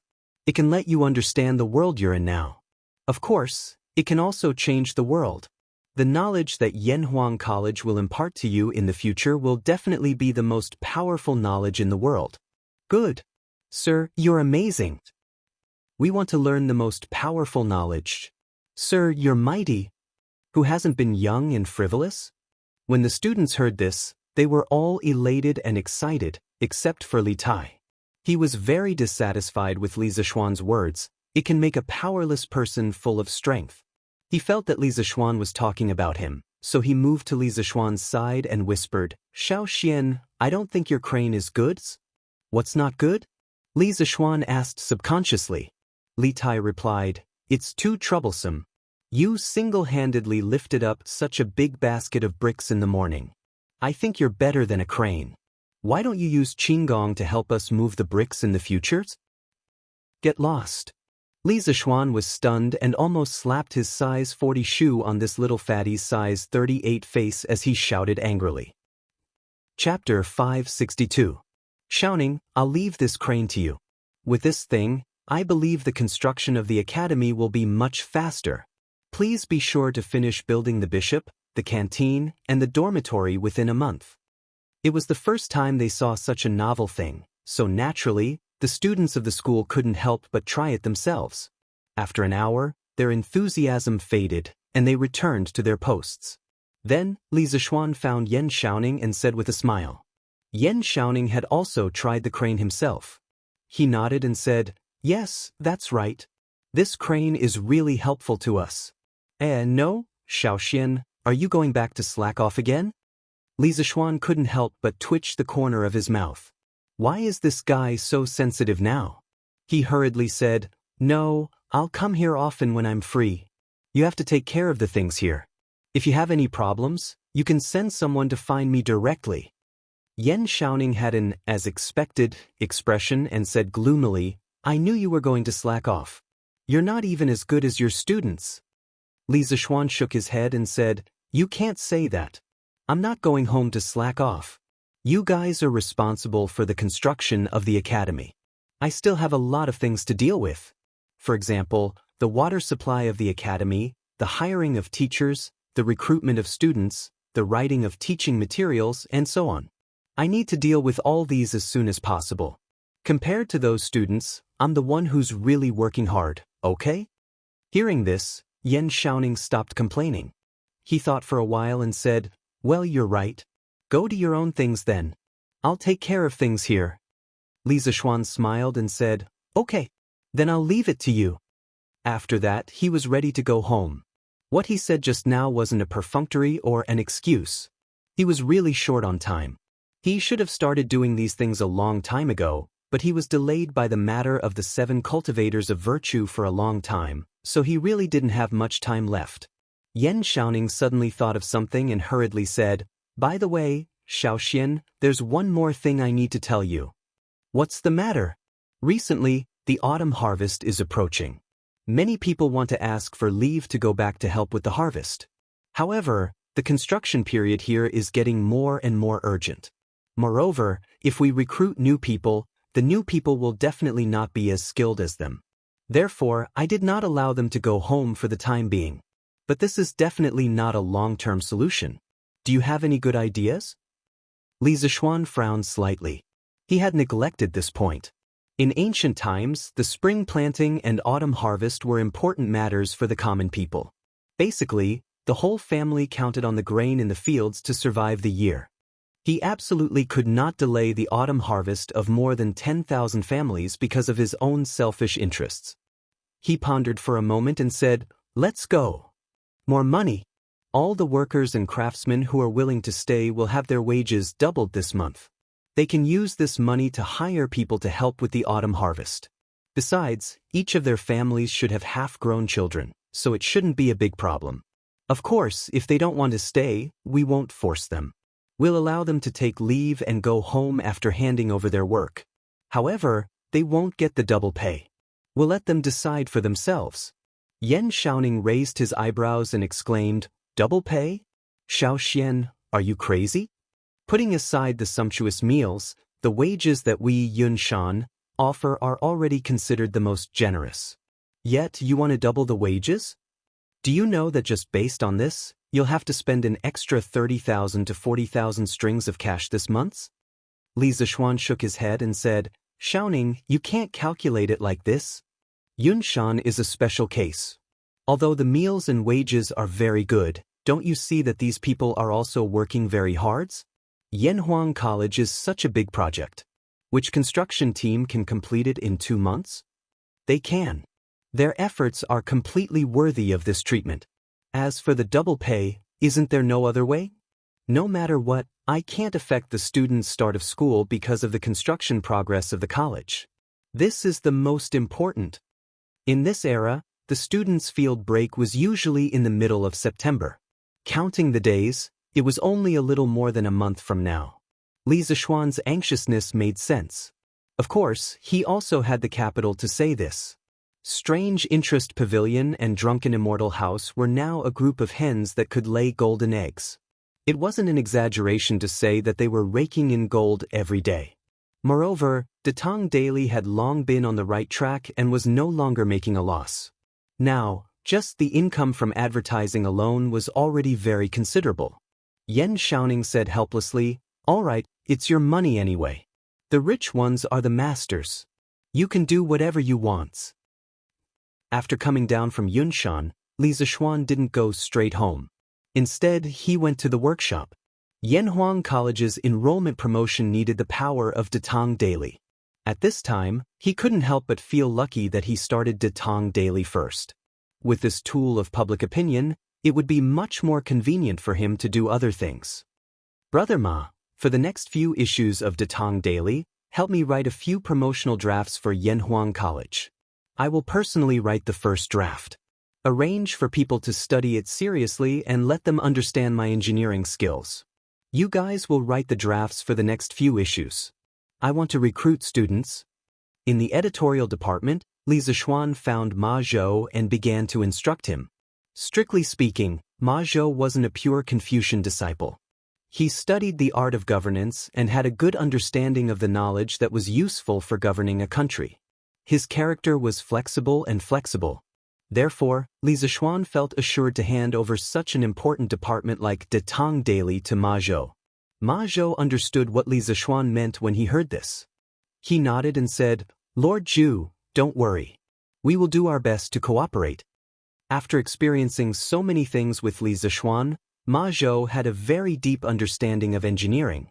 He didn't have any bad feelings towards engineering because the current success of Datang Daily couldn't be separated from Li Zishuan's support of engineering. Moreover, he felt that engineering could make the people of Tang better. It could also make more people able to afford to study. The prosperity of the people's education could be brought about by engineering. Therefore, Ma Zhou still hoped that Li Zishuan's engineering could be carried forward. "Okay, I will ask someone to send the draft up later. You have to save a good position for me in tomorrow's newspaper." Li Zishuan nodded and said his goodbyes before leaving. His time was really tight right now. Chapter 563. The next morning, it was cloudy and breezy. A few pairs of young scholars walked on the streets of Chang, in city in groups of 2s and 3s. They looked like they were about to leave the city for sightseeing. It didn't mean that they were definitely students of the Imperial College. There were many other official schools in Chang and city other than the Imperial College, such as Chongwen Hall, Hongwen Hall, Directorate of Astronomy, for Astronomy, Imperial Medical Department, for Medicine, Tai Pu Temple, for Veterinary Medicine, and so on. This was the capital of Chang and city. If it were a local place, there would be local official schools as well. For example, each prefecture had its own prefectural school, each county had its own county school, and each county had its own school. The official education system of the Sui and Tang dynasties was very complete. Of course, the ability of the rulers to tolerate culture was also incomparable to that of the Ming and Qing dynasties, especially during the Jingguan period. This was also one of the reasons why Li Zishuan dared to propose engineering studies. Ming de look. Yanhuang College is recruiting students? Yanhuang College? What kind of college is that? Why haven't I heard of it before? Two scholars were holding the newspapers they had just bought and were discussing as they walked. "Mingda, have you not left Chang and city recently? There has been such a big commotion on Yunshan Mountain in the eastern suburbs recently, and you don't know about it?" The tall scholar asked doubtfully. The shorter scholar said awkwardly, "The weather has been too hot recently, and I haven't gone out." "Brother Zheng, tell me about the commotion on Yunshan Mountain. What does this have to do with Yanhuang College?" "Hey, you haven't heard of Yanhuang College, but you must have heard of Li Xiannan from Yongla Lane? This Yanhuang College is run by him, and the college is located in Yunshan Mountain. In the past month, hundreds of skilled craftsmen and tens of thousands of workers have gathered in Yunshan Mountain to build Yanhuang College. I heard that Li Xiannan spent 200,000 to 300,000 strings of cash on the college alone." The tall scholar was obviously an insider, and he was also a chatterbox. Once he started explaining, he went on endlessly. "Of course I've heard of Li Xiannan, But what future can he have in this college? Will anyone be willing to go? Ha! Mingda, what you said is wrong. Yanhuang College is not an ordinary college. The dean of this college is the current emperor. Li Xiannan used to be a minister of the Imperial College. He is very likely to become the chancellor of the Imperial College. His knowledge and ability are beyond words. You don't know how many scholars in the world want to be his disciples. The slightly shorter scholar was obviously taken aback. He said in disbelief, "What? His Majesty is the dean of Yanhuang College? How is that possible?" The tall scholar sneered and said, "Why is it impossible? Many people already knew about this, and it wasn't a secret. But putting all these aside, Li Xiannan's so-called engineering is quite desirable. Brother Zheng, could it be that you also want to go to Yanhuang College? Ah, let's not talk about this for now. Let's hurry to the city gate. Otherwise, Brother Shangguan and the others will be waiting anxiously." After the tall scholar finished speaking, he waved his folding fan and took the lead to walk forward. The slightly shorter scholar frowned and then said to the boy next to him, "Go and buy me a newspaper, then follow me." "Yes, young master. Brother Hua. Brother Hua. Good news. Good news." South of Chang, in city, Jinyu Academy. Chen Tianhua ran in excitedly with a paper bag of meat buns in one hand and a newspaper in the other. 4 government-run schools like the Directorate of Imperial College and the Hongwen School, the students had 2 months of field leave. However, these small academies did not exist. This was because these places were mainly places for like-minded people to discuss the Tao. Hua Hongyi, who was sitting in the courtyard reading, looked at Chen Tianhua's excited expression and couldn't help but wonder, "Tianhua, what news made you so excited? Did someone give you a tip again?" Liao Feichen laughed and said, "Ha! In that case, Tianhua, you have to treat me again?" Ever since Chen Tianhua's novel was serialized in Datong Daily, although the results were far from A Legend of a Mortal's Journey to Immortality, he would always receive tips from some rich people every now and then. In addition to the fixed monthly royalties from the editorial department of Datong Daily, Chen Tianhua had gradually moved from the low-income class to the middle-income class.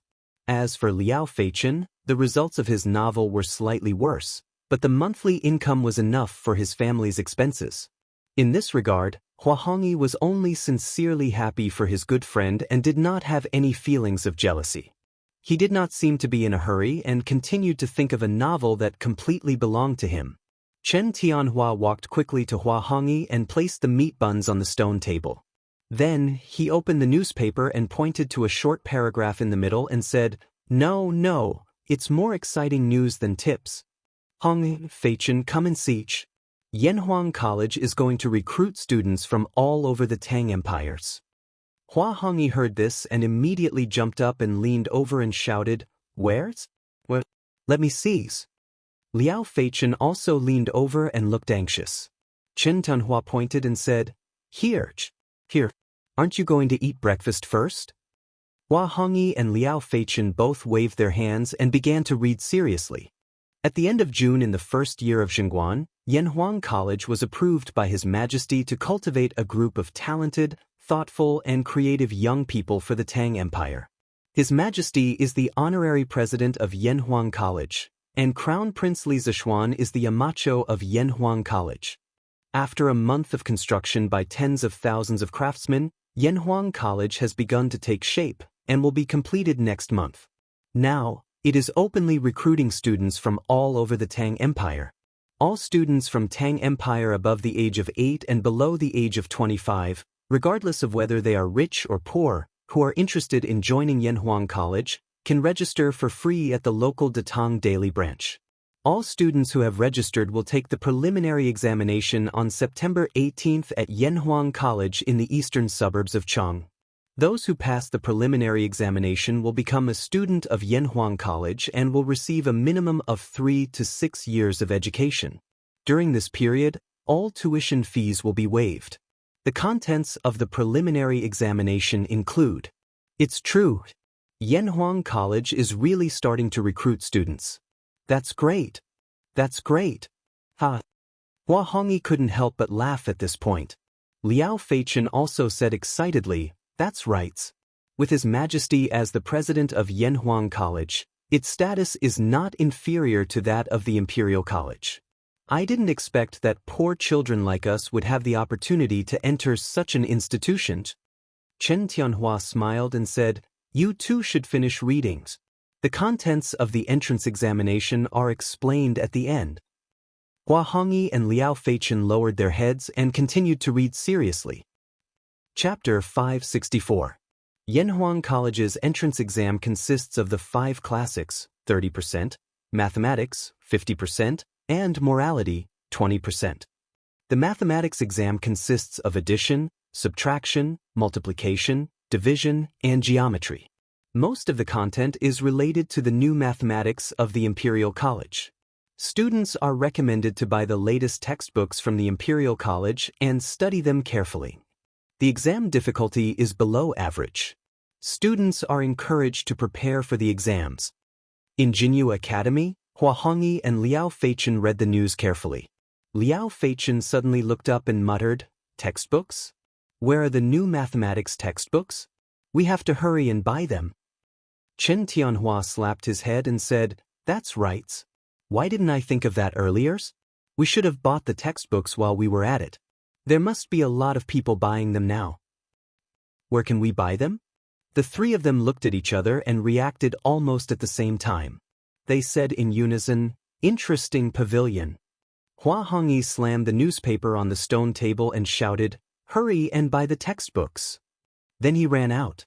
Liao Feichen reacted and quickly followed him. Hey, aren't you guys going to eat the buns?" In fact, there was more than one article about Yanhuang College in the newspaper today. There were a total of 3 articles, but these people were focused on the enrollment and ignored the other 2. "What is engineering? Hee, this old man wants to see how you are going to brags." Wei Mansion. Wei Zheng had his breakfast and habitually asked the servants to buy him a datang daily. Then he sat under the old tree in the courtyard and began to read it. Today was the official's day off, so there was no need to attend morning court. Wei Zheng rarely had a day of leisure. He couldn't help but mutter to himself when he saw a piece of news in the newspaper. Engineering is the study of engineering. Its main purpose is to serve the needs of the people and improve their lives. Its ultimate goal is to achieve prosperity for all. The houses of the common people, the pavilions of the palace, the riverbanks, the water conservancy, the city walls, the imperial mausoleum, and the agricultural production could all be supported by the school. Engineering can allow people to realize what kind of world we are in now. Engineering can allow people to make more advanced farming tools, allowing our Tang Empire to have more farmland and not have to worry about food. Engineering can allow people to make faster and steadier vehicles. One day, we will be able to travel between Chang and Luoyang in a day, and we won't need to travel back and forth for several months. Engineering can allow people to create more powerful weapons, allowing our Tang Empire to stand at the top of the world, allowing the barbarians to submit to us and congratulate us. Engineering can even create flying tools, allowing mortals to soar above the 9 heavens and overlook the magnificent mountains and rivers of our Tang empires. There is no high or low in learning. Engineering is only for the benefit of the people of the world. Students of engineering can also have a bright futures. If you don't have great ambitions, you can use engineering to become an accountant in a shop or take part in the mathematics examination. You can become a deputy county magistrate or manager of the Ministry of Civil Affairs or Ministry of Works. You can feed and clothe your entire family. If you have great ambitions and are willing to devote yourself to the study of engineering, you can become a master of the generation. You can do things that others don't dare to do. You can create divine weapons that others can't create. You can enjoy great wealth, be worshipped by thousands, and leave your name in history for all eternity. Engineering, as a new study, is actually not new. It combines the academic essence of the Preqin dynasty with the purpose of benefiting the people and the world. Young students who want to learn engineering, please immediately register for the entrance examination of Yanhuang College. Gentlemen, on the 18th of September, we will meet at Yanhuang College. Be there or be squares. After reading this news, The joking expression on Wei Zheng's face had long disappeared. He stared at the newspaper in a daze and muttered to himself, "Engineering is only for the benefit of the people of the world." Previously, that kid from the Li family said that Confucianism cultivates the mind, while engineering benefits the world. So that's it.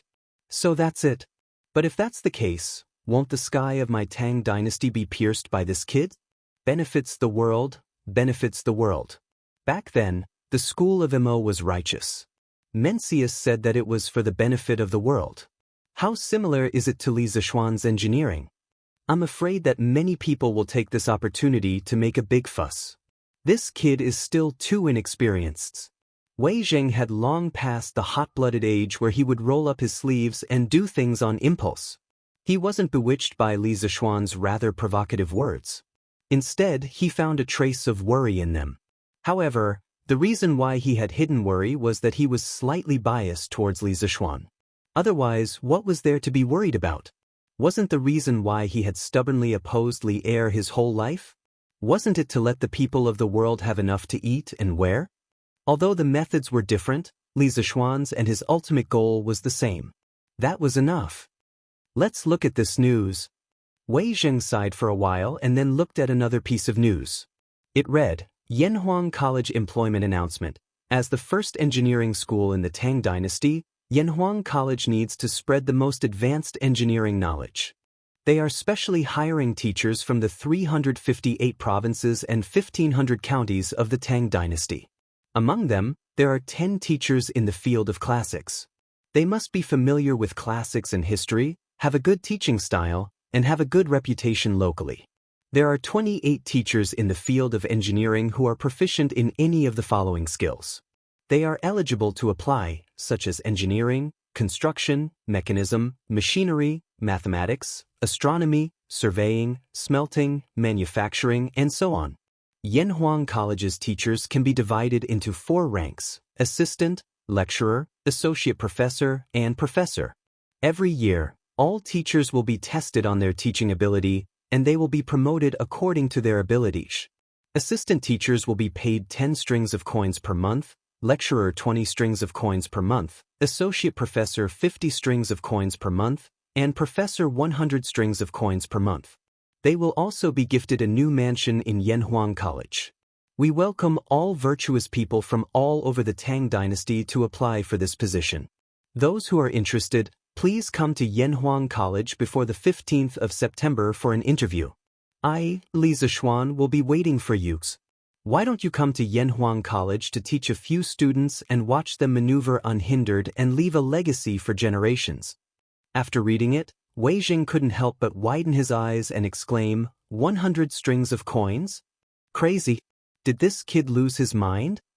Even a doctor in the top imperial college of the Great Tang would only earn less than 20 strings of coins a month. Li Zishuan's salary of 100 strings of coins a month and a luxurious mansion. How could these civil servants of the Great Tang live? To be honest, even Wei Zheng was a little tempted. However, after thinking about it, he shook his head. Although Yanhuang College's salary was good, it wasn't his cup of tea. To put it bluntly, other than criticizing people, what else could he do? He didn't know anything about engineering, but he knew about classics.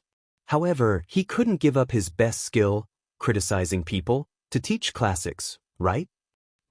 Chapter 565. Lu Yun, get the steward to send this issue of the newspaper to every county in Tang Dynasty as fast as possible. It has to be twice as fast as the previous one. Use fast horses. Azure Dragon Lane, the temporary residence of the Wang family in the capital. Wang Renbiao had obviously just finished reading today's newspaper. He called his follower Lu Yun over and instructed seriously. Lu Yun didn't understand and said in shock, "Double the speed? Young master, wouldn't we have to pay a higher price this way? We'll lose money." In the past, when the Datang Daily came out, the people in and around Chang and city could see the news immediately due to their superior geographical location. However, the people in the counties far away from Chang and had a hard time. Depending on the distance, the time they received the latest issue of the newspaper would be delayed by 3 days to a month. This was because the Wang family's caravan was in charge of transporting the Datang daily to other places. Now that Wang Renbiao had made this request, they definitely couldn't use the caravan's route. They had to use fast horses to travel 800 miles. The cost of that wasn't just high. Bastard. Just do whatever young master asks you to do. Lu Yun, have you forgotten the lesson from last time? Wang Renbiao was about to answer when Lin Yuyao's bone-chilling voice came from behind Lu Yun. Lu Yun was so scared that he shivered. He quickly slapped his mouth and begged for mercy. Young master, please forgive me, Miss Yuyao.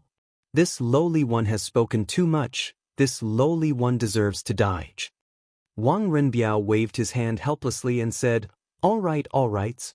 Get someone to buy a batch of mathematics teaching materials from shopkeeper's son and get the steward to send them to every place in Tang Dynasty. Lu Yun cupped his hands and said, yes, young masters.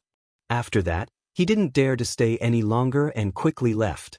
Leng Yuyao looked at Lu Yun's back and snorted, ignorant. Then, she walked to Wang Renbiao's side and asked worriedly, young master, why do you have to speed up the delivery of this issue of the newspaper to every county? This girl had just said that Lu Yun was immature and liked to ask questions that shouldn't be asked, and now she was asking questions herself. Seriously, the corner of Wang Renbiao's mouth twitched. He looked at Lin Yuyao with a strange expression for a while before saying, Little Xian's Yanhuang College is going to start recruiting students and teachers. The relevant announcement will be published in this issue of Datang Daily. Yanhuang College will officially start school next month. Time is tight, so I have to help him. Leng Yuyao suddenly understood. She thought for a while and said, I've seen the Yanhuang College in Yunshan from afar. The architectural style there is completely different, and they actually used a building material that I've never seen before. The surface is extremely hard and smooth like stone. It's really strange. Moreover, the scale of that academy was comparable to that of the Imperial College. Thanks to Li Zixuan, the Li family has accumulated so much wealth in just half a year. How admirable! Wang Renbiao laughed and said, Little Xian's ability was unquestionable. Otherwise, my father and I wouldn't have thought so highly of him. But Yuyao, you only saw the surface and didn't see the deeper layer of things. Leng Yuyao asked curiously, what is it? Wang Renbiao pointed at the article, What is Engineering, on the newspaper and said with a deep look in his eyes, Little Xian's ambition is all in here. Engineering, he wants to use his own strength to fight against the 800 years of dominance of Confucianisms. Whether he succeeds or not, he will become the founder of a new school of thought. His name will be known throughout the world, and his name will be immortalized for eternity. If he succeeds, the countless disciples under his school of engineering will become an invisible force. By then, his Li family will be an unshakable existence in Tang Dynasty except for the royal family. Leng Yuyao's mouth was wide open in shock. No matter what, she would never have thought that Li Zixuan not only left his peers 800 miles behind in the path of martial arts, but also established his own school and stood proudly in the path of literature. Such a character already made her unable to have any jealousy, and all that was left was admiration and worships. Wang Renbiao didn't stop after he finished speaking. Instead, he sighed and continued, Now, except for the royal family, the other 6 aristocratic families are all divided at heart. And because of my father, the other aristocratic families are showing signs of isolating the Wang family. Did they really think that I didn't know about the gathering of the 5 aristocratic families a few days ago? Naive. Our Wang family just doesn't want to be associated with them. The royal family is too powerful now, and the aristocratic families can only struggle at death's door. If they still can't see the reality, then they won't even have the right to struggle at death's doors. And now, our Wang family has a good relationship with Li Zixuan, a promising new star of the empire. Even if the royal family declines one day, the other aristocratic families can't compare to our Wang family's status. So, this time, we have to do Li Zixuan a favor. Helping him is also helping ourselves.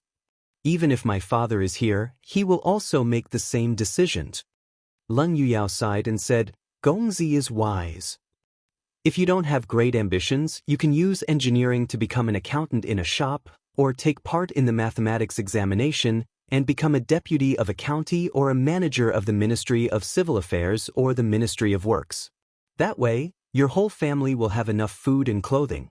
If you have great ambitions and are willing to devote yourself to engineering, you can become a master of the generation. You can do things that others don't dare to do. You can create treasures that others can't create. You can enjoy great wealth, be worshipped by thousands, and leave your name in history for eternity. Chongren Lane, in a house with 3 courtyards. A young boy with acne was holding a newspaper and reading today's Datang Daily's news. He was in a daze. After a while, he suddenly jumped up and ran to the backyard, shouting excitedly as he ran, "Dads! I don't want to stay in the Imperial College. I want to follow Mr. Li to Yanhuang College to study engineering." This young boy was a student from the mathematics school. His name was Jiang Qingyu. It could be seen that he was also a poor child who was forced by his parents to stay in the Imperial College. Because not long after, angry scoldings sounded from the backyard. "Bastard! What's so good about Yanhuang College? What kind of future can you have there? If you dare to be disobedient again, I will break your legs and make sure you can't go anywhere." Who said that going to Yanhuang College is useless? After you study there, not only can you become a deputy of a county or a manager of the Ministry of Works or the Ministry of Civil Affairs, but you can also become a master of the generation like Mr. Li. Bullshit. Men from Li County are capable, but that doesn't mean that Yanhuang College has a future. You better stay in the Imperial College obediently. No. Dad, look for yourself. Look at what engineering is. Look at what Yanhuang College is. Even if you break my legs, I will go to Yanhuang College. Otherwise, I will regret it for the rest of my life. Chapter 566. Hua Hongyi, Jiang Qingyu, and the others' reactions to today's Datang Daily were just a microcosm of Yanhuang College's or Li Zishuan's supporters. Of course, not everyone in Chang and City was a brainless fan of Li Zishuan. There were also many people who did not like Li Zishuan. This Li Zishuan is really arrogant. Confucianism is in power, and he dares to promote engineering? He really doesn't know what's good for him. In Xingyafang, Cui Shanyu could not help but sneer as he read the news in the newspaper at home. He held the newspaper and paced back and forth in the house, looking like he was thinking of an idea. After a while, he seemed to have decided on something and said to himself, "Since you're looking for death and still boasting so much, then don't blame me for being ruthless." However, in less than 2 breaths of time after he said this, his expression began to become hesitant again. No. The Cui family just sent a message a few days ago to give up all actions against Li Zishuan. If I force myself at this time, won't I offend both sides? Cui Shanyu shook his head and finally sighed. Sigh. Forget it. It's just that I missed such a good opportunity. Cui Shanyu was scared at the last minute because of the Cui family, but the other disciples of Confucianism would not be scared. The 3 pieces of news in today's newspaper made many Confucian defenders explode. Arrogant. Arrogant to the extreme. Does Li Zishuan think that he can be a deputy county magistrate, the head of the Ministry of Works, or the Ministry of Civil Affairs with just his engineering skills? Does he think that the mathematics exam is so easy for the disciples of engineering? In a restaurant somewhere, a young man in a Confucian robe slammed the table angrily and shouted. Another diner next to him could not help but say, "Ahem! This brother. Let's not talk about other things for now." Just based on Li Zishuan's attainments in mathematics, what the newspaper said is not exaggerated at all. His disciple will definitely get first place in the next year's mathematics exam. The young man in a scholarly robe who scolded earlier also knew that what the person next to him said was reasonable. He couldn't help blushing and said awkwardly, Then even if he's powerful, he actually said that engineering can create faster and more stable vehicles. When the time comes, he can travel between Chang and Luoyang in a day. He also said that engineering can create flying tools that allow mortals to soar above the 9 heavens. Tell me, how is this possible?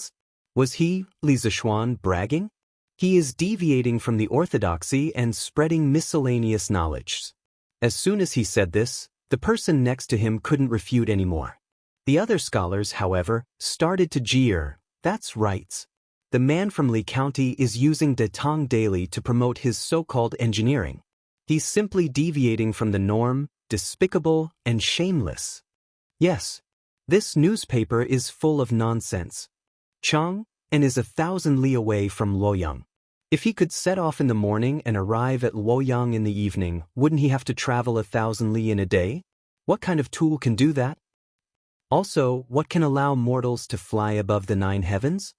This is simply nonsense. Li Zishuan is really unscrupulous in order to promote his engineering. Yes. This is simply an insult to the disciples of the saints. Let's go to Yongla Lane together to criticize him. Let's make him repent. Yes, let's go together. After a while, a group of scholars in the restaurant's main hall were incited together, wanting to gather at the entrance of the Li family's house to cause trouble. A bunch of ungrateful, heartless, and unscrupulous things. How could you forget about Li County's opening of the Strange Culture flat book price? Didn't you enjoy the favors? Now you're biting the hand that feeds you. Our restaurant doesn't welcome you. Get lost. At this time, a plump middle-aged man walked out and said coldly with a look of disdain. The shopkeeper is right. You bunch of people have really thrown your books to the dogs. Ungrateful, get lost. Get lost. Get lost. Li Zishuan's reputation among the people was already very good. Among so many people, there were naturally some hardcore fans of Li Zishuan. After hearing the comments of this group of scholars, the restaurant's shopkeeper and some of the diners in the main hall immediately began to denounce them. What a disgrace to the educated. You can't differentiate between right and wrong, you can't tell good from bad. The young man in a scholarly robe who had started the conversation said loudly with a red face. Get lost. This restaurant doesn't welcome you. Get lost. Get lost. Yunhans, this bunch of people is too much. They are simply too stupid. They can't tell good from bad. This bunch of unruly people can only be fooled by Li Zishuan. They can't tell right from wrong. After being chased out of the restaurant, the group of scholars surrounded the young man in a scholarly robe and complained. It turned out that this young man was called Cui Yunhan. He was also from the Zhengzhou Cui clan of Qinghe. However, he was from the second branch. His grandfather was Cui Zhenchuo's younger brother. Cui Zhenchuo, as the current head of the Cui clan of Qinghe, had placed the hope of the third generation on Cui Xuanji. This made Cui Yunhan very unhappy. A few days ago, Cui Xuanji was sent back to his hometown in Zhengzhou for some unknown reason. This made Cui Yunhan extremely happy and felt that his opportunity had come. Cui Zhenchuo's unfriendly attitude towards Li Zishuan was more or less known to Cui Yunhan. Therefore, after seeing the newspaper today, he couldn't help but want to do something to attract Cui Zhenchuo's attention. Let's not lower ourselves to the level of these unruly people. Let's go and block Li Zishuan's house. Originally, he wanted to instigate some people to do something with him. However, he didn't expect to get off on the wrong foot and even be chased out of the restaurant. Cui Yunhan, who had always been spoiled since childhood, had never been humiliated like this before. Of course, he was angry. However, after thinking about it, he felt that business was more important. Therefore, he clenched his teeth and said to his companions, "But with just the few of us, isn't it too little?" A scholar at the side hesitated. In the end, scholars like them, sometimes they would talk fiercely. However, when it came to doing it, they would probably be terrified. After all, Li Zishuan was a man who founded the country. Furthermore, he was also a popular figure in the imperial court. He was the crown prince Zhan Shi of the third rank. It was no wonder that this person would be terrified. Seeing that the others nodded in agreement, Cui Yunhan muttered, "Then let's go and gather our classmates." Li Zishuan wantonly spread miscellaneous studies and deceived the people. How can we, the disciples of the saints, sit back and do nothing? We must let the people see his true colors. That's right. I will go and find Dong Kong and the rests. All right. Then I will go and find Chao Lei and the rests. I will go and find Zhuojin and the rests. Cui Yunhan nodded and said, "All right. Then you guys hurry up. After an hour, we will gather here and go to the Li family together." All right. Chapter 567. Mr. Wenji, Li Gang, courtesy name Wenji, long time no see. I trust you have been well since we last met. In Crooked River Square, Li Zishuan knocked on the door and entered a quiet and elegant courtyard. When he saw Li Gang watering the orchids with a water ladle, he greeted him with a smile. This was a relatively simple old house. The decorations were not luxurious at all. There were no artificial mountains, ponds, or pavilions. There was only a small bamboo forest in the courtyard, plus a flower garden. It was quiet and elegant to the extreme. Hee, this old man's bones are goods. But how come you, a busy person, have the time to look for an old man like me? Li Gang unhurriedly put the water ladle into the wooden bucket next to him, turned around and said with a smile. Li Zishuan did not directly answer Li Gang's question. Instead, he glanced at the Datang Daily that was quietly lying on the stool and asked Li Gang, "Mr. also reads Datang Daily?" "I do. This old man is idle at home. Other than watering the flowers, I can only read the newspaper. This newspaper of yours is really a good choice to pass the time." Li Gang suddenly came to a realization. He pointed at Li Zishuan and said with a deep smile, "Ha! This old man knows why you are here today. You want this old man to pay the wine debts. Ha! Let's talk inside." Inside the house, Li Gang asked his grandson Li Gang to pour a cup of tea for Li Zishuan. Then, the two of them sat opposite each other. Li Gang smiled and said, "This old man's house is not as rich as yours. I don't have good wine, but I still have good tea. Don't dislike it." Li Zishuan cupped his hands and said, "I wouldn't dare. Mister, you don't care about fame and fortune. Although you live in a humble house, many of us can't compare to your moral characters. How would I dare to dislike it?" Even Li Gang, a calm old pedant, couldn't help but laugh at his flattery. He laughed and scolded, "Glib tongues. I'm afraid I won't be able to bear your flatteries. This tea was personally picked by this old man in March at the tea garden in the east of the city. It tastes very good. You should try it too."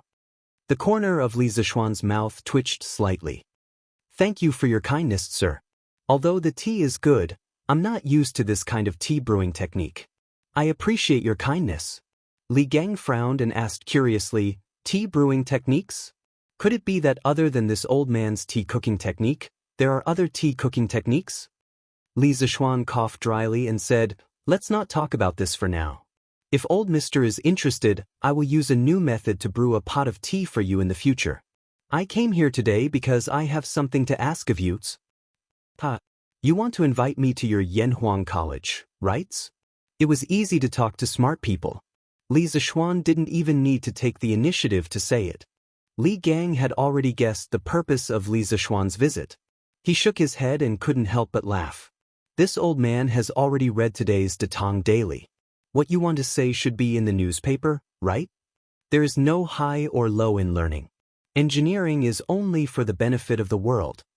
Xiao Xian, although this old man agrees with this sentence, I'm afraid you will be criticized a lot if you write it like this.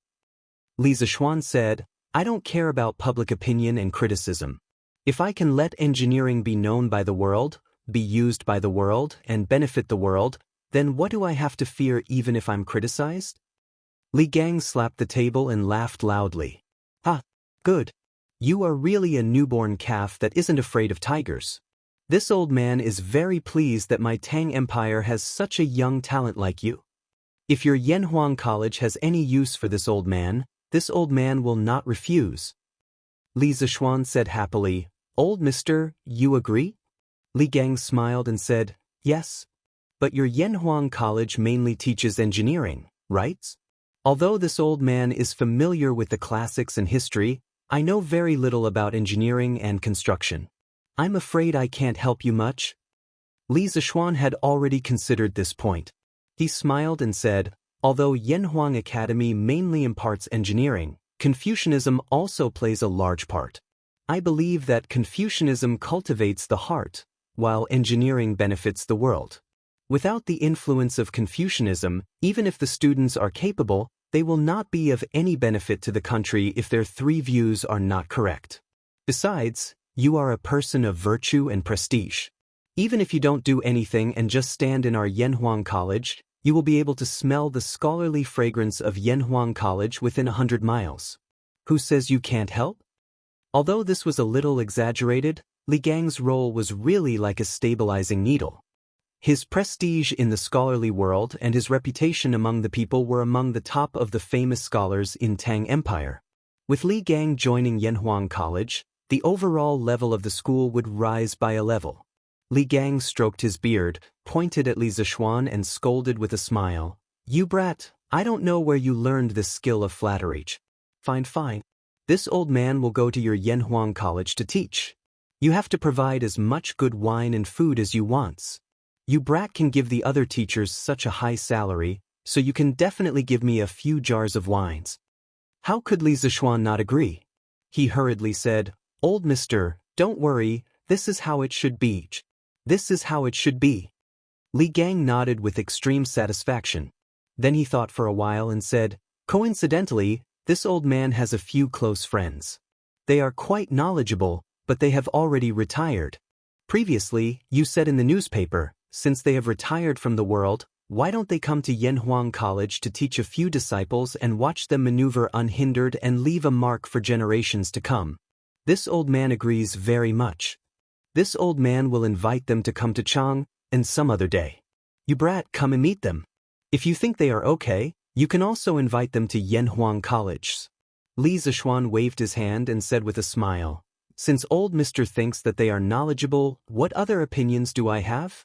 If you think it's okay, as long as they are willing to come to Yanhuang College, this brat would be more than happy.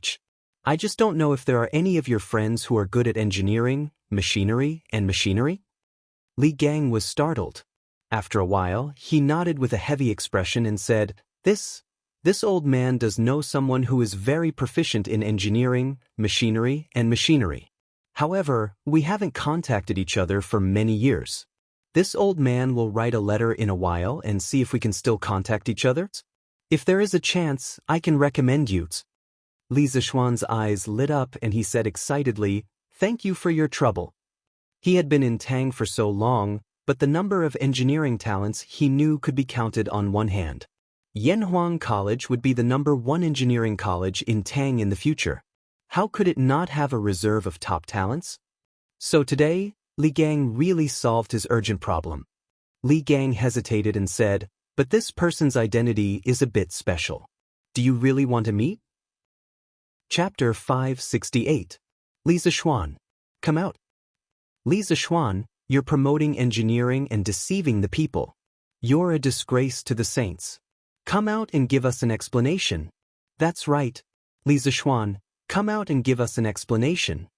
Yongle Lane, Li Residence Gate.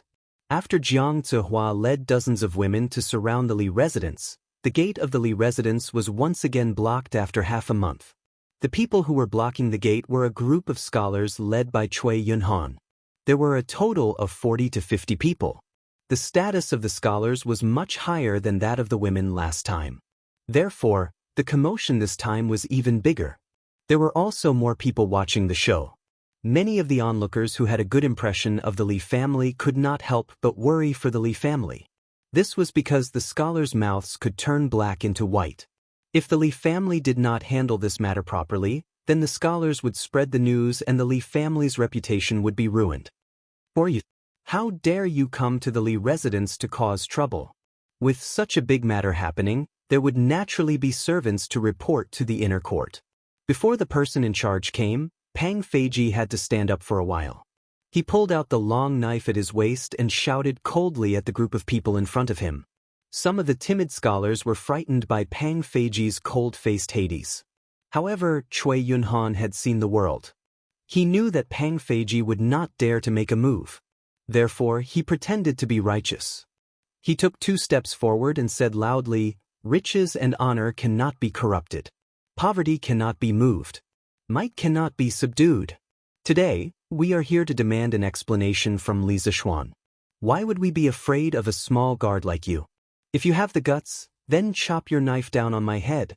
These righteous words immediately boosted the morale of the group of scholars. Many scholars loudly cheered. That's right, we can't submit to force. We are here to seek an explanation. Why would we be afraid of a little guard like you? Hurry up and ask Li Zishuan, the cultured scum, to come out. That's right. Either get Li Zishuan to come out, or bring your knife down on our heads. Let's see if you still dare to commit murder in broad daylight. Facing this group of aggressive scholars, Brother Chicken couldn't help but frown. He didn't expect that not only did his threats fail to frighten the other party, it instead made them even more arrogant. He glared fiercely at Cui Yunhan, the scholar who was leading the troublemakers, and said loudly, My Lord Ju is not at home now. All of you are causing trouble in broad daylight. If you do not leave quickly, I can only let the people from Wu Ho government come and capture all of you. Cui Yunhan did not back down and retorted, Gathering people to cause trouble? Which eye of yours saw us gathering to cause trouble? We are only here to reason with Li Zishuan. This is a matter between us scholars. You have no right to interrupt. Get out of the way. Tell Li Zishuan to come out. I don't believe that he's not at home. That's right. This is a matter between us scholars. Why are you interrupting? That's right. Tell Li Zishuan to come out. What's the point of hiding at home like a cowards? The more they caused, the fiercer they became. The more they spoke, the more they wanted a mile. They all pressed forward, wanting to crash into the Li family's main door. Brother Chicken was both angry and shocked. He shouted loudly, All of you stop. Stop them. Whoever dares to go forward, chase them away with sticks. The Li family's guards at the side all agreed. Whenever they saw a scholar who dared to cross the line, they would mercilessly hit them with sticks. They didn't dare to hit their vital parts. They only hit their buttocks and thighs. In a moment, they were crying out in pain. Li family. Li Jingma, Madame Li and Han Yushi were shocked when they received the news. Madame Li asked, Where's Xian? With such a big matter happening, only Li Zishuan, this cultured person, could handle it well in the entire Li family. Cui Yunhan was right about one thing. Today's matter was between scholars. It was useless for others to step forward. Only Li Zishuan could do it personally. Besides, they couldn't let Han Yushi, this woman, go out to solve the conflicts. Putting aside her identity as a scholar, the people outside were all men. It was very inappropriate for a woman like her to step forward. Han Yushi quickly replied, Mother, her husband had gone out a long time ago. He should be at Crooked River Square, old Mr. Li Gang's house now. I'll ask Sanbao to call him back. Madame Li nodded and said, Go quickly. Ask Xian to come back quickly. Let Pang Sigi help out outside for a while. Han Yushi nodded and called Sanbao over. She gave a few instructions, and Sanbao sneaked out from the back door. Li Jingma shouted from behind, Sanbao, ride my horse. Hurry up. Ayo. You bunch of unruly slaves, how dare you commit violence in public? Just wait to go to jails. Everyone, they don't dare to really hit us. Let's rush in and find Li Zishuan. Yes. Rush in and find Li Zishuan, this refined scum, cowards. Those scholars who suffered physical pain in front of the Li family's residence were incomparably furious. They couldn't help but curse. Cui Yunhan, on the other hand, was calmer. He kept fanning the flames from the back. When the scholars heard that, they felt that it was reasonable. They started to press forward with the sticks of the Li family's guards. When Brother Ji saw this, he was so anxious that he was sweating profusely.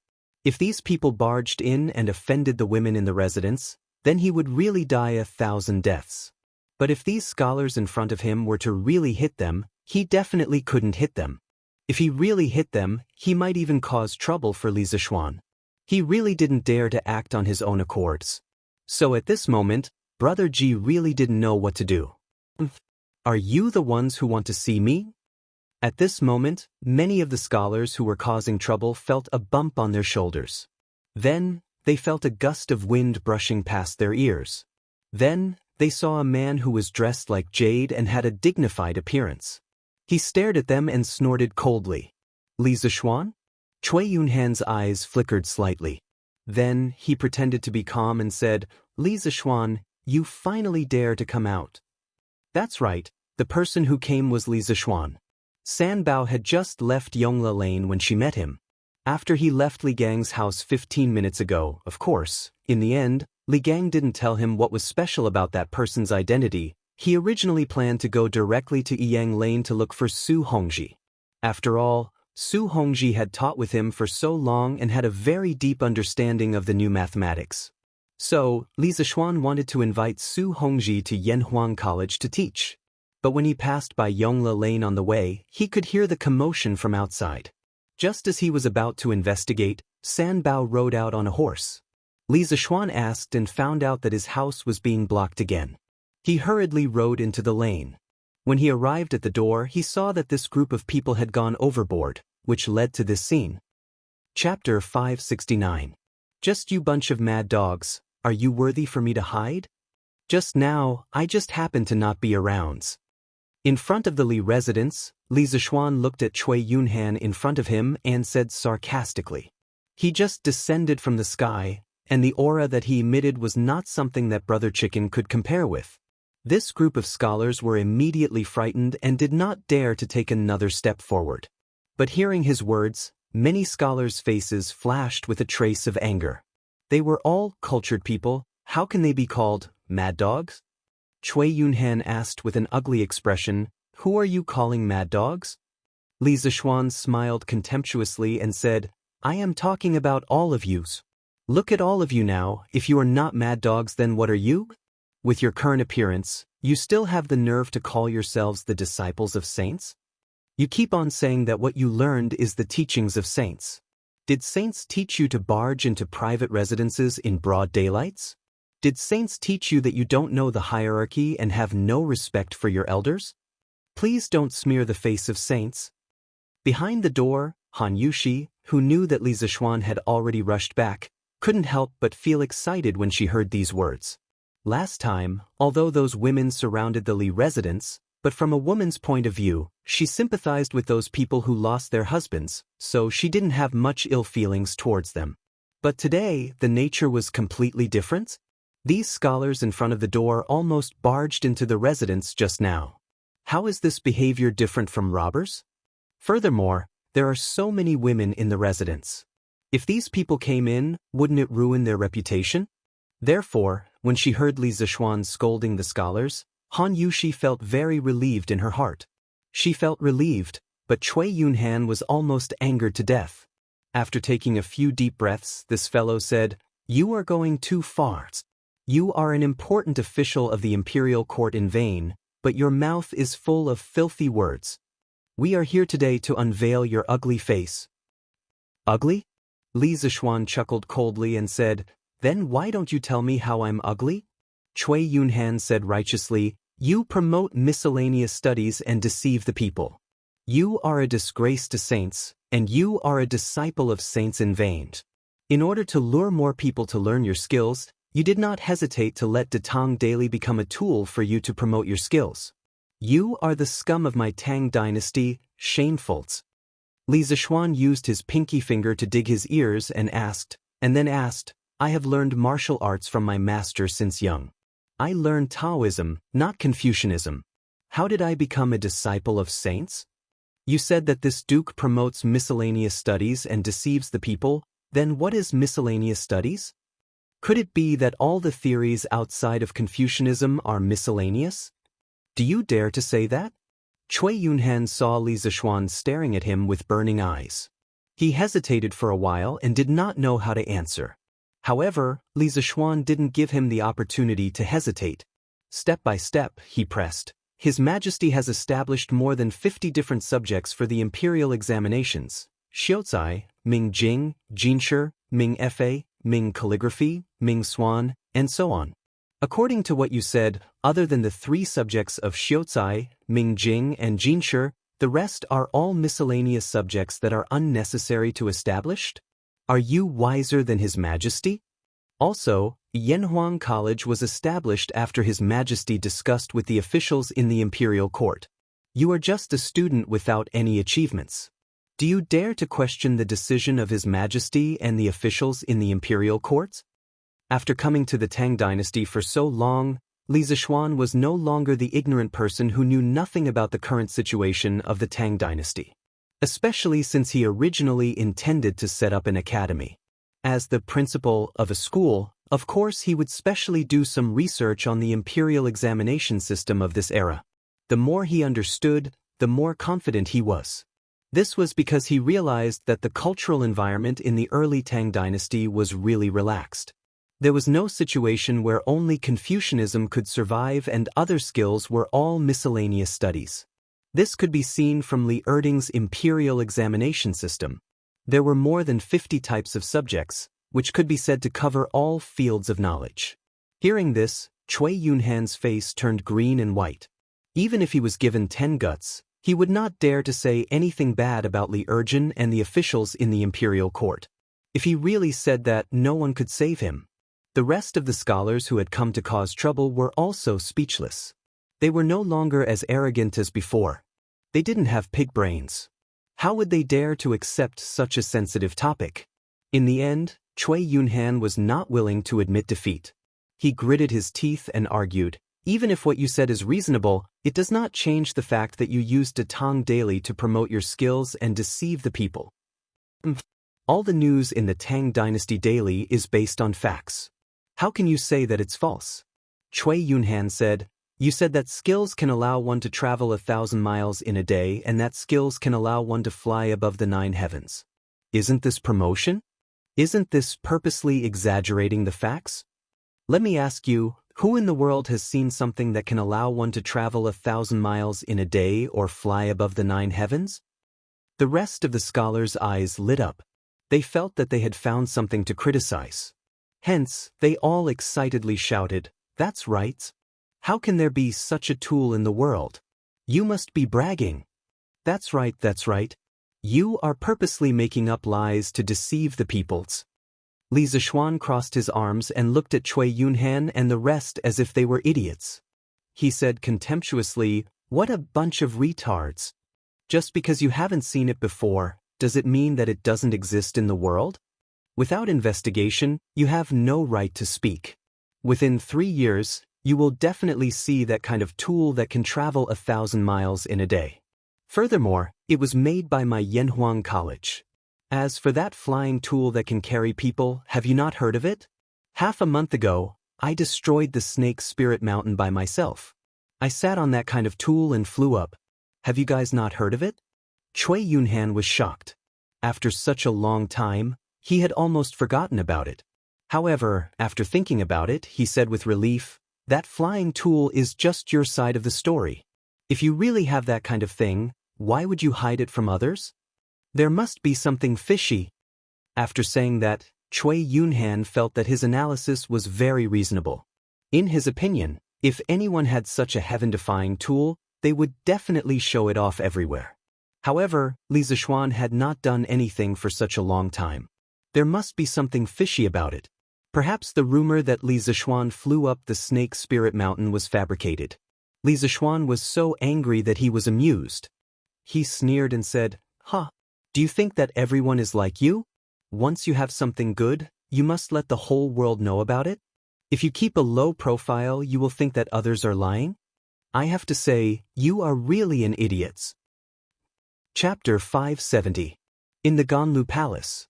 Li Er was quietly flipping through the memorials. Perhaps the contents of the memorials made him unhappy. He frowned and looked very serious. Although it was a rest day and there was no need for morning court, Li Er, as the ruler of a country, would not give himself a day off like the other courtiers. He still had to read through the backlog of memorials. It was really tough. Your Majesty, there is a group of students from the Hongwen Institute causing a ruckus in front of Li Zhanshi's house.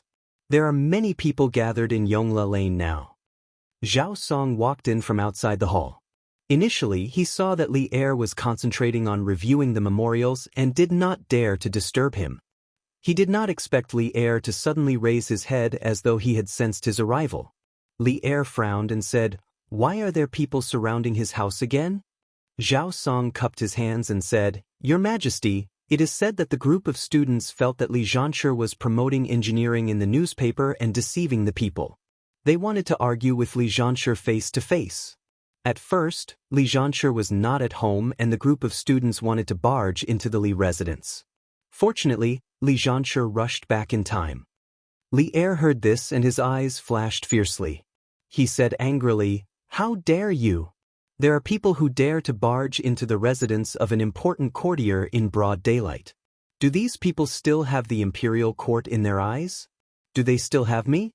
Send a decree immediately and let Dugu Xen lead the imperial army to chase them away. Those who are unwilling to leave, arrest them all. All right, bring the student who started the ruckus to the Supreme Court for interrogation. If he has ulterior motives, expel him from the school and never enroll him again." Zhao Song could not help but be stunned.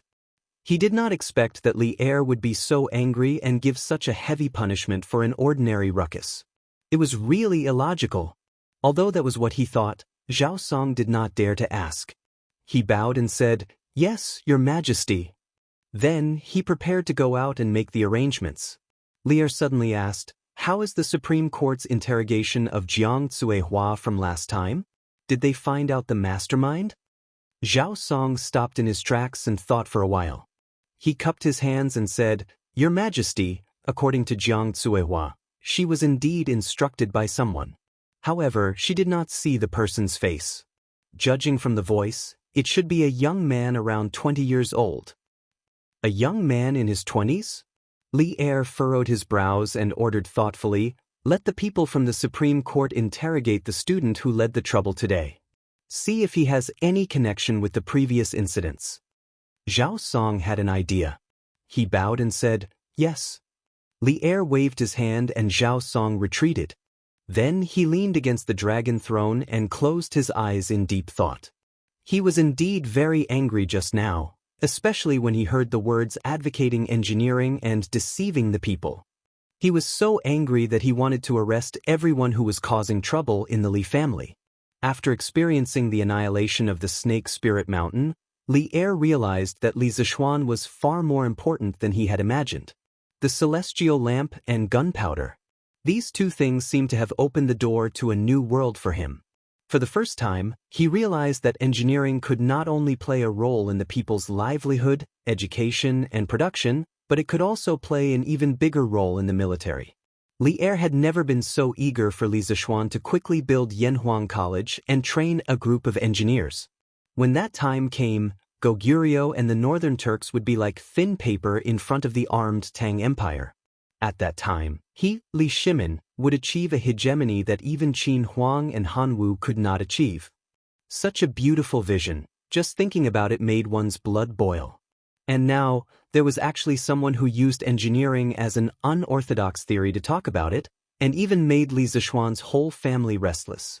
How could Li Er tolerate such a pig teammates? Bring today's Datang daily for me to siege. After a while, Li Er opened his eyes and ordered the servants in the hall. "Yes." "Stupid C***NT?" In front of Li Zishuan's residence, Cui Yunhan was stunned. Of course, he did not know what stupid C***NT meant, but his intuition told him that this word definitely meant something bad. Didn't you see Li Zishuan's mocking face? Cui Yunhan, who had always been pampered, had never suffered such humiliation. His face turned red and he said angrily, "You actually scolded me again?" Li Zishuan curled his lips and said, "Scolded you? So what if I scolded you? Scolding you is already considered lights. You brat, you brought these people to my residence to cause trouble and even wanted to barge into my residence. I don't care who you are, but today's matter will not end well." After saying that, he turned his head and said, "Feiji, capture all these people. Whoever dares to resist, beat them up ruthlessly. Just leave them with one last breath." The actions of these scholars today had completely angered Li Zishuan. If the tiger did not show its might, people would really treat him like a sick cat? Everyone took in a cold breath. What did he mean by, just leave them with one last breath? He was going to beat them to death. But these people in front of them were the top students of the Hongwen School. Pang Feiji's eyes widened. He could not believe his ears and said hesitantly. Li Zishuan snorted in an unfriendly tone. What? You still don't dare? If I tell you to beat them, then beat them. If anything happens, I'll take responsibilities. Pang Feiji shivered and said hurriedly, yes, or I won't hide it from you. Our brothers have tolerated these people for a long time. After saying that, he turned his head and shouted, What are you all standing there for? Hurry up. Beat them up with all your might. Seeing a group of tall and sturdy men carrying sticks rushing over, the students were shocked. At this moment, they suddenly remembered that this young man in front of them was a peerless, ruthless person who slaughtered an entire sect by himself not long ago. He killed people without batting an eyelids. Li Zishuan, you dares. We are all students of the Hongwen School. If you dare to beat us up, His Majesty will not let you off. Cui Yunhan shouted in fear. Li Zishuan curled his lips and snorted indifferently. Why wouldn't I dare? Pang Feiji, hurry up and do it. Pang Feiji hurriedly replied. Then, he flew forward and grabbed Cui Yunhan's arm effortlessly and lifted him up. The rest of the guards followed suit and rushed towards the 50 students. Brother Chicken was right. Previously, when these scholars crashed into the mansion, they were afraid that they would cause trouble for Li Zishuan. Therefore, they only used their physical bodies to block them and did not fight back at all. They had suffered a lot and were still suppressing their anger. Wait, Li Zhanshi, stop first. At this moment, a group of soldiers galloped over on horseback. The officer in the lead shouted at Li Zishuan.